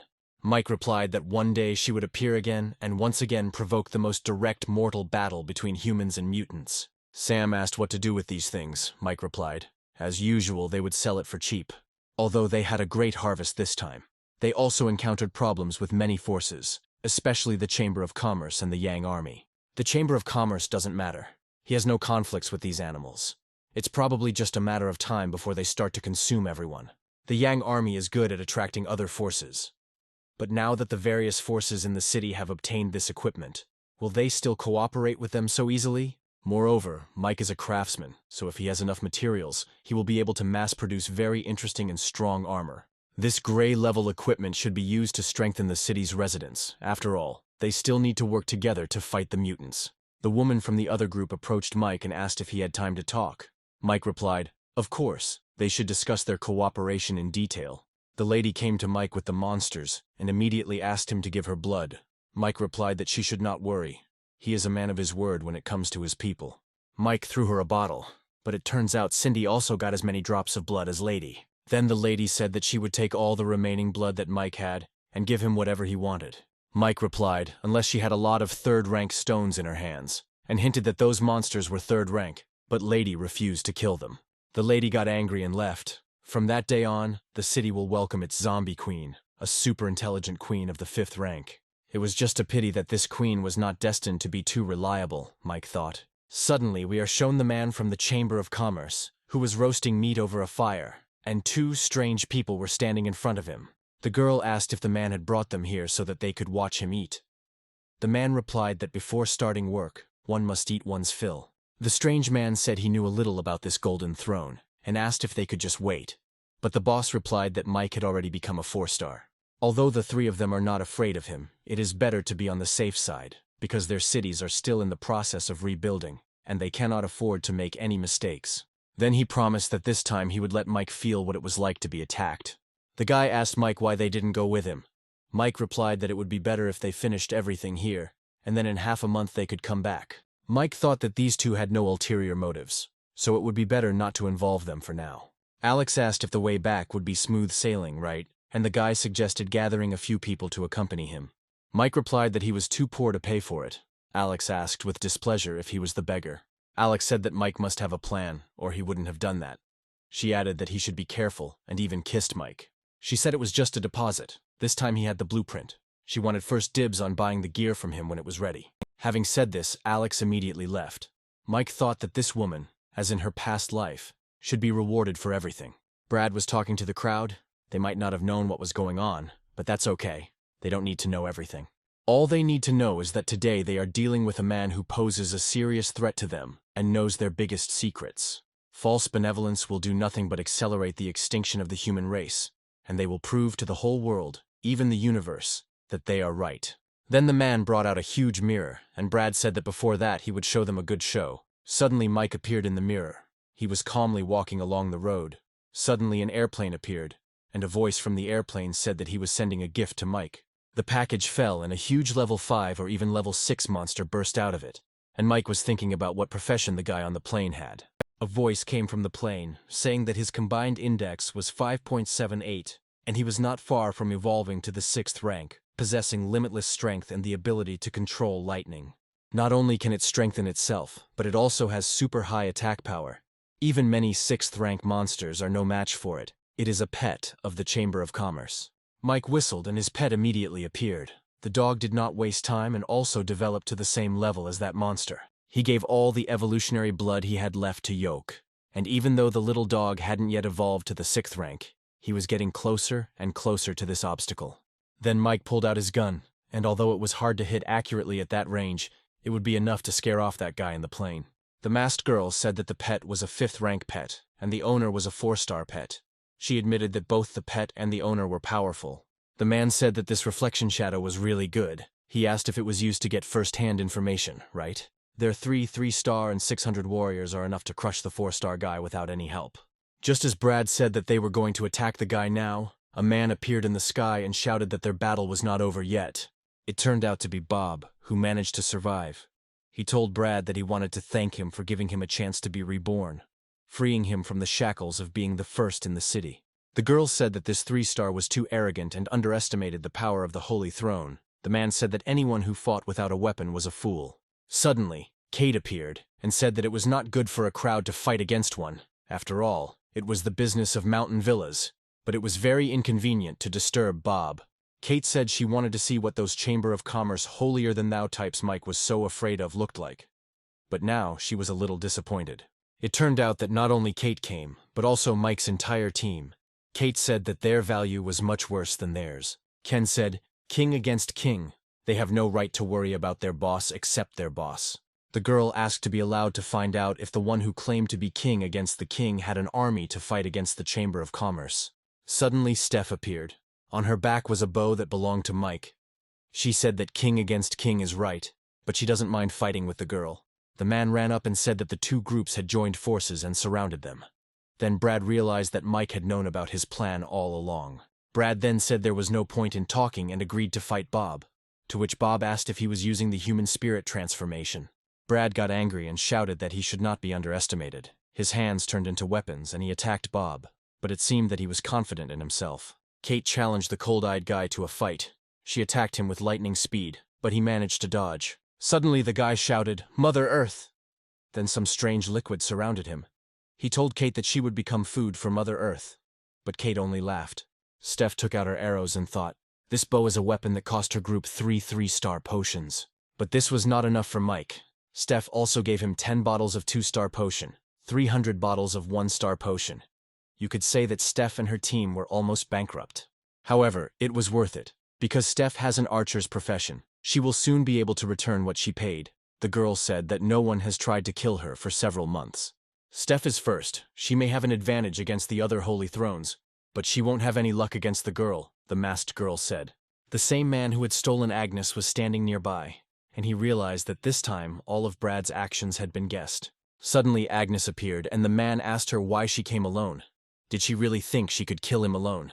Agnes replied that she was alone. The guys could have set up an ambush, but she refused because she had told him earlier that she would feed his hands to the dogs. The man said that he feels like a budding professional in her. Her boss is good. He is ready to invest in her. She is even a 3-star. He continued to chatter. Then Agnes said that he was just afraid. Otherwise, why would he talk such nonsense to irritate her? Suddenly her hair turned dark and her body turned pink. She said that Mike was the man she would serve for the rest of her life, because he pulled her out of hell. The man became angry when he saw the pedigree. Mike got 2 pedigree crystals from the roulette, one of which he gave to Agnes. Then the guy got worried, and again said that he could give her another chance to be faithful to him.